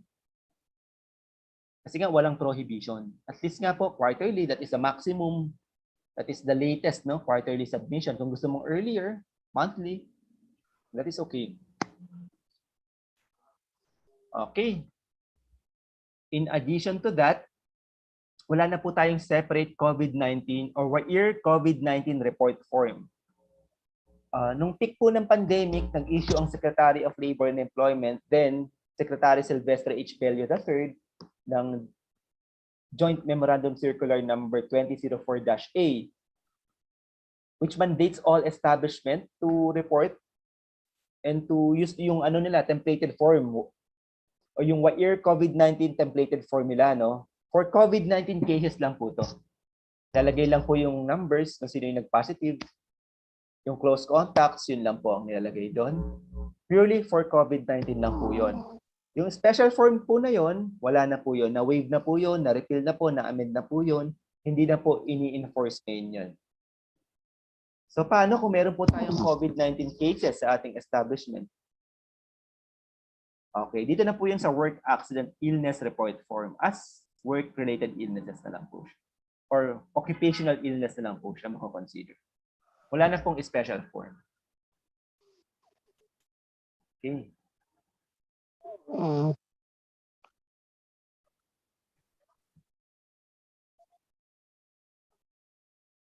Okay. Ito naman po yung last. For work accident cases, kapag serious injuries naman po, ibig sabihin merong disability na po. within 24 hours or kinabukasan hindi nakabalik si employee due to work-related accident, injury, or illnesses. Na accident, nagkaroon ng injury o nagkasakit at work-related po yun, o nagkaroon ng death, reportable po ito sa DOLE. Sa nearest DOLE within 24 hours po. Using the fastest means of communication whichever is available. So, ibig sabihin yan, pwedeng telephone call, pwedeng email, pwedeng official letter, pwedeng magpadala ng tao doon sa DOLE to report na mayroong accident sa aming establishment. Kayo ang DOLE may jurisdiction sa amin, notify po namin kayo. Pwede yun. So, using the fastest means of communication whichever is available. Pero magiging suggestion ko kung gustong mabilisan, dapat meron tayong black and white dyan, no, na talagang nag-prove, magkaroon tayo, may establish nyo na nag-report talaga kayo sa DOLE, at least email man lang, no? Email at least. Pwedeng i-deny kasi pag verbal lang po. No? Wala naman kaming natanggap. O yung inutusan nyo, baka naman, yes po ma'am sir, nag-report na po ako sa DOLE. Actually, parang nagkape lang pala sa kanto. No? Wala namang black and white. No? Wala namang receiving sa DOLE. So, for your own protection, email, or merong letter correspondence, physical letter, na nag-report kayo sa kanila. 24 hours po yan kapag disability or deaths po.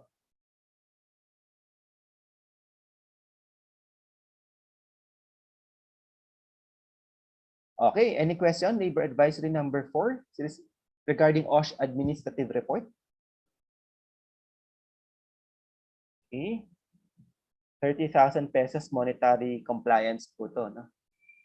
30,000 pesos administrative penalty. Okay. Haba talaga yung legislation part. Yung pinakamahaba sa lahat ng topic po dito sa 40-hour session natin is legislation.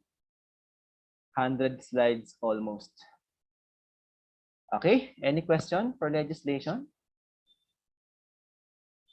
Okay, calling once, twice, thrice. If there are none, okay. Proceed na po ako sa next topic po natin. No? Okay. For a few minutes po habang inaayos ko po yung next topic.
Okay.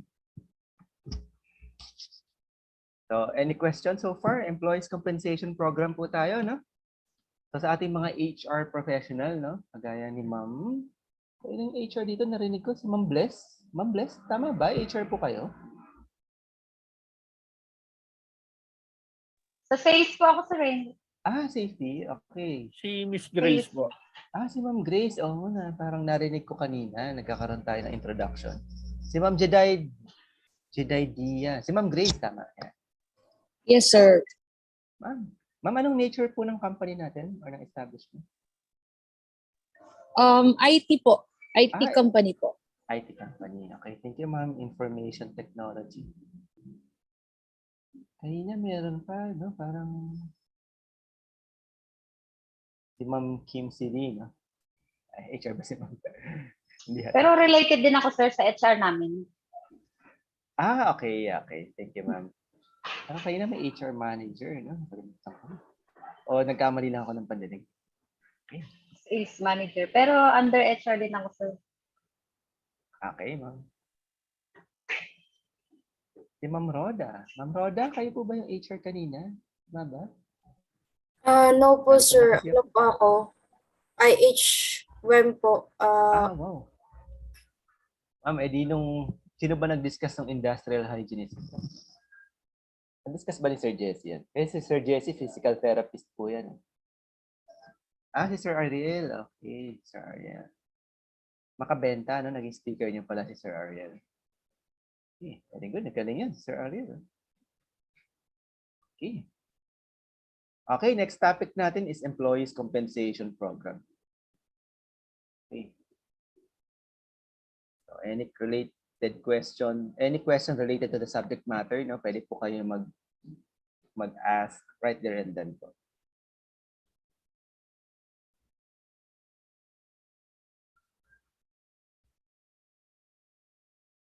Okay, hindi na discuss. So, Employees Compensation Commission po or program, isa po itong social welfare benefits, no? Isa po itong government mandatory social welfare benefits. Ang purpose, intent, and objective po nito is to provide compensation to employees who suffered a work-connected contingency or accident po or illness, no? As long na merong work connectivity sa accident, injury, diseases, or illnesses, at si worker is unable to perform work at naapektuhan yung kanyang compensation or income, ito na po ang purpose. Dito na po pumapasok sa Employees Compensation Commission. O yung program niya, Employees Compensation Program. So ano pa rin po ito, no? Under ng umbrella ng Department of Labor and Employment. Pero for for policy coordination lang po sila, no? So parang ridership po ito. Ridership sa social security system natin. 'Di ba may benefits tayo under the SSS law? So ang administering agency po kasi ng ECC is SSS. Lahat ng transaction natin doon po dumadaan, contribution doon dumadaan ni employer, at sila po nag-a-administer nitong Employees Compensation Program. Okay? Si ECC po, o yung program itself, para po silang ridership sa SSS. Kasi in addition sa benefit na pwedeng makuha ni employee sa SSS, meron pa pong makukuha sa ECC at magkaiba pong benefit yun, ha? As long na ma-prove ni employee na merong work connectivity sa kanyang injury, accident, or illness po. So work-connected lang po. Pag hindi work-connected yung accident, injury, or illness, hindi po siya covered ng Employees Compensation Program. Maaring sa SSS, makakuha tayo ng benefits. Pero sa ECC po, hindi. Kailangan work-connected po yung injury, disease, or ailment, or disability ng ating employee po. So parang meron lang po tayong background, no? Parang ridership lang po to. Para tayong kumuha ng private insurance na wala naman datihang provisions dito sa education, for example. Kumuha tayo ng Yung insurance natin, kumuha ng another insurance company at magdadagdag po tayo ng konting premium para may educational insurance na tayo. O, parang ganun lang po yun. Ridership lang po sila sa SSS. Naki-ride para mas more benefit na pwedeng makuha yung ating employee. Dahil nga, sabi ng Department of Labor and Employment, no? Sabi ng Employees Compensation Commission, diba? Work contingency prevention is not a 100% guarantee against work-connected sickness, injury, or death. Meron po tayong unsafe act na 88%, unsafe condition na 10%, meron po tayong 2% na act of God, di ba? Unsafe act plus unsafe condition, preventable po ito, naiiwasan to according sa studies ni H.W. Heinrich. Pero yung 2% na act of God, act of nature, force majeure or fortuitous event, depende kung anong more ano kayo, mas magandang gamitin para sa inyo, no? Unpreventable daw po 'yon. Kaya kahit anong pag-iingat natin, maaari pa rin po magkaroon ng work accident po. Kaya dito po pumapasok ang Employees Compensation Program. Kapag meron na po tayong work sickness, injury, or death po. So, bakit ko nasasabi to? No? Magkakandak tayo ng OSH orientation sa ating employee. So, na-mention din po natin sa kanila itong mga benefits under the Social Welfare Benefits provision ng ating labor code or PD 626. So, ECC or ECP, Employees Compensation Commission, ito yung commission, ito yung government organization, no? Na nag-oversee ng ECP. Yung ECP po, ito yung programa nila, no? So, designed to provide employees. Yung employee po natin and their families. Yung families, bakit? Kapag nagkaroon ng fatality or death, di ba? Yung beneficiary po natin makukuha, yung families natin, income benefits and medical and other benefits in the event. Please take note, naka-underline po dito, no? In the event of kung kailan na makakuha ng benefit dito, pag may work-connected sickness, injury, or death. Work-connected. Pag wala lang kinalaman sa trabaho yung sickness, injury, or death, hindi tayo nag-perform ng work, hindi po tayo makakakuha ng benefits under the ECC or ECP. Okay, compensable diseases. Ito yung ailment, sickness. Not any disease is compensable. Hindi naman daw po lahat compensable, sabi dito. So, only diseases caused by work na may kinalaman sa trabaho kaya nagkasakit or yung working environment ang naging cause kaya nagkaroon ng sakit ang ating employee is compensable. At meron din pong list na nilabas ang ECC po, no? Ito yung 33 list of occupational diseases. Available po yan sa kanilang official website. Napakarami niyan para ilagay po kasi dito, no? Baka abutin tayo ng half day para discuss isa-isa yan, no? So, mahaba po yan. Marami po yan. Ano po yung mga general 33 occupational diseases, no? Na compensable under the Presidential Decree number 626 po, no? Pero kung merong disease po, ito po yung silent provisions nun. Kung merong disease no, hindi covered doon sa list of 33 occupational disease, pwede pa rin po makakuha ng compensation sa ACC. Basta mapatunayan lang ng employee yung kanyang disease, is work connected o yung reason kaya nakuha niya yung disease is dahil sa kanyang work environment condition. For example, di ba, mason siya, nag-grinder siya, nagkaroon siya ng lung cancer or asthma. For example lang, hypothetically speaking, hindi siya nakalagay sa list of 33 occupational diseases. Ibig ba sabihin nun, hindi na compensable yung kanyang disease, yung asthma or lung cancer? Hindi po, patunayan niyang may work connectivity yun. At may causal connection sa kanyang work environment. Paano niya mapapatunayan? Asan yung employment contract niya? Na-designated siya as masonry work. Yun yung primary function niya, masonry work. So, ano ibig sabihin nun? Nag-handle siya ng, di ba, konkreto. Pag konkreto, silica dust yan eh. Ang primary effect din sa ating health is, di ba, asthma, lung cancer. No, yun, may establish na doon. Ito, actually, 10 years ako sa company, ito, mason ako, pintas ko, no? For example, no? Pakita lang niyang ganun, maaaring makakuha siya ng compensation under the ECP po. Basta may causal connection sa ating work environment. Okay, ito po yung sinasabi dito, no? Basta connected sa work or may causal connection sa working environment, maaaring compensable yung disease po ng isang employee po in case of work ailment or diseases po. So compensability of injury. Okay. Okay. Yun po insofar as illness, ailment, sickness is concerned. Ito naman po is injury naman po ang pinag-uusapan natin. May bodily harm. Diba? Nagkaroon ng accident at may injury. For the injury and the resulting disability or death to be compensable, the injury must be the result of an accident arising out of or in the course of employment. Dapat yung injury, work-connected at may relationship sa work niya. May relationship sa official function niya. Eh, paano natin ma-establish yung phrase na arising out of or in the course of employment na parang technical, na parang ang legal law, pang lawyer yata itong mga to, mahirap maintindihan, no? So, arising out of or in the course of employment. So, na-clarify po yan ng Employees Compensation Commission. So, ito po yung mga provisions na maaring ma-classified as or under ng parameters ng arising out of or in the course of employment. Okay.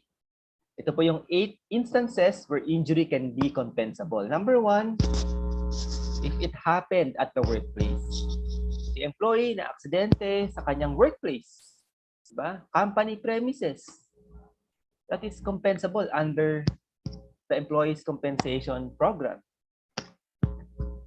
Happened while performing official function, no? Wala nga sa workplace.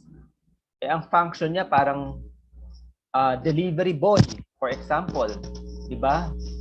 Sa public road, nagkaroon ng contingency dahil yun ang instruction sa kanya ng kanyang manager or immediate supervisor. I-deliver mo to from point A to point B na aksidente sa public road. Diba? That is accident happened while performing official function. Yun yung function niya talaga to deliver goods and products and services. Number 3, outside of workplace, but performing an order of his employer. No? By analogy, similar sa number 2. Okay, nasa grocery store, for example. No? Walang kinalaman sa kanyang official function, number 1. Number 2, hindi na nangyari sa kanyang workplace. Pero pumunta si division manager. Okay, meron kaming ano dito, general meeting, kami mga managerial employee. Okay, rank and file, pwede ka bang bumili sa grocery ng refreshment namin o snacks para sa meeting namin today? It will take us 3 hours sa meeting. Okay, ito yung money. Then nagkaroon ng work contingency. Nagkaroon ng contingency dun sa grocery, for example, no, na accident si worker or si employee. That is compensable under the ECP. Why? Because performing an order of his employer. Okay. So any employee holding managerial position is considered as the alter ego of the employer. Parang employer na rin po yan, no? Hindi lang po managerial employee. Cover din po dito yung mga immediate supervisor. Bakit po may hierarchy tayo sa ating workplaces? Bakit may organization?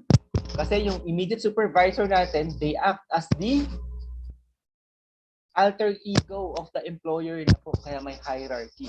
Okay, in good faith, na utusan ng immediate supervisor, o bumili ka, may meeting. Okay, that is compensable under the ECP kapag may contingency po. Number 4. Ito po yung when going to or coming from work. Aba, insured na po pala tayo under the ECP, no? O yung ating employee. Kapag papunta sa trabaho o pauwi sa kanilang tahanan galing sa trabaho.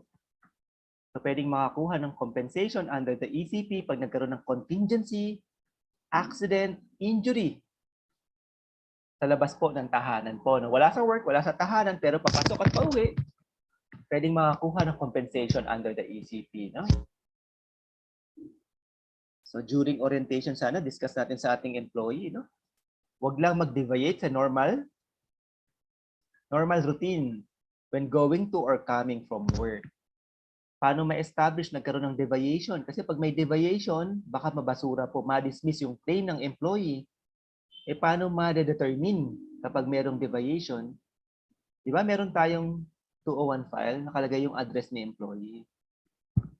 Kaya best practice nga po yung ating HR personnel, di ba? From time to time, nagpapa-update ng kanilang address, no? That is one. But if that is not possible, no? Kasi hundreds, thousands of employees, paano mo naman laging i-update yan, no? Di ba, merong instruction through company memo, company policy, company practice, o naka-incorporated sa employment contract na, di ba, na responsibility ni employee whenever there is changes sa kanyang personal address and information to notify the company's human resource unit or section. Kasi isa din po yan pag nagkaroon ng accident, no? Kaya naka-registered sa kanyang 201 file is Makati, na-aksidente siya sa Pasay. Ang location ng kanyang workplace is Makati din. Bakit ganun? Ang layo. Diba? Possible mabasura yung kanyang, o ma-dismiss yung kanyang benefit under the Employees Compensation Program. So may deviation sa kanyang going to or coming from work. Paano malalaman yun? Pag sa outside premises nangyari yan, di ba? May police report, isang requirement yan. Kung within barangay territorial jurisdiction, pwedeng barangay report. Malalaman kung saan nangyari yung accident. Okay.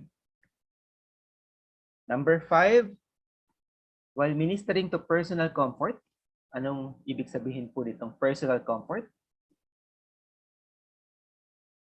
Okay, for example, lunch break. Hindi naman tayo nag-perform ng official function pag lunch break, di ba? Ano natin yan? Personal time ang lunch break. Okay, kaya nga non-compensable yan, no? Pwede natin gawin dun sa 1 hour na yun, lahat ng gusto natin gawin. For example, nag-take ng lunch, that is personal comfort, no? Ministering to personal comfort. At nagkaroon ng accident, contingency. That is compensable under the ECP.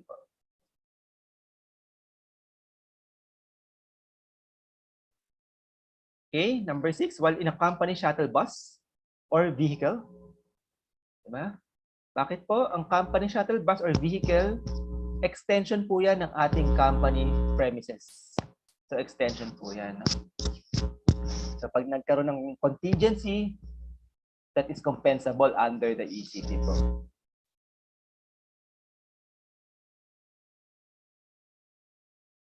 Okay. 7, during a company-sponsored activity. Meron po ba kayong outing? Christmas party. Company trainings. Nagkaroon ng contingency that is compensable under the ECP. Company-sponsored activity, no? Compensable po siya. Okay. And number 8, yung last, death of an employee due to assault. Okay. Ang extreme example po dito is ano no? Nag-work tayo sa ating establishment. Okay, extreme. Okay. Kunyari, love triangle. It has nothing to do with the work, no? Love triangle, no? Nag-work tayo, nasa office na tayo, working hours. Tapos no? Pumasok doon yung boyfriend ng ating ng ating isang employee doon, nalaman na meron kayong relationship, binaril.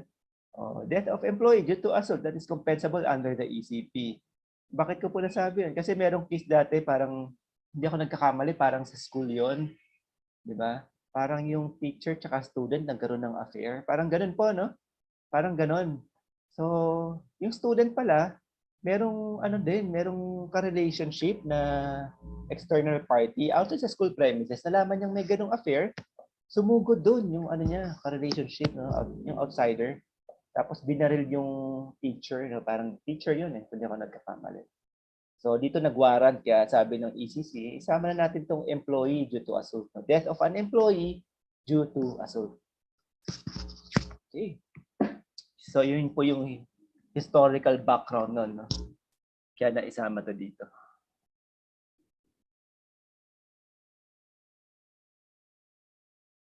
Okay. Okay, kung present lahat yung 4 na yon or isa doon, that is compensable under the ECP. Diba? Happen at the workplace, company-sponsored event, ministering to personal comfort, following instruction of immediate supervisor or employer. Pag nangyari yun, o isa doon, no, present doon, nagkaroon ng work accident, compensable yun under the ECP. Work-connected daw yun, in other words. Pero, merong exception to the rules. Kapag present naman po itong excepting circumstances, kahit present yung mga provisions doon under number 1 to 8, arising out of in the course of employment, dismiss po ang entitlement ng employee under the ECP. Number 1 is intoxication. What is intoxication? Under the influence of alcohol or prohibited drugs. Okay, happen at the workplace nga. Following instruction of immediate supervisor, pero intoxicated pala siya. No? Nakita sa investigation, nangyari sa labas. No?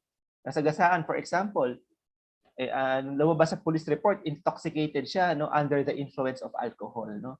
Under the ECP, dismiss ang kanyang entitlement or benefits. Intoxicated siya eh. Accepting circumstances po yan. Eh, naging pabaya siya, no? Naging negligent sa kanyang tungkulin. No? Second, notorious negligence. Diba? Kung intentionally ayaw niyang sumunod o naging pabaya siya sa kanyang sariling kaligtasan, no? Despite reminder, instruction of the employer, eh, maaring ma-dismiss ang kanyang entitlement sa ECP po. For example, huwag dumaan dito. May signages, may barricade. Eh, gusto niya dumaan para shortcut, no? O talaga matigas ang ulo niya, no? Para, parang, no? Magkaroon lang ng thrill, di ba? Nagkaroon ng, na-aksidente siya doon, eh? That is notorious negligence, no? Last, willful intent to injure oneself or another. Kapag intentionally gusto mong saktan ng sarili niya para makapag-claim sa ECP, eh, basura po yan kasi may willful intent to injure oneself. Or another naman, ibig sabihin nun,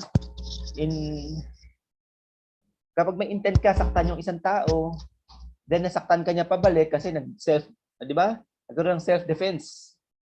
Yung other party, nasaktan ka at ikaw na-injure, hindi ka makakuha ng claim sa ECP po. Kasi you have willful to intent to injure another person. In so doing, ikaw naman yung na-aksidente. No? O kaya pag suntok mo kunwari, no? Hindi mo na monitor yung balance mo, nalaglag ka sa lower floor.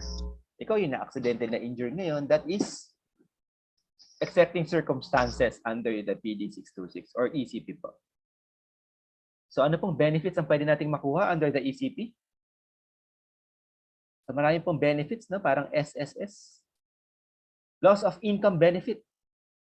Nawalan tayo ng income, pwedeng makakuha ng benefit under the ECP. Medical benefits, pwede rin po. Carers allowance, death benefits, and rehabilitation services. Ito po ang Employees Compensation Program benefits na pwede nating makuha sa ECP. Pero ang filing sa SSS, loss of income benefit, okay, magkano na po ba ito? Sino po bang nag-file ng benefit under the SSS? Ang filing, sir, sa SSS, so parehas lang yan sa ECC. Yes po, ma'am. Yes po. Sino po ba ito? Hindi ko makita. Okay. Nakapag-file na po kayo, ma'am, sa SSS? Natry na po namin. Oo, marami na po nakapag-claim dyan. Okay. Ano pong sickness, ma'am, or injury? Sir, actually, yung na-COVID positive, naka-claim din kami dyan eh. Oo nga, maraming nagsasabi nakapag-claim sila ng COVID. Nakapag-claim po kami dyan. Depende lang sa required na day quarantine. Okay. No, very good, ma'am. Very good. Sa SSS ang filing nito, ma'am, no? SSS. Yes po, yes.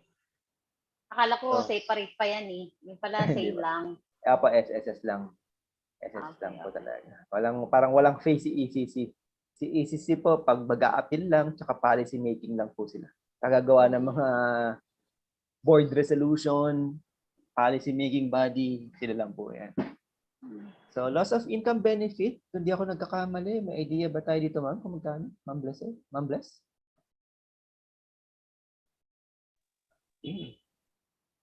Sa ngayon, wala pa naman, sir. Wala, no? Hmm. Okay. Nag-research ako kagabi, parang nakita ko kasi maximum daw 200. Minimum is 200 pesos and maximum is 480 pesos. Yun yung nabasa ko. Hindi ko alam kasi kung updated yun. So, ito po yung executive order na issue ni former President Rodrigo Duterte po. In year 2018, kung di po ako nagkakamali, 2018 or 2019.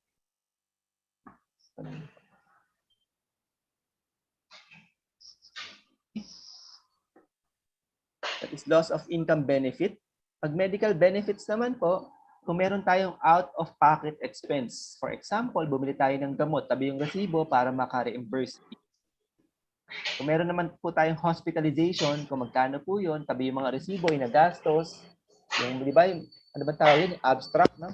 Kung meron nun, yung mga receipt, tabi natin, no, para makapag-reimburse sa ECC po. So, hindi naman po 100% na re-reimburse nila, meron po lang certain amount na pwedeng ma-reimburse sa kanila, no? Sir, paano pag yung sa company to pag yung company, gusto lang ng company magpa-medical. Ipa-check yung mga employee bago mag-start sa work. So, mandatory ba yun or hindi naman? Kumbaga, tapos yung mga gamot, if ever na may high blood, may kumbaga mga dati nang may ganon pero hindi sila naggagamot, then na-discover ng company na meron pala silang ganon, binilhan ng company ng gamot, and then in-stop nila nung naubos ng binigay ng company. May pananagutan ba ang company if ever na magkaroon sila ng doon? Ng critical condition? Okay, Ma'am Bless. Thank you for your question. Yung una, ma'am, yung nalito ako eh. Parang dalawa yung question kasi ni ma'am. Yung first, ano nga pa ulit yun? Yung magpapa-medical. Pero hindi. Okay. Gusto lang ng company. Okay. Okay. Ang tanong kung merong legal standing si company to force his or her employee to undergo medical examination at the expense of the employee or management, no? Parang gano'n. Yes po. Okay. So, meron tayong requirement kasi under Rule 1960, ma'am, of the Occupational Safety and Health Standard. So, under Rule 1960, meron pong mandatory medical examination. So, ito po yung tinatawag natin na APE or yung Annual Physical Examination. So, under APE, Rule 1960 of the OSH Standard, yung APE po is mandatory at least once a year. Kaya nga po annual physical examination. So ang tanong, who will shoulder the cost? Ang nakalagay po doon, okay, since it is compliance to DOLE regulatory requirement, the cost shouldered by the employer because that is part of compliance to government regulatory requirement. So yun po, kapag employee na po si employee, may annual physical examination. Kahit sir, existing na sakit na nila yon? Ngayon, yung kung meron siyang existing na sakit, tapos it affect na yung kanyang day-to-day function. For example, meron na siyang sakit, may ailment siya or sickness.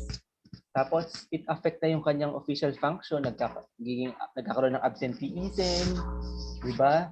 Hindi na na-perform yung kanyang official function, delay sa reporting, delay sa submission of work, yung client nagagalit na po, naiinis na yung mga stakeholders natin dahil sa kanyang illness. Pwede po natin siyang isuhan ng notice to explain. Merong merong damage. Kasi nasa kanila naman yun, di ba sir? Nasa pabaya. Yes, ma'am. So, isuhan natin ng NTE, ma'am, para malaman natin kung ano yung problem nila. So, pag ang naging sagot nila doon kasi is, kasi may ailment po ako, pasensya na po, ma'am and sir. So ang susunod naman po natin gagawin doon, ibibigyan natin ng instruction na magpa-consult ka. So instead na bigyan ka namin ng disciplinary action, ito nga nagiging humane na po ang treatment sa iyo ng employer. So magpa-consult ka ng medical magpa-check ka sa isang medical professional at humingi ka ng medical fit to work. Kapag nakahingi ka ng medical fit to work, edi pwede ka naman namin tanggapin ulit pabalik sa trabaho. Pero Ano kung sir, dito, kung hindi pa rin yan sinunod yung advice namin na magpatingin sa doktor, ganyan, hinayaan lang. So tuloy-tuloy lang siyang pumasok ng trabaho. dalawa yun ma'am, dalawang pwede natin impose sa kanya under Article 298 ng Labor Code, that is, kung meron na pong harm, injury sa employer, nagalit ang client, may delay sa productivity, that is misconduct, serious misconduct, or that is gross and habitual neglect of duty. That is one. And then kung may instruction talaga ma'am si company, may black and white na na-issue, may letter na magpa-consult ka, humingi ka ng medical fit to work kasi absenteeism ka na, hindi ka na nakapag-perform, Yun nga sir, yun. may sakit ka na, at hindi pa rin po siya nagpa-check, dalawa pong pwede natin gawin. That is willful disobedience or insubordination. Kasi hindi ka nag-comply sa valid instruction ng management. At prejudicial na yung iyong sickness dito sa company natin. Hindi naman kami pwedeng mag-retain ng employee na ganyan. Diba? Hindi naman... Sir, saan yan? RA? Invoke natin yung Article 298 of the Labor Code and 299. Ito yung just and authorized cause of termination of employment. Or termination by employer. Article 298. Republic Act, yun ba yan? Labor Code, ma'am. Presidential Labor Decree Code. number 442. Labor Code. PD 442. Ano Article ulit? 298. Article 298 of the Labor Code of the Philippines. As Okay, sir, renumbered. thank you. Okay. So, pwede yun, ma'am, no? Pwede. Then, yun, pag hindi siya sumunod, insubordination or willful disobedience. Yun lang po yun. Or, hanggang di pa po siya nakakuha ng medical fit to work, edi pwede natin siyang ilagay, hindi ka na nakapag-perform. Instead na tanggalin ka namin. At may legal grounds na kami para tanggalin ka under Article 298 of the Labor Code, nagiging humane pa kami sa'yo. Diba? Habang hindi ka nakakuha ng medical fit to work, ayaw ka naman namin tanggalin dito, ang burden kasi na sa'yo. So, for the meantime, floating status ka muna. Hanggang makakuha ka ng medical fit to work. At kung floating status ka, the principle of no work, no pay shall apply. Para fair lang, di ba? Hindi naman kami magabayad, hindi ka nakapag-perform. Diba? Same time, ayaw mo sumunod. Although may valid ground kami to terminate your employment, ayaw namin gawin yun kasi more humane kami. Ayaw namin ng ganyan. Ibigyan ka pa namin ng time. Okay? Sir, saan yung anong RA yung medical mandatory? Rule 1960 of the OSH standard, ma'am. Rule 1963? 960. 960 of the OSH standard. COSH standard. Okay, Yes sir. po. Annual physical examination is mandatory. Cost shall be shouldered by the employer. Okay po. Ito pong pinagkaiba pag employee na, yung annual physical exam shouldered by the employer. Kapag hindi pa po employee, hindi pa siya na-hire, yung pre-employment medical exam niya, shouldered by the employee. Ang burden kasi sa kanya pa to establish na medically fit siya to perform his or her Paano sir regular kung tasks. mag-hire kami ng empleyado. Okay. Tapos, syempre sa amin, role namin yung magpakita ng medical certificate. Sinong siya? Hindi pa po, mag-hire pa lang po, hindi pa siya empleyado? Hindi pa po. I-hire namin, gusto namin syempre yung healthy, mga ganun siya. Sagot po yun ng employee, ma'am, yung prospective employee Okay. or ng applicant. Yun Okay po ang dividing line. Kapag hindi pa siya employee, ang burden na mag-prove na talagang medically fit siya is siya po. At part ng pre-employment requirement is pre-employment medical exam po. Okay. Part of due diligence of the employer yun. Unless si employer generous, sagutin niya. Pero walang rule na nagsasabing ganun po. So, shoulder yun ng employee po, ng applicant. Okay po. Sir Mike? Tama po ba? Sir Mike yung nag-raise, nawala yung raise hand. Yes, sir. Sir, nasa rules ba yon? From regular, gagawin mong floating status? Parang ganun, sir? Okay, ano po yan? Ito po yung mga silent provision under the labor code. Kung regular ka, tapos for yung case ni ma'am, ito po yung classic example dito. Kasi yung case ni ma'am, terminable na po yung offense niya. May serious misconduct, number 1. May gross and habitual neglect of duty. Ayaw pa rin tanggalin, no? Gusto pang pagbigyan, no? Sige, magpa-medical ka, may instruction si company, magpa-medical ka na lang. Hingin ka ng medical fit to work, ayaw pa rin. So merong insubordination sa valid instruction ng employer, no? So under Article 298 of the Labor Code, sir, kapag insubordination and willful disobedience, di ba, may instruction si employer, ayaw mo sundin, di ba? Meron ka ng misconduct, meron ka ng gross and habitual neglect of duty, that is terminable under the Labor Code. Ibig sabihin, pwede na siyang tanggalin. That's ground for termination of employment na. Pero sa case nila, ma'am, so naging advice ko, kung ayaw naman nila tanggalin right there and then, gusto nila maging humane pa yung treatment, pwede nilang gawing floating status. That is more humane. Kumbaga, instead na doon ka sa peak, tatanggal na agad, floating mo muna, magpa-medical ka muna. Bibigyan ka namin ng certain period of time to comply. Baka makapag-isip ka na kailangan talaga. At kapag nagpakita ka ng medical fit to work, hindi, babalik ka naman namin as long na mag-perform ka ng dati mong duties and responsibilities. So parang naging humane pa po yung treatment, sir. Instead na outright dismiss. So yun po yan, sir. Ano yun, sir? Parang internal agreement na lang ng company to Hindi siya masabing internal agreement, sir, but that is more humane approach, kumbaga.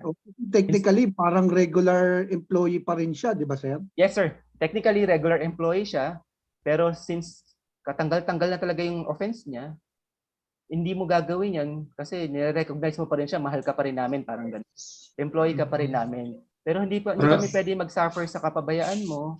Magpa-medical ka muna. For the meantime, habang nag-aantay tayo niyan, status ka muna instead of tanggalin ka namin. So dapat clear yon dun sa magiging letter ng employer dun sa affected employee. So maganda yung pagkakalatag ng sulat, kumbaga.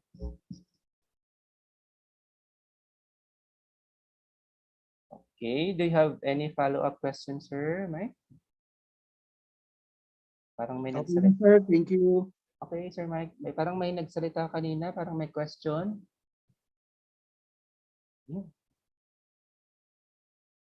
Okay, so maraming interpretation po yung labor laws, no? Minsan, pag binasa natin yung labor code natin, no, marami pang exception to the exception to the exception to the general rule na pwedeng i-apply. May best practices pa po dyan. No? So yun, medical benefits, carers allowance po. Kapag nagkaroon ng disability po ang ating employee, disabled po pala. No? Yung mag-aalaga sa kanya, meron po yung allowance sa ECC po. Ito po yung tinatawag natin carers allowance.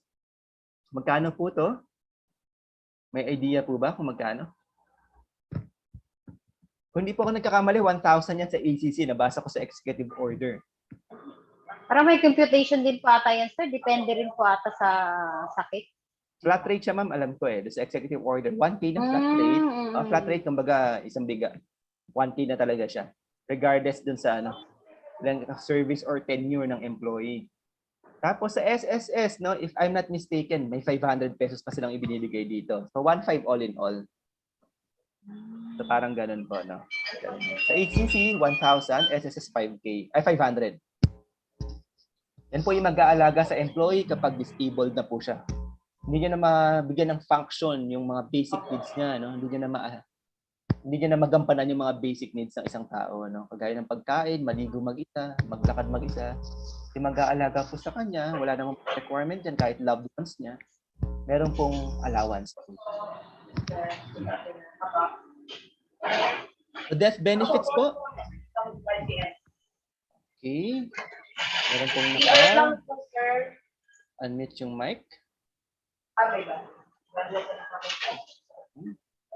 Okay, Sir Glad, sir. You may unmute your mic, sir. May question lang po, sir. Sa carers allowance, sir.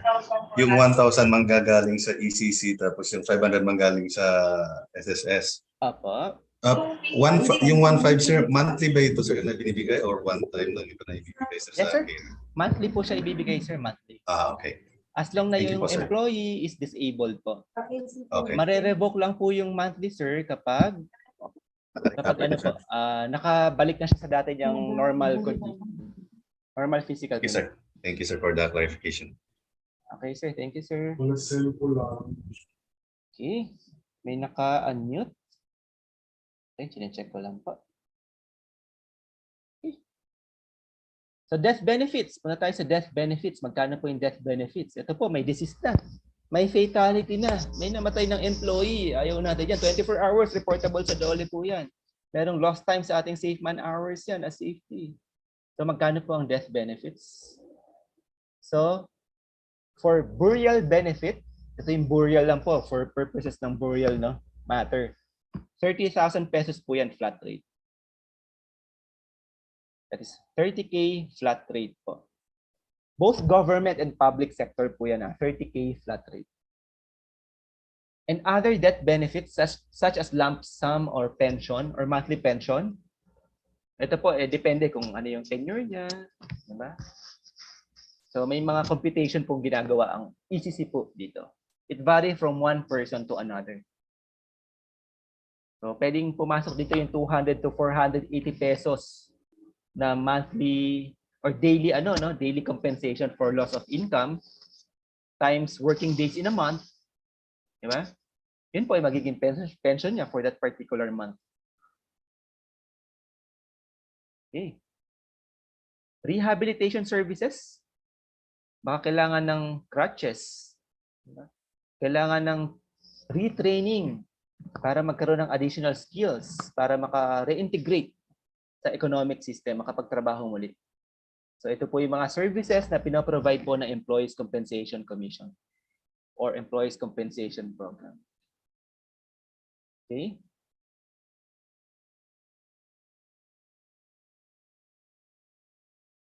Okay, loss of income benefit. Hindi po illness or injury yung binabayaran dito, no? Sabi ng ECP po. Ang binabayaran po dito, di ba? The incapacity to work as a result of the illness or injury that is being compensated. Kumbaga, nawalan siya ng kakayahan ng makapagtrabaho, no? Na makapagtrabaho para magkaroon ng source of livelihood. Yun po yung binabayaran dito, sabi ng Employees Compensation Program. Hindi naman po talaga yung sakit. Hindi naman talaga yung injury ang binabayaran. Di ba? As human being, di ba, may umaasa diyan, hindi na makakapagtrabaho. Yun po yung kino-compensate ng ECP po. So there are 3 types of disability. Temporary, total disability. The other is permanent total disability. Magkakatunog po, no? Yung last, yung permanent partial disability. PTD, PTD, tsaka PPD. So may mga thin line difference lang po sila under these rules. Pag temporary total disability, yung work injury or disability is not exceeding 120 days po.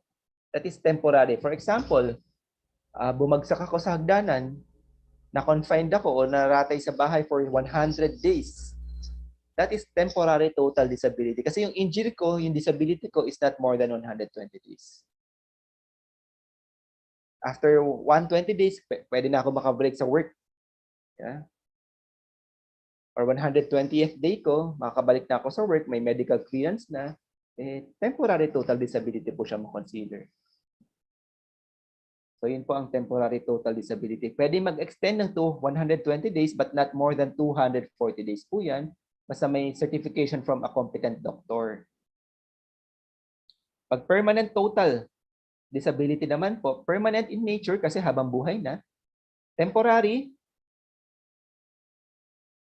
permanent siya, pero temporary disability, ito po ang ano po niya, no? Parameters, no? Complete loss of sight of both eyes.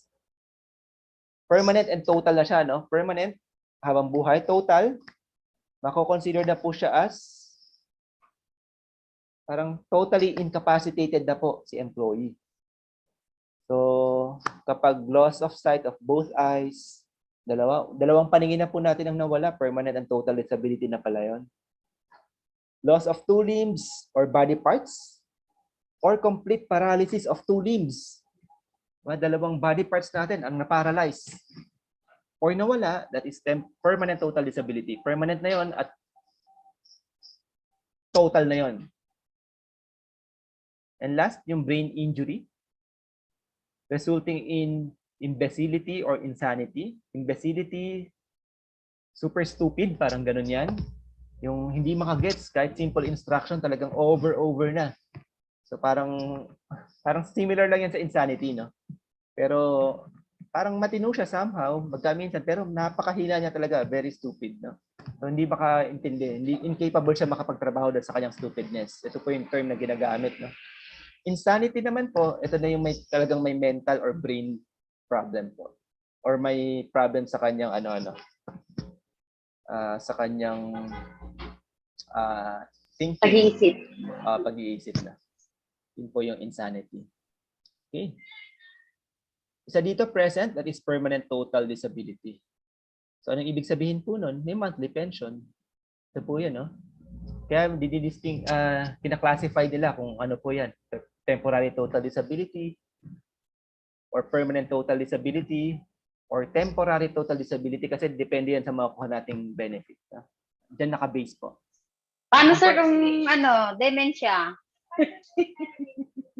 Dementia. Okay, ano ba yun? Hindi siya covered, no, under nung TTD, PTD, tsaka TTD natin, no?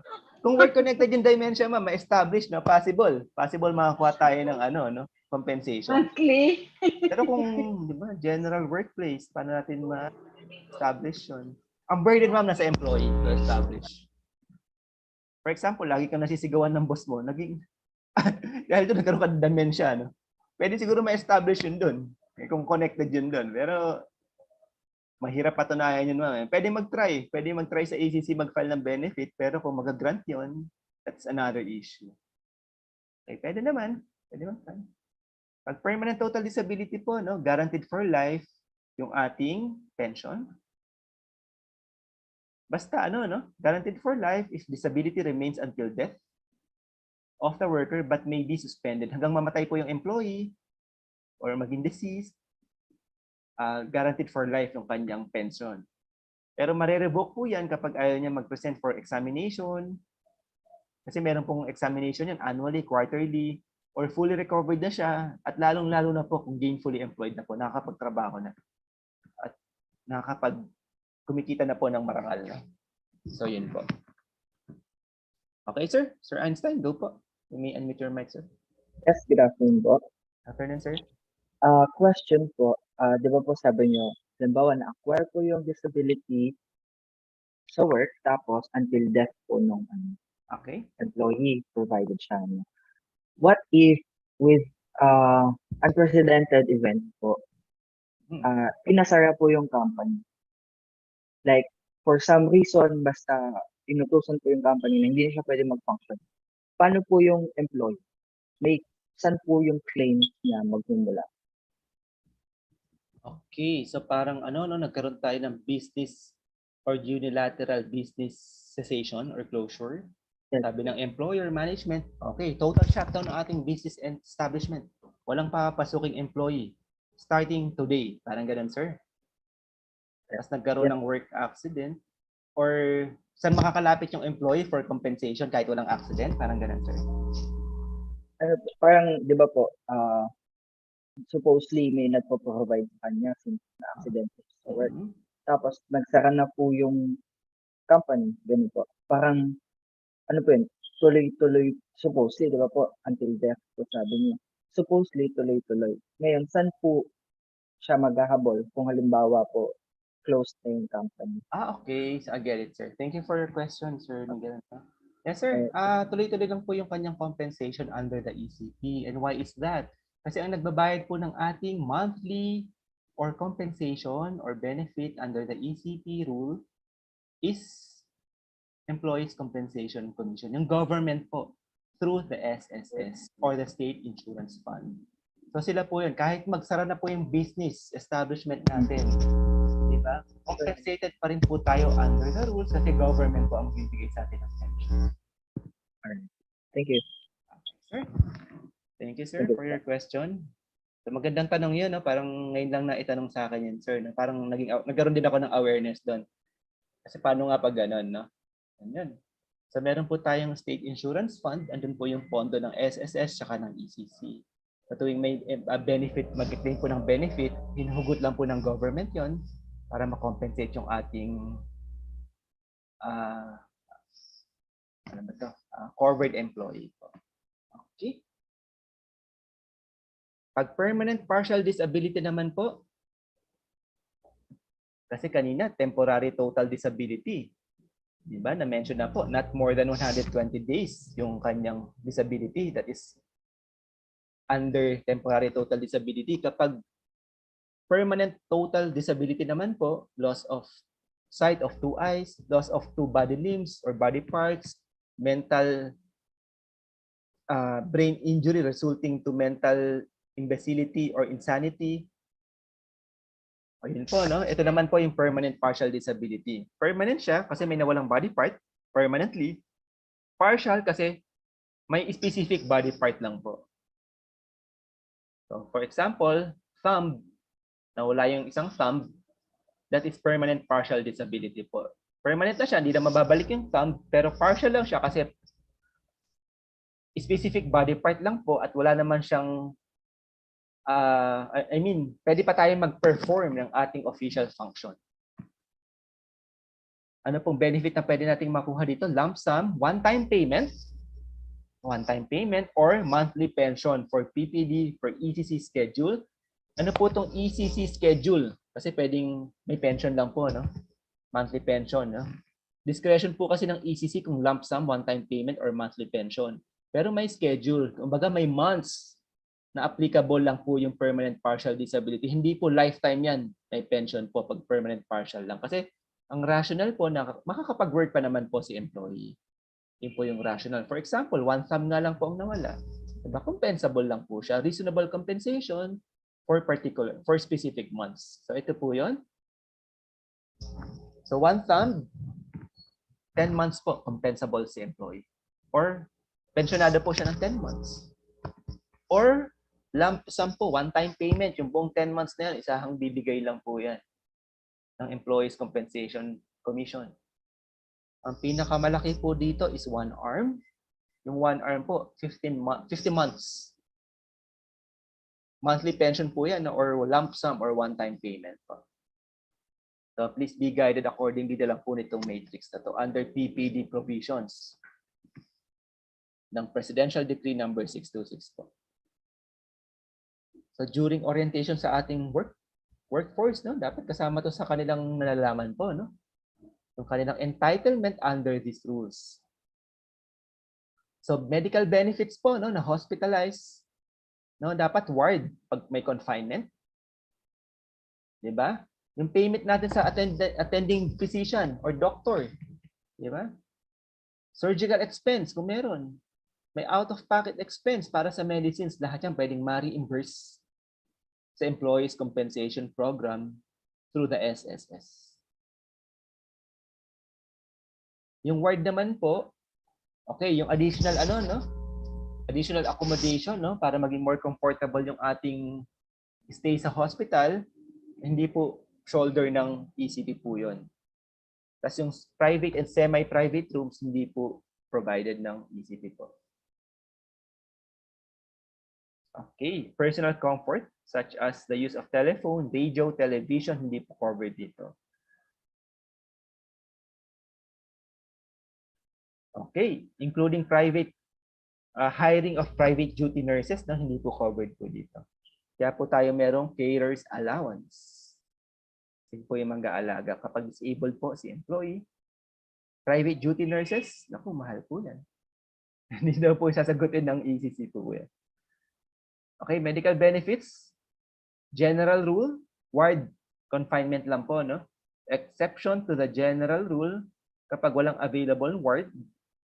At life and health na po ang pinag-uusapan. Ang available lang po is private or semi-private. Pwede po yan. So medicines, kapag may out of pocket, dapat reasonable amount. Reasonable yung price ng medicine po na bibili natin. Baka maging unreasonable na po, hindi na po siya aligned sa Universally Accessible Cheaper Quality Medicine Act of 2008. Baka kasi gusto natin, di ba? Top of the line medicine na in-order pa natin sa US, no? Ganun, no? Umorder pa tayo. Ito yung gusto kong medicine na sikat sa US to. Umorder pa tayo doon, no? Eh baka hindi po tayo mabigyan ng ECP ng benefits. Kung meron tayong out-of-pocket expense, kasi bumili tayo ng unreasonable amount of medicines. Okay. Ito pong carer's allowance na mention ko na po kanina, no? Kapag may difficulty taking of basic personal needs, yung ating victim employee, makakakuha siya ng, yung kanyang tagapag-alaga, makakakuha po ng carer's allowance. Yung amount po dito ng 575 pesos, hindi na po siya updated, 1,000 pesos na po siya for the ECC. At sa SSS po, alam ko nagpo-provide sila ng additional 500 pesos. So yung sa ECC po, naglabas ng executive order si former President Rodrigo Duterte na 1K na po yan. 2018-2019 po na issue yun, if I'm not mistaken po. No? Sa SSS po, mga board resolution po ang nilalabas nila. So death benefits, each dependent po. Kapag ang employee natin, deceased employee, no? Basta may dependent siya, 10% doon sa makukuha niyang compensation. Per dependent plus 10% po yon, but not exceeding 5 dapat na dependents po. Okay. Kung 5 anak niya, 10%, 10%, 10%, 10%, 10%. But not exceeding 5. Okay, beginning of the month of death, ang start ng compensation. As long as they are entitled thereto. So ano pong ibig sabihin ng as long as they are entitled thereto, yung beneficiaries, yung mga anak. E kapag nasa age of majority na po. Nasa 18 years of age actually in age of majority, no? Pero na-extend po yan insofar as ECC is concerned hanggang 21 or hanggang 24, pwede inaabot nila pagka-minsan. No? Basta may isang element pong kailangan. Nag-aaral yung bata po. No? Nag-aaral yung beneficiary natin o yung child ng deceased employee. Okay. So, rehabilitation services for IWs. Injured workers. IWs refer to injured workers. Physical therapy. So, meron tayong rehabilitation, appliances. Nagbibigay po ang ECCs yan, such as hearing aid, crutches, wheelchair, etc. No? Taggabay program, katulong at gabay sa manggagawang may kapansanan program of ECC. Ano naman po ito? Nagbibigay po silang reskilling for re-employment. No? Bibigyan kayo ng training para magkaroon ng panibagong skills, maka-reintegrate sa economic system, makapagtrabaho, or training for entrepreneurship, no? Para mag-operate ng isang business. Baka hindi na kaya magtrabaho. Kailangan nasa bahay na lang. Baka kailangan magbukas ng business doon. Di ba? Pwedeng, nagbibigay po sila ng free training. That is one. Second, pati yung capital na bibigay po sila. No? That is 10 to 20,000. Normally, no, 10 to 20,000 po yung range ng capital na binibigay nila sa mga qualified member po. Okay? Office po nila sa Makati. Sa SSS po tayo nagpa-file ng claim for private sector. For government sector, sa GSIS po. So ECP po, covered both private and public employee po. Okay. Mga requirement po na kailangan, no? In filing your claims, of course, employment contract, job description, medical, hospital records, identification, marami po yan, no? To establish employer-employee relationship. Okay. Prescriptive period in filing of benefits, 3 years po. So for example, meron pong illness. Dati po, mason po ang trabaho natin. Hindi nag-manifest agad yung asthma or lung cancer natin. So after 2 years and 7 months, doon lang lumabas yung manifestation ng asthma or lung cancer. Eh meron tayong reason to to believe, reason to establish, no, na yung asthma natin tsaka yung lung cancer is ano, no, ang causal connection niyan yung previous employment natin, no. So pwede pa mag-claim sa ACP po. Kasi 3 years period of time pwede pa po yan. After 3 years, hindi na po prescribed na po yung ating claim. Ibig sabihin, hindi na tayo pwedeng mag-file ng claim kasi barred na siya ng prescription. Masyado nang pinatagal. Hanggang 3 years lang po. Okay. So ito po yung state insurance fund. Sir, quick question lang, sir. Sir, go ahead, Sir Michael. Go ahead. Sir, saan kinukuha ng ECP yung fund niya? Kasi sabi nyo, iba yung filing sa SS, iba pa yung sa ECP. Yes, sir. Tama ka din, sir. A good observation, sir. No, good question. Paano sila nakakakuha ng pondo, no? Yes, sir. Yes, sir. Kasi ang nagbabayad po ng contribution ng employee sa state insurance fund under the ECC rule. Si employer po. Si employer. Alam niyo po yung employer's contribution sa social security system. Opo, meron pong employer's contribution tsaka employee's contribution under the SSS law. Okay. Yung employer's contribution po under the SSS law, 10% to 30 pesos po at 10 pesos to 30 pesos po doon, binabawas po ng ECC sa employer's contribution para ipasok sa state insurance fund for purposes of work-connected disability or death, pursuant nga to ECC provision or ECC rule. In other words, sir, si employer po ang nagbabayad. Hindi lang po siya reflected sa ating payslip, that is one, kasi si employer po nagbabayad nun. Tapos, yung contribution niya sa SSS ni employer, automatic nagde-deduct po ang state insurance fund po. 10 pesos kapag ang salary natin is 1,000 to 14,749.99. And 30 pesos kapag ang salary po natin is 14,750 pesos and higher. Above. So yun po, sir. So automatic deduction po doon sa employer's contribution. Kung may incident nga po sa amin, employer pa magsasabi na mag-submit kayo, sayang yung pinabayad ko. Tama, no? Tama yun, ma'am. Yun ang magandang mindset ng employer kasi benefit natin yan, andyan na eh, sa state insurance fund. Why not claim na rin, no? Kung hindi mag-grant, so be it. Di ba? Pwede mag-appeal. There is nothing lost, di ba? Benepisyo yun na employee eh. Apo. Dapat nga, yung interest din ni management to kasi nagbabayad ako dyan eh. Pakinabangan na ng employee ko to. Siya pa mismo nagpo-push sa amin na mag-file. Tulungan ko na kayong makapag-claim dyan. Kung ibasura nila, tulungan ko pa kayo mag-appeal. Sige. Kung may basura ulit, edi nga tayo magawa. At least nag-try tayo. Okay. So doon po sila kumukuha ng pondo. For government sector naman po, sir, 100 pesos flat rate yung kanilang contribution sa state insurance fund po. Regardless of salary bracket po. So parang di fair, no? Di ba may grading system pagdating sa government sector po, no?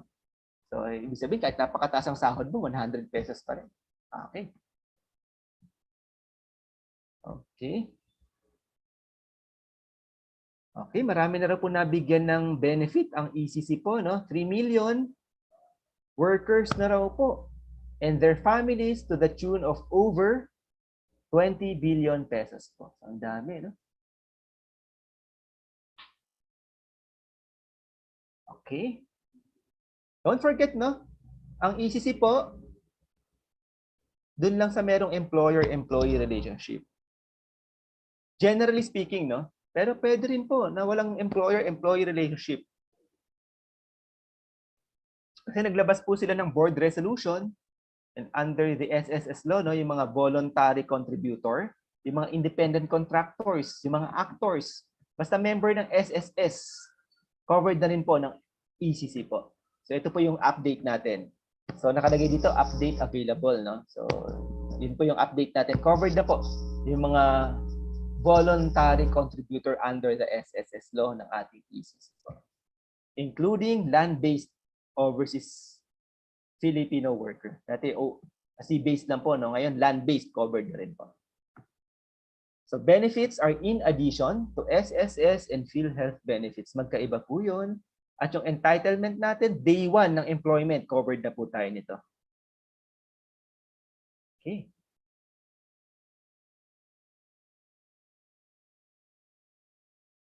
Okay, sa Makati po ang office nila.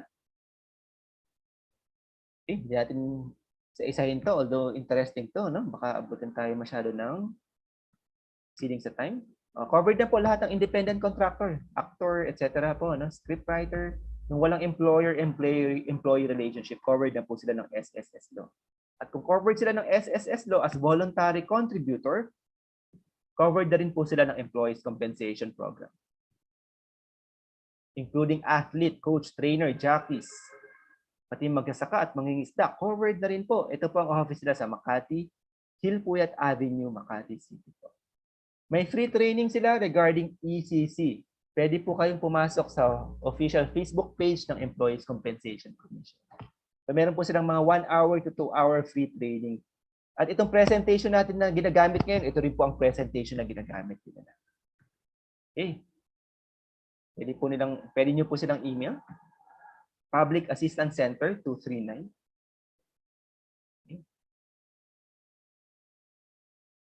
Okay, saktong 3 o'clock.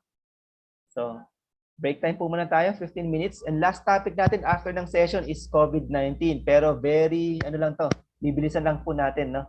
Para makaabot tayo. At mabilis na topic lang naman talaga itong COVID-19. Okay, happy break everyone, 15 minutes. Thank you, Thank you, sir. sir. Thank you po. Thank you, sir.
Okay. Welcome back, everyone.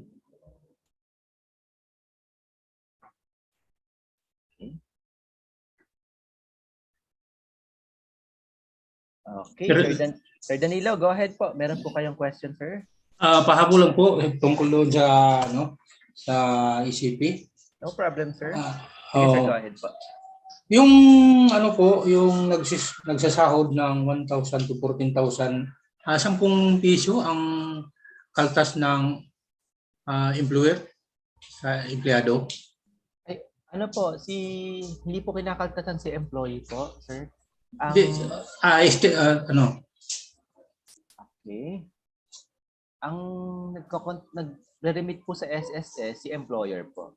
Opo.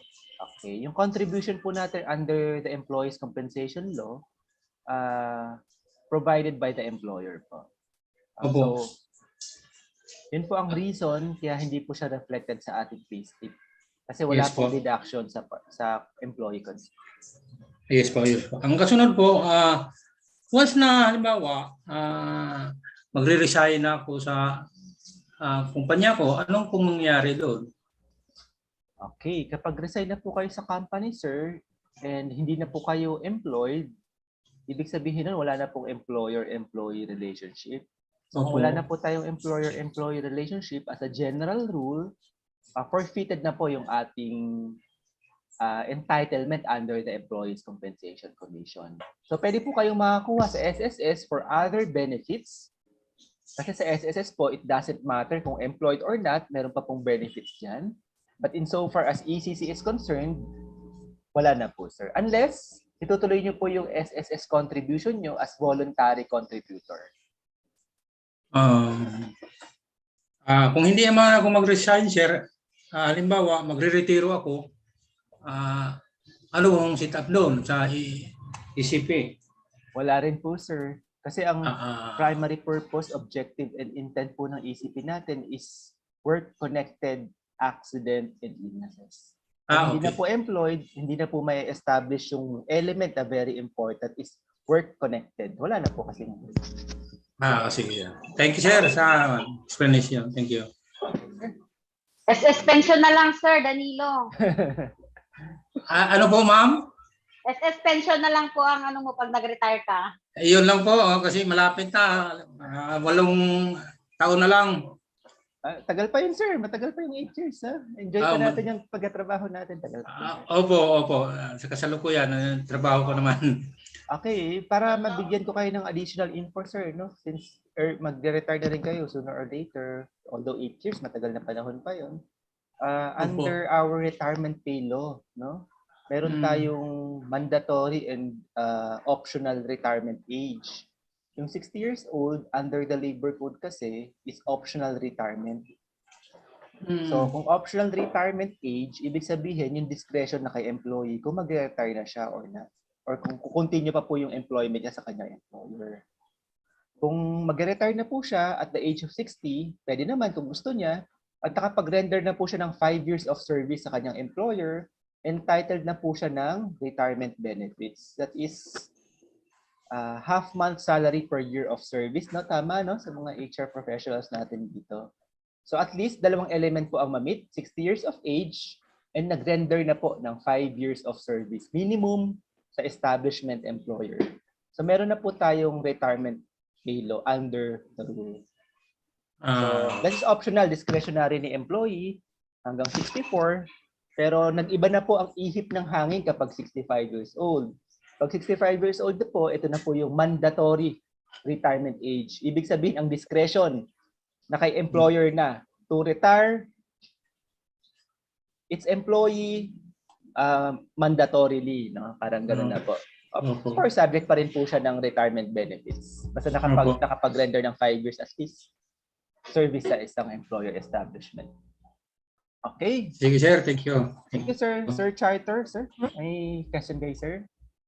Yes, sir. Nabanggit mo kasi, sir. Sir, yung retirement benefits, applicable ba yan kahit sa private sector? Kasi alam ko, di ba, depende yan sa company kung may retirement benefits sila.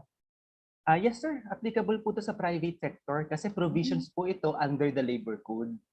kung di ako nagkakamali, under Article 302 or 303 of the Labor Code ito, no? Ang Labor Code natin kasi, sir, is ang jurisdiction nito is for private sector only.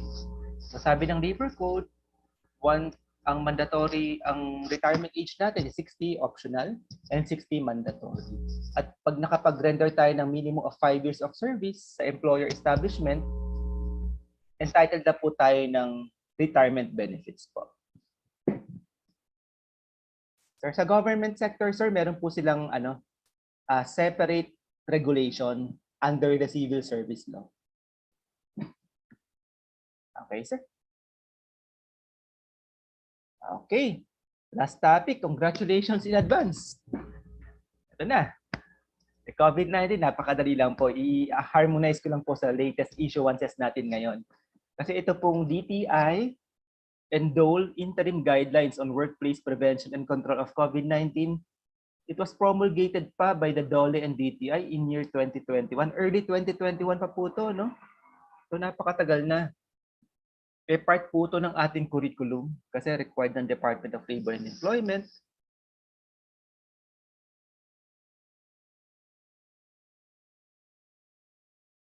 Kaya po kasama sa ating discussion. So allow me to harmonize sa mga latest issuances natin ngayon, no? Very brief lang naman po ito. So, ano pong pinakaibang ng jurisdiction ng DTI and DOLE? Kasi nung peak ng pandemic, nagkaroon ng maraming government agency na nagsara po, no? Maraming establishment na kailangan inspect, no?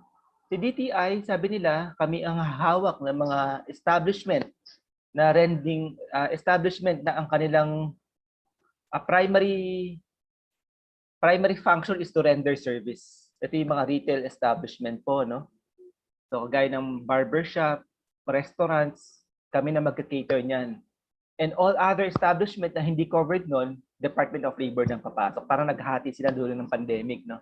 Kasi limited din yung tao nila, limited ang labor inspector, maraming COVID-19 rules and protocols na kailangan inspect, observe, di ba? Kaya naghati sila ng regulations, ng jurisdiction, ng coverage. Pero that was during the peak of pandemic. Kaya nag-issue sila ng interim and supplemental guidelines on COVID-19 workplace prevention and control. So titingnan po natin dito kung ano yung naka-align pa sa ating latest issuance. Okay, magkakandak tayo ng orientation as safety officer 2 sa ating respective workforce. So don't forget po, no, to stress, ano pa rin po tayo, no? Alert level number 1. National Public Health Emergency pa rin po tayo. So dalawa pa rin po. So ibig sabihin nun, pandemic pa rin po.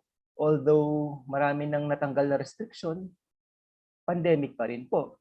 So reminder sa ating workers to increase physical and mental resilience. Diba? How to reduce transmission of COVID-19.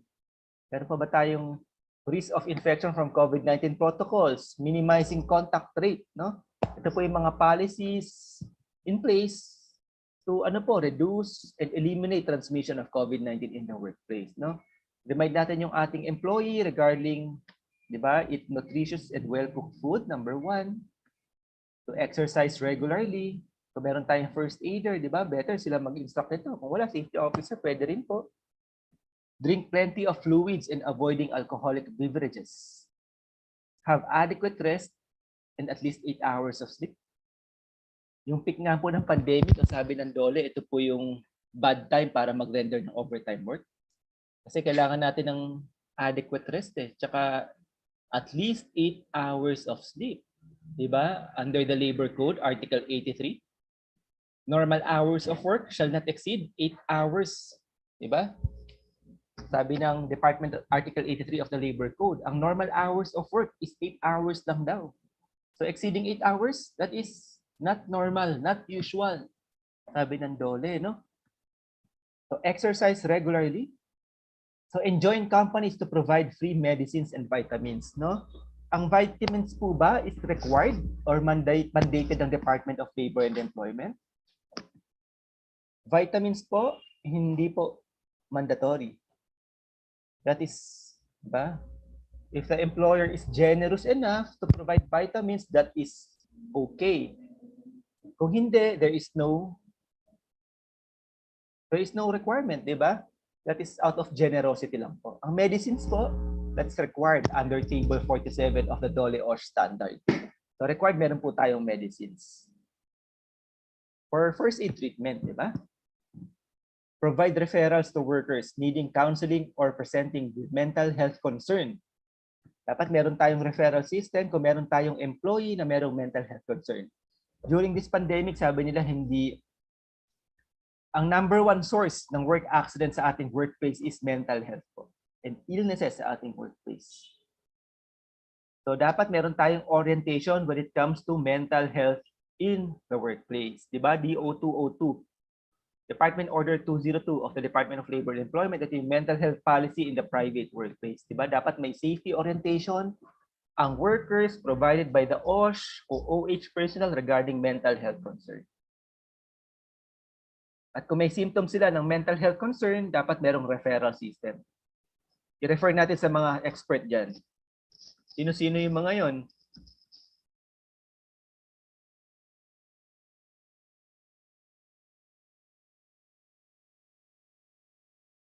Okay? So yung mga yun, di ba? Philippine Mental Health Association. Diba? Any DOH accredited mental health institution.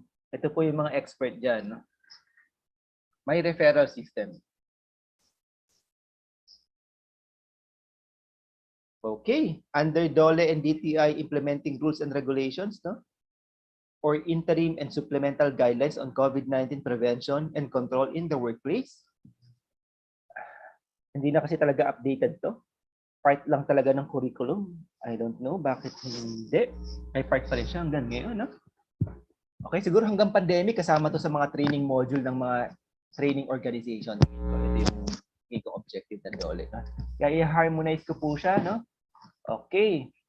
Before, di ba, required po ba ang dati required ang face mask, no? Wear mask at all times. Ngayon po ba sa current situation, required pa rin po ba ang wearing of face mask?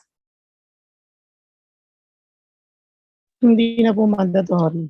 Yes po, hindi siya mandatory. In outdoor and indoor establishment po, hindi siya mandatory, including private establishment, private workplace. Pero mandatory pa rin po siya in two following instances. Number one, sa hospital sector. Diba? Sa mga medical frontliner natin, mandatory po yan. Second, sa public transportation. Sa dalawang instances lang po siya mandatory. Diba? Naglabas po ng Executive Order number 7, no? 7 series of 2022, if I'm not mistaken, si President BBM, no?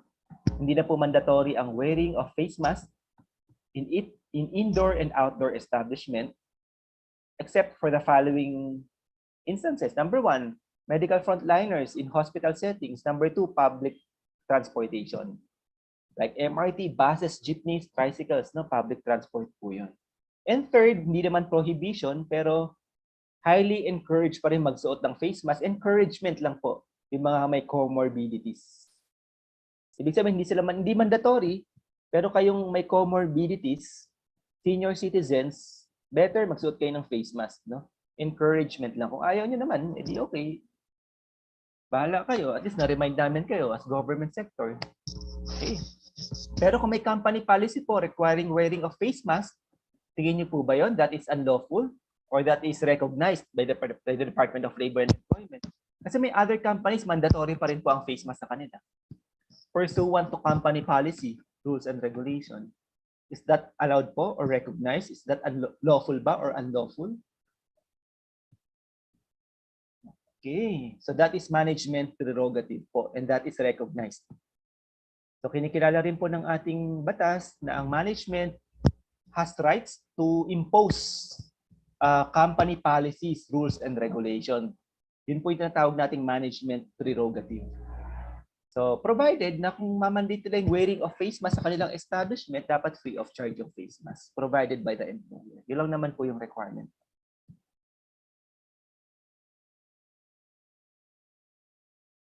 Okay, temperature check.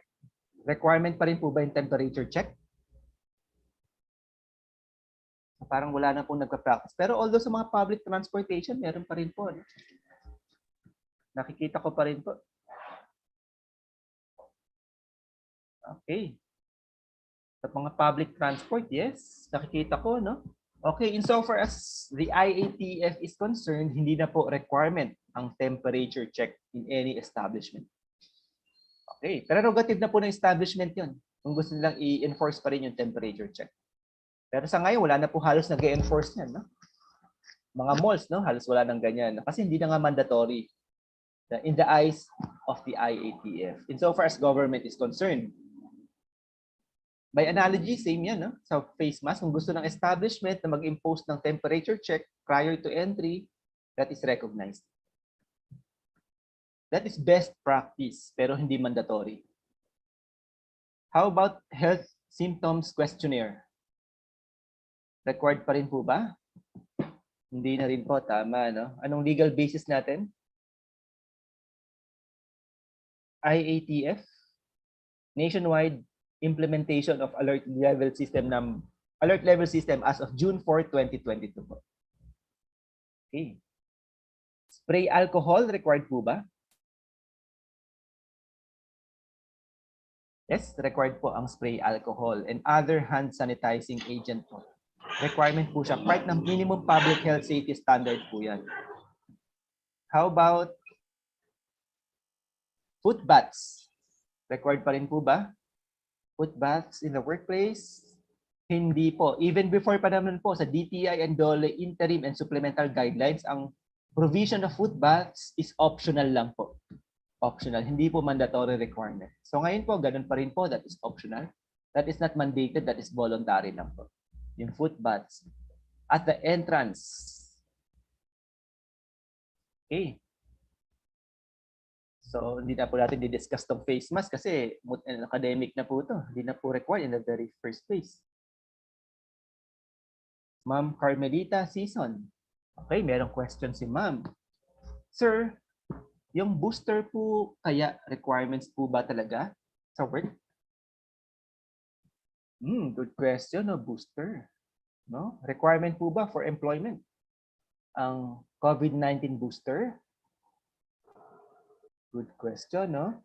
Ma'am, wala pong law, rules, and regulation or even IATF issuances mandating yung isang employee na mag-undergo o mag-took ng booster, no? Para payagan to do on-site work. So wala pong rules and regulations regarding that matter. So ano pong ibig sabihin nun? So ibig sabihin so hindi pwedeng tanggalin sa trabaho o kaya pag okay. Hindi papasukin dahil wala siyang booster. Okay. Yes, ma'am. Definitely hindi pwede. Kung insofar as booster is concerned. Okay? Yung booster, walang rules, laws, rules, and regulations mandating ang isang employee or individual mag-undergo ng booster. That is one. That is first and foremost yung reason. And number two, sa panahon natin ngayon, lalong-lalo nang hindi magkakaroon ng law, rules, regulations, or issuances mandating yung booster for COVID-19. And why is that? Kasi nga po, halos back to normal na. Paano pa ma-establish, ma-justify ng government yung necessity nun kung halos back to normal na? Even face mask nga po, tinanggal na. That is second. Pero ma'am, iba po ang usapan when it comes to COVID-19 vaccination. Under Republic Act number 11525, COVID-19 vaccination, di ba? Ito yung law. Is not a mandatory requirement for employment, education, and government service po. So, under Section 12 nun, hindi po siya mandatory requirement. That is very clear under RA 11525. Ibig sabihin nun, hindi pala ako pwedeng mandate. Ha? Ayoko magpa-vaccination. Okay, under RA 11525. But here comes IATF. IATF Resolution number 148-B. Requiring all employee to be vaccinated to do on-site work. Diba? Merong conflict. Ito na po ang nangyari ngayon. May legal conflict between the law and IATF resolution. Who will prevail? Who shall prevail under these two conflicting regulation? Ito po nagkaroon ng kaguluhan. actually. Okay? First, nangyayari po talaga na merong conflict talaga sa any issuances. Hindi po intention ng ating mambabatas, ng regulatory body na mag-create ng laws, rules, and regulation conflicting with each other. So ang ginagawa po natin dyan is to harmonize them. I-harmonize natin sila. Okay, paano natin i-harmonize yan? Yes, hindi nga po required ang vaccination for employment, educational, and government services po. Pero, for purposes of on-site work, kailangan naka-vaccination sila. Doon natin hinarmonize yun. For on-site work lang. Diba? Pero for work from home and other remote work, like alternative work arrangements and any other telecommuting act not doing on-site work, pwede pong hindi vaccinated. Doon natin sila hinarmonize. Okay? Tapos, di ba, every 2 weeks, dapat merong RT-PCR testing, no? Pag hindi vaccinated ang isang employee individual at the employee's expense po. So, doon po natin sila hinarmonize. Yes, as a general rule, hindi requirement ang vaccination. The exemption is on-site work. Kailangan may vaccination. Or, kung ayaw talaga ng employee, kailangan may RT-PCR testing every 2 weeks po. Pero for purposes of work from home arrangement, hindi po siya required.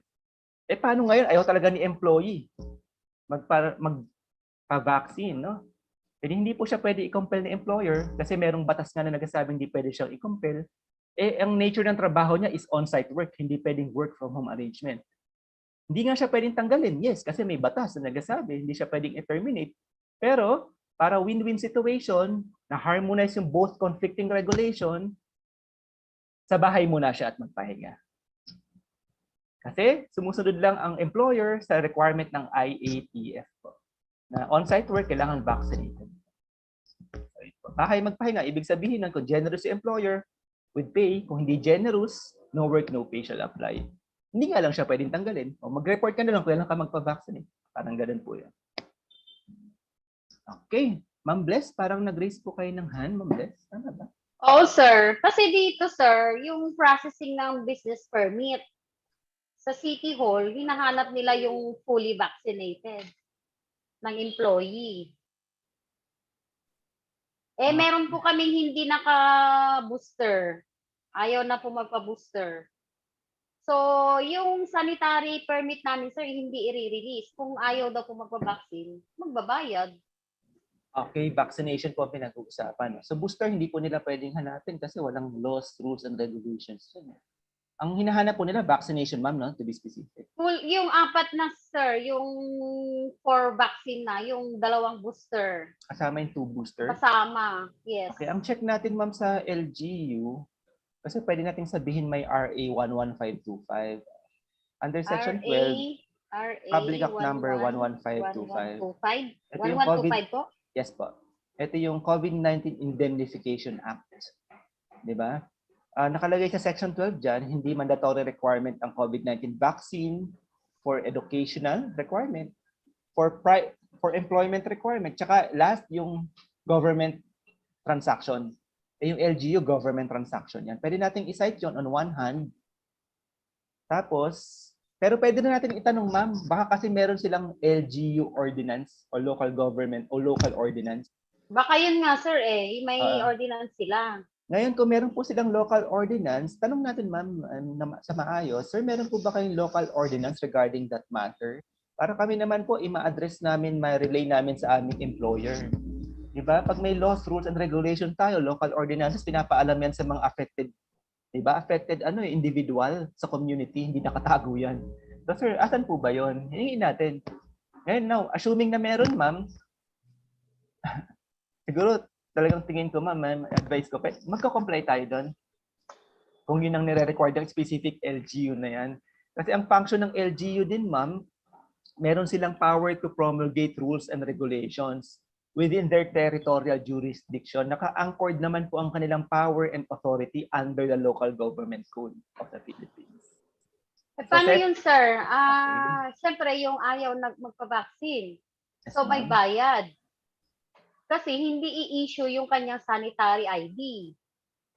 So monetary penalty lang po pag walang ano. Oo, sir, meron siya. Sinong magbabayad nun? Kasi yung sanitary ID niya hindi marirelease nung employee. Okay, best practice ma'am, merong agreement between the employer and employee. Okay, ganito. Nasa amin na po yun, yung agreement. Magkaroon kayo ng agreement, ma'am. Magkaroon kayo ng agreement between the employer and the employee. O ganito meron tayong 13 employee, kailangan namin kayo lahat. Pero since merong requirement ang LGU na kailangan fully vaccinated at may booster po tayo, no? Para mag-undergo ng on-site work. Requirement kasi yan sa sanitation, sa health permit natin, no? Pa-booster tayo lahat. Di ba? Kung ayaw natin magpa-booster, wala kaming magagawa kasi may requirement nga, hindi naman pwedeng shoulder ng company yan. Di ba? Government ang nag-sanction yan.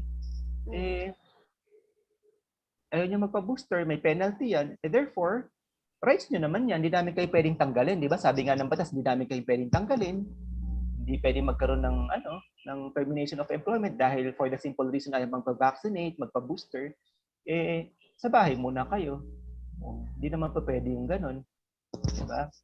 Or pwede kayo mag-on-site work pero yung charge, saan na lang, di ba? By analogy, similar yan sa RT-PCR testing, shoulder by the employee every 2 weeks kapag ayaw magpag-vaccinate. So pwede natin apply by analogy yung sa RT-PCR testing for unvaccinated individual doing on-site work. So paano kung ayaw nyo pa rin? Wala tayong magagawa kundi pahinga muna kayo sa bahay para fair, di ba? Kasi meron naman kami binigay na option, pa-booster kayo tsaka pa-vaccine kasi required ng LGU. Ngayon, ayaw nyo pa rin po. Hindi naman kami pwedeng mag-shoulder ng cost. Kung gusto nyo pumasok kayo, mag-shoulder ng cost. Kung ayaw nyo pa rin po, despite may 2 options na kayo, pahinga muna sa bahay. Di ba? Fair lang, di ba? Parang fair lang. Hindi kami pwedeng gumastos para sa inyo. May option naman kayo na 1, tsaka may option 2. Parang ganun lang po yun, ma'am. Pero hindi natin sila pwedeng tanggalin, ma'am, kasi meron ngang batas. Meron ngang batas.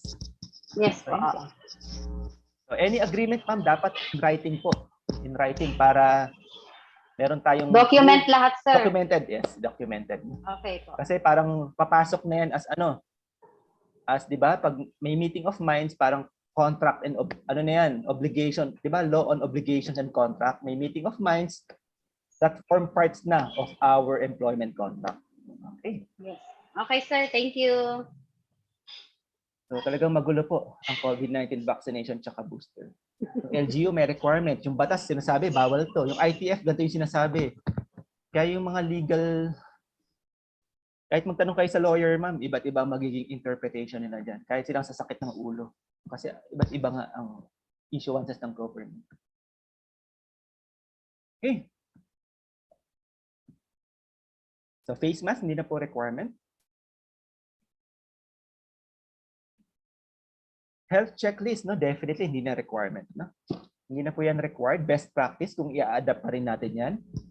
IATF resolution number or nationwide implementation of alert level system as of June 4, 2022. Hindi na po mandatory yan. Okay. Ito mga screening, hindi po ito mandatory, no? Itatanggal ko na po ito. Kung nakita niyo po, year 2020 pa po, napakatagal na. 3 years na po siya. Hindi na po siya aligned sa latest issuances natin ngayon. Okay. Itong mga to, hindi na po ito aligned. Year 2020 pa po ito. Okay. RT-PCR test. Ito yung pinaka, reasonable or gold, pinaka-recognized COVID-19 testing administration po yung RT-PCR test po. Hindi siya required as a general rule. The exception to the general rule is for workers who are unvaccinated rendering on-site work. Dapat meron silang regular RT-PCR testing at their own expense. Okay. Okay lang kahit hindi na natin siya basahin, parang hindi na updated to. No? Year 2022. 2020 pa po ito.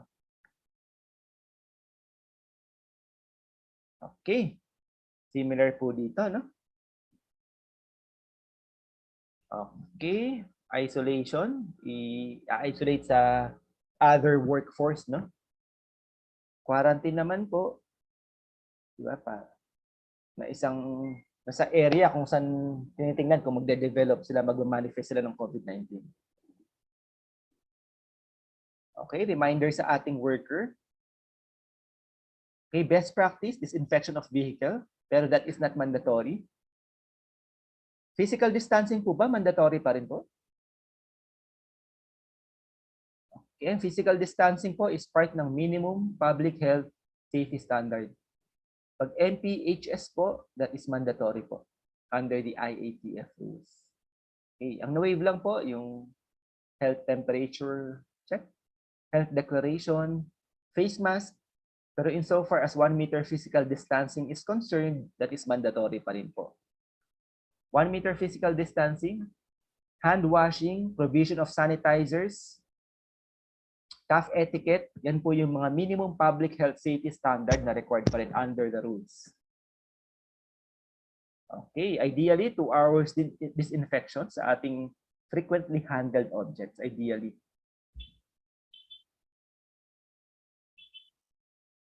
Okay, physical distancing, mandatory pa rin po yan. Eating in communal eating is discouraged but there is no prohibition. Okay. Okay, minimizing contact rate. Ito pong alternative work arrangements. Meron po ba kayo nito? Sino po ba naka-work from home dito? Okay, meron po tayong regulations dito. Ito yung Telecommuting Act. Meron po tayong Revised Implementing Rules and Regulations of Telecommuting Act. Issued lang po ito in 2022. So please be guided accordingly by that DOLE regulation. Ito po yung bago ngayon. So ano pong sinasabi dito sa alternative work arrangements?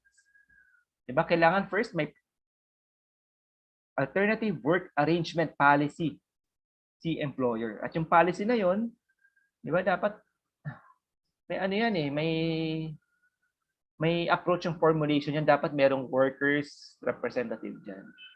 May employees representative. Hindi pwedeng mag-formulate ng unilateral alternative work arrangement policy or work from home arrangement policy. Si employer, hindi niya pwedeng mandate ang kanyang employee mag-undergo ng work from home arrangement unilaterally. Ganoon din po si employee. Unilaterally, hindi niya pwedeng invoke pag work from home mo ako. Hindi po. Dapat mutual agreement. Merong consent, both parties. At may policy. Okay? Yun lang po yung salient features dyan ng Telecommuting Act natin. So, basahin po natin yan for our easy reference and guidance. Okay. Discouragement, prolonged face-to-face interaction, pero there is no prohibition. Hindi bawal yung prolonged face-to-face interaction. Mask, na-waive na po yan. Meetings with minimum packs, short duration lang po. Hindi po. Na-waive na rin po yan. 100% full on-site capacity na nga po tayo ngayon under Alert Level System 1. Use of video conferencing, that is encouraged but not mandatory po.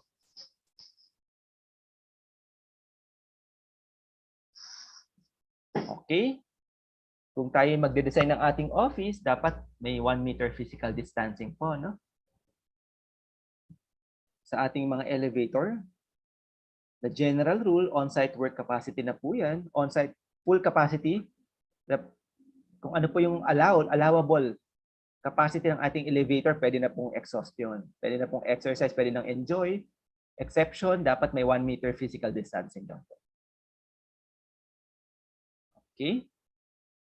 Safety officer. Ako, marami na naman pong function. Maraming lalong na-highlight yung necessity and desirability ng isang safety officer sa isang establishment dahil sa COVID-19. So, kailangan merong safety officer bawat establishment, no? To observe, di ba? Observance, implementation of health protocols.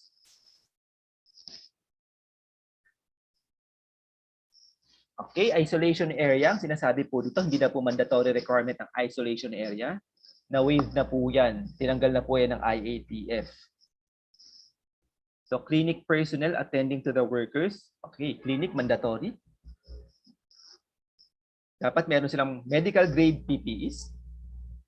So, PCR testing, RT-PCR testing shall be done and results reported by hospital to DOH. As a general rule, RT-PCR testing is not a mandatory requirement.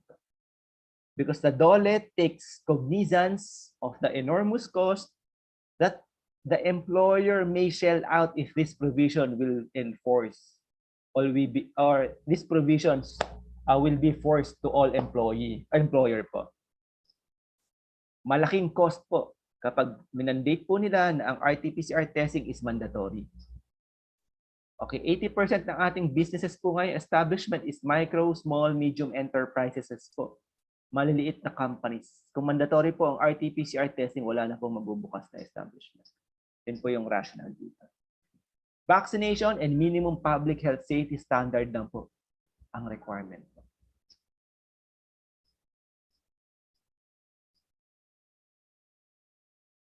So the contamination of workplace, ideally every 2 hours. Better kung walang workforce doon para, di ba, yung decontamination chemicals, no? Mawala muna yung residue bago magkaroon ng resumption of work. So wala na po tayong 14 days quarantine ngayon, no? Okay. So allow me lang to read, no? Kasi na-harmonize ko po sa latest issuances ngayon. Okay, disinfectant, that is minimum public health safety standard. Okay, wala na po itong mga provisions under dito. Okay, employer must advise the worker to take prudent measures to limit the spread of communicable diseases as follows. Stay at home and keep away from work or crowds. Reminder sa ating worker, no? Take adequate rest and plenty of fluids. Practice personal hygiene, yung hand washing natin, cough etiquette to prevent spread of disease. So minimum public health safety standard yan, dapat meron tayong soap and hand wash facilities sa ating workplaces. Of course, seek appropriate medical care if there is fever, difficulty of breathing, and weakness. Ang presumption, baka COVID-19 yan. Presumption. Okay, provide necessary company policies for the prevention and control of COVID-19. Meron po ba tayong policy pertaining to COVID-19? Okay. Information, education campaign materials or IEC materials. Meron ba tayong bulletin board? Meron tayong announcement, signages, email dissemination, di ba? Orientation regarding COVID-19. Yan yung mga modes of communication natin to to always update and inform the employee of the hazards brought by COVID-19. Okay. Mask, hindi na po requirement. Soap, disinfectants, required po yan. Yes, appointment of safety officer, that is mandatory. DO 198, IATF regulations, DTI and DOLE interim and supplemental guidelines, no? Kaya maraming trabaho ang safety officer ngayon, no? Hindi niyo po ba napapansin, no? Pasok kayo sa ano po ba yung Indeed tsaka Jobstreet. Daming hiring for safety officer ngayon. Diba? Kasi na-highlight lalo yung yung necessity and desirability ng isang safety officer sa isang establishment nung nagkaroon ng COVID-19. Okay, duties of employers, health insurance, enhancement. Health insurance provision for workers. So pag sinabing health insurance, so PhilHealth is considered. Meron government and private health insurance po, no? Government, meron tayong PhilHealth and other government mandatory insurance, social security system, ECCA, pag-ibig, pwedeng takbuhan. Diba? Sa pag-ibig, alam ko may 5,000 pesos death benefit sila sa deceased employee na binibigay pa. In addition sa ECC tsaka SSS. Okay. For private health insurance, ito yung mga HMOs natin. Required po bang HMO? Mandatory? Hindi po. That is out of generosity ng employer establishment. There is no law, rules, and regulations na mandating the employee to provide HMO to its employees. Unless there is a more favorable company policy, employment contract. So provide shuttle services, required po ba? Okay, hindi po required. Pero sabi ng Department of Labor and Employment, for large-scale establishment, pag sinabing large-scale establishment, ang capital po nito is 100 million or higher. Ini-encourage nila mag-provide ng shuttle service ang large-scale establishment para sa kanilang employee.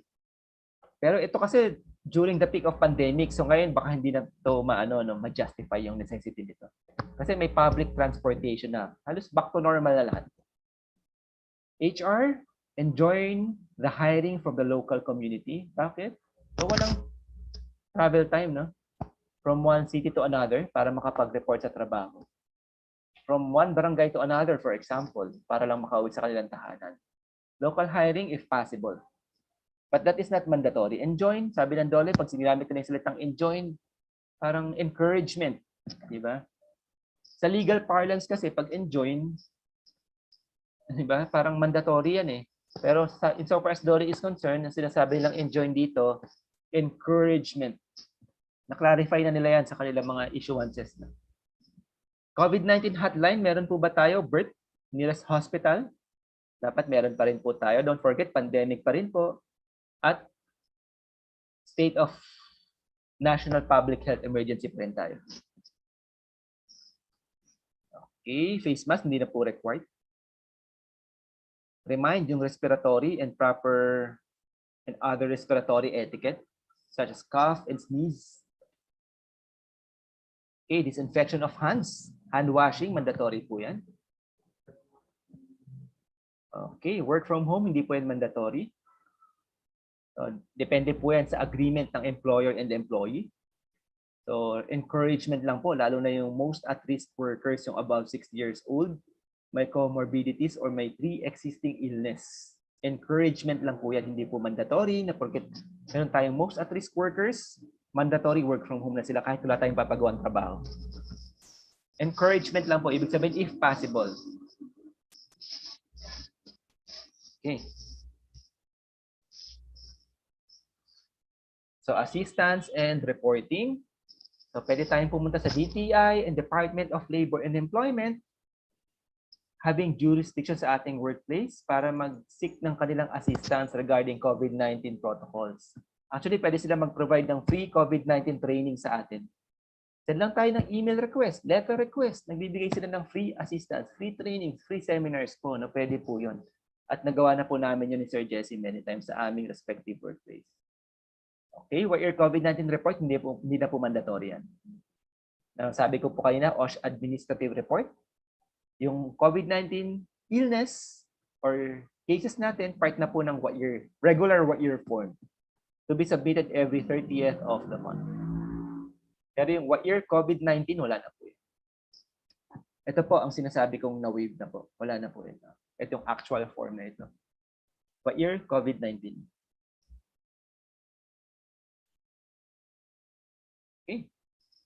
COVID-19 po, no? Pwedeng diba? Mag-claim ng benefits under the ECC.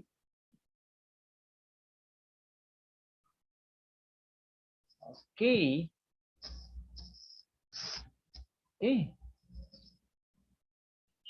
Parang finals na to, no? Guidelines on COVID-19 workplace prevention. Reinforce the OSH program and policy of the organizations for better implementation of safety and health control measure and preventive approach. So parang ano lang to, no? Ang tip ko na lang sa inyo, no? Safety officer, no? Lagi tayo magbabasya ng mga issuances ng Department of Labor and Employment, DOH, and IATF regarding COVID-19. And other DOLE issuances, kahit hindi po COVID-19, pertaining to employment or standard labor laws, pumapasok po tayo lagi doon. After nitong training, baka nakalimutan nyo na po yung tinuro namin from day 1 to day 5. Nasaan yung kamay na po kung paano nyo palalawakin ang inyong karunungan po, no? Magsaliksik, magbasa, umatid ng additional trainings po, no? So yun lang po, para malaman natin yung mga issuances ngayon, updated po tayo, pasok sa website ng Department of Labor and Employment. Okay. Thank you very much. Do you have any question? Yes, ma'am, go ahead.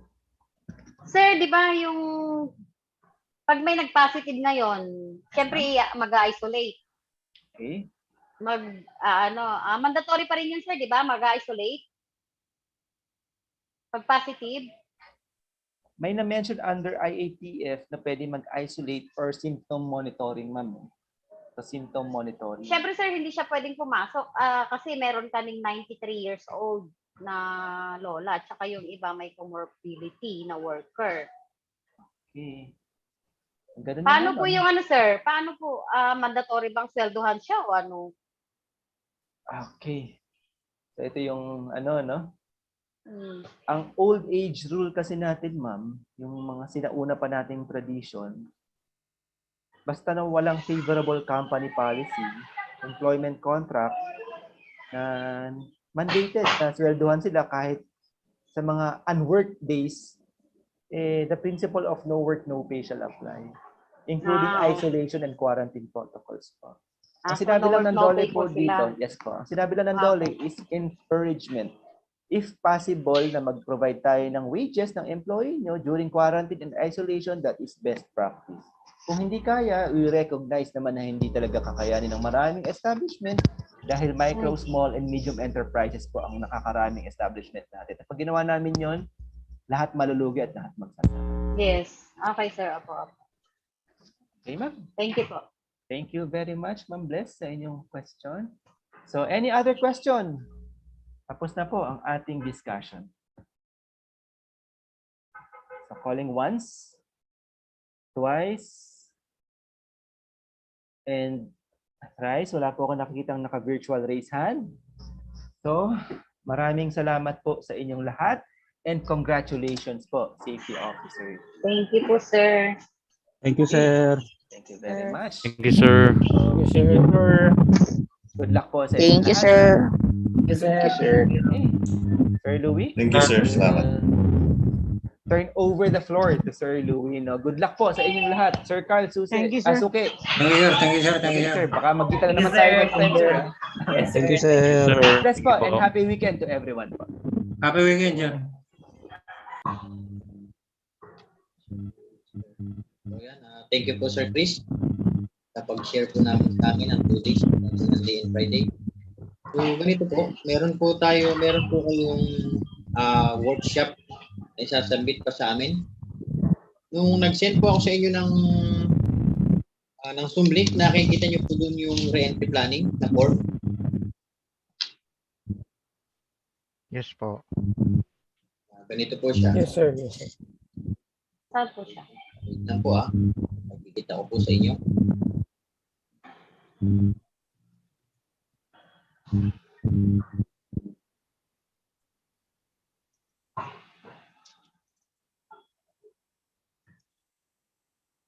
Yung re-entry planning po natin, same po ito nung ginawa niyo sa workshop 1 and 2.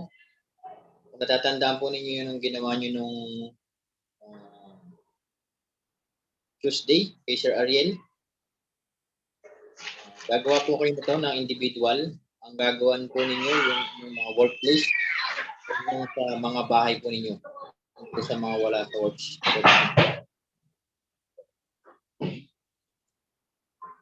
Okay, so ito po siya. Entry.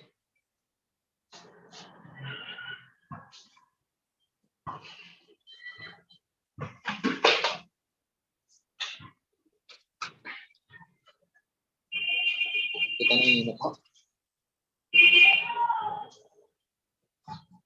So, kung hindi po na-receive yung iba, pero sure po ako na-receive nyo dahil kung hindi nyo po na-receive yung Zoom link, hindi nyo rin po ma-receive yung planning na form po. So, ito po yung workshop. Nasa email yan, sir? Yes, ma'am. Nasa email po. Sa attachment po ng email, kasama po siya ng hierarchy form na sinend ko. Nung nag-send po ako sa inyo ng Zoom link last week. Okay po. So, ibibigyan ko po kayo ng time para sagutan po ito. Ang submission nyo po hanggang bukas ng tanghali. Okay lang po ba? Sabado, Okay, 12 noon. Okay po, sir. Sir, yung picture, sir. Hindi ko parang na-miss ko yun. Sir, wala pong picture na ilalagay po dito, sir. Ang gagawin nyo na po ng re-entry planning po yung mismong ano nyo po. Workplace, sir. Sa trabaho nyo, sir. Sa workplace. Sa workplace na. Naman po sa mga wala po. Yung kung nasa sa inyo na po yun. Kung gusto nyo pong gawan yung sa inyong mga bahay. Sasubmit nyo rin po ito sa amin, paki-email po doon sa rpamandaluyong@gmail.com. So, yun lang po. Naintindihan po ba sa mga ma'am and sir? So, hanggang bukas po ng tanghali ang submission po ng RND planning. Yes, sir. Yes. Okay po, sir. Yes, sir. Opo. Yes, sir. Ito yung email, sir. Sir Louis, Yes, ma'am. Sir Louis, question lang po, yung una po naming workshop na pinagawa po ni Sir Chris yung first day, hindi pa po kasi kami nakakapag-submit. Ang sabi kasi last day po yung submission nun. Paki-ano lang po, paki-submit lang din po sa dun sa ano. Okay lang ba sir kung pagbalik na lang namin sa office? Wala kasi kami pasok hanggang tomorrow. Ang balik na namin is Monday na po. Sige po, hintayin ko na lang mga sasubmit nyo na mga workshop pa. Dahil ang release naman din po ng certificate ninyo is by Monday, papipirmahan ko po ito. Okay sir. Thank you po. Okay po, sir. Thank you, sir. Meron po tayo magiging post-testing. Mag-send po ako. Ang problema nga lang po minsan, yung mga naka-cellphone, hindi po siya mabuksan. So magre-request lang po ako na paki-send na lang po yung mga inyong paki-message po dito lahat sa chat box yung inyong mga email address para i-email ko po sa inyo yung evaluation link at saka po yung inyong mga post-test po. Yes ma'am, may nag-raise hand po. Sir, pwede po bang paki-clarify kasi po medyo maingay kanina, hindi ko po naintindihan yung sinabi. May nagba-backfeed po kasi sir eh. Wait lang ma'am. I-mute po yung mga mic para hindi po tayo magpaulit-ulit po.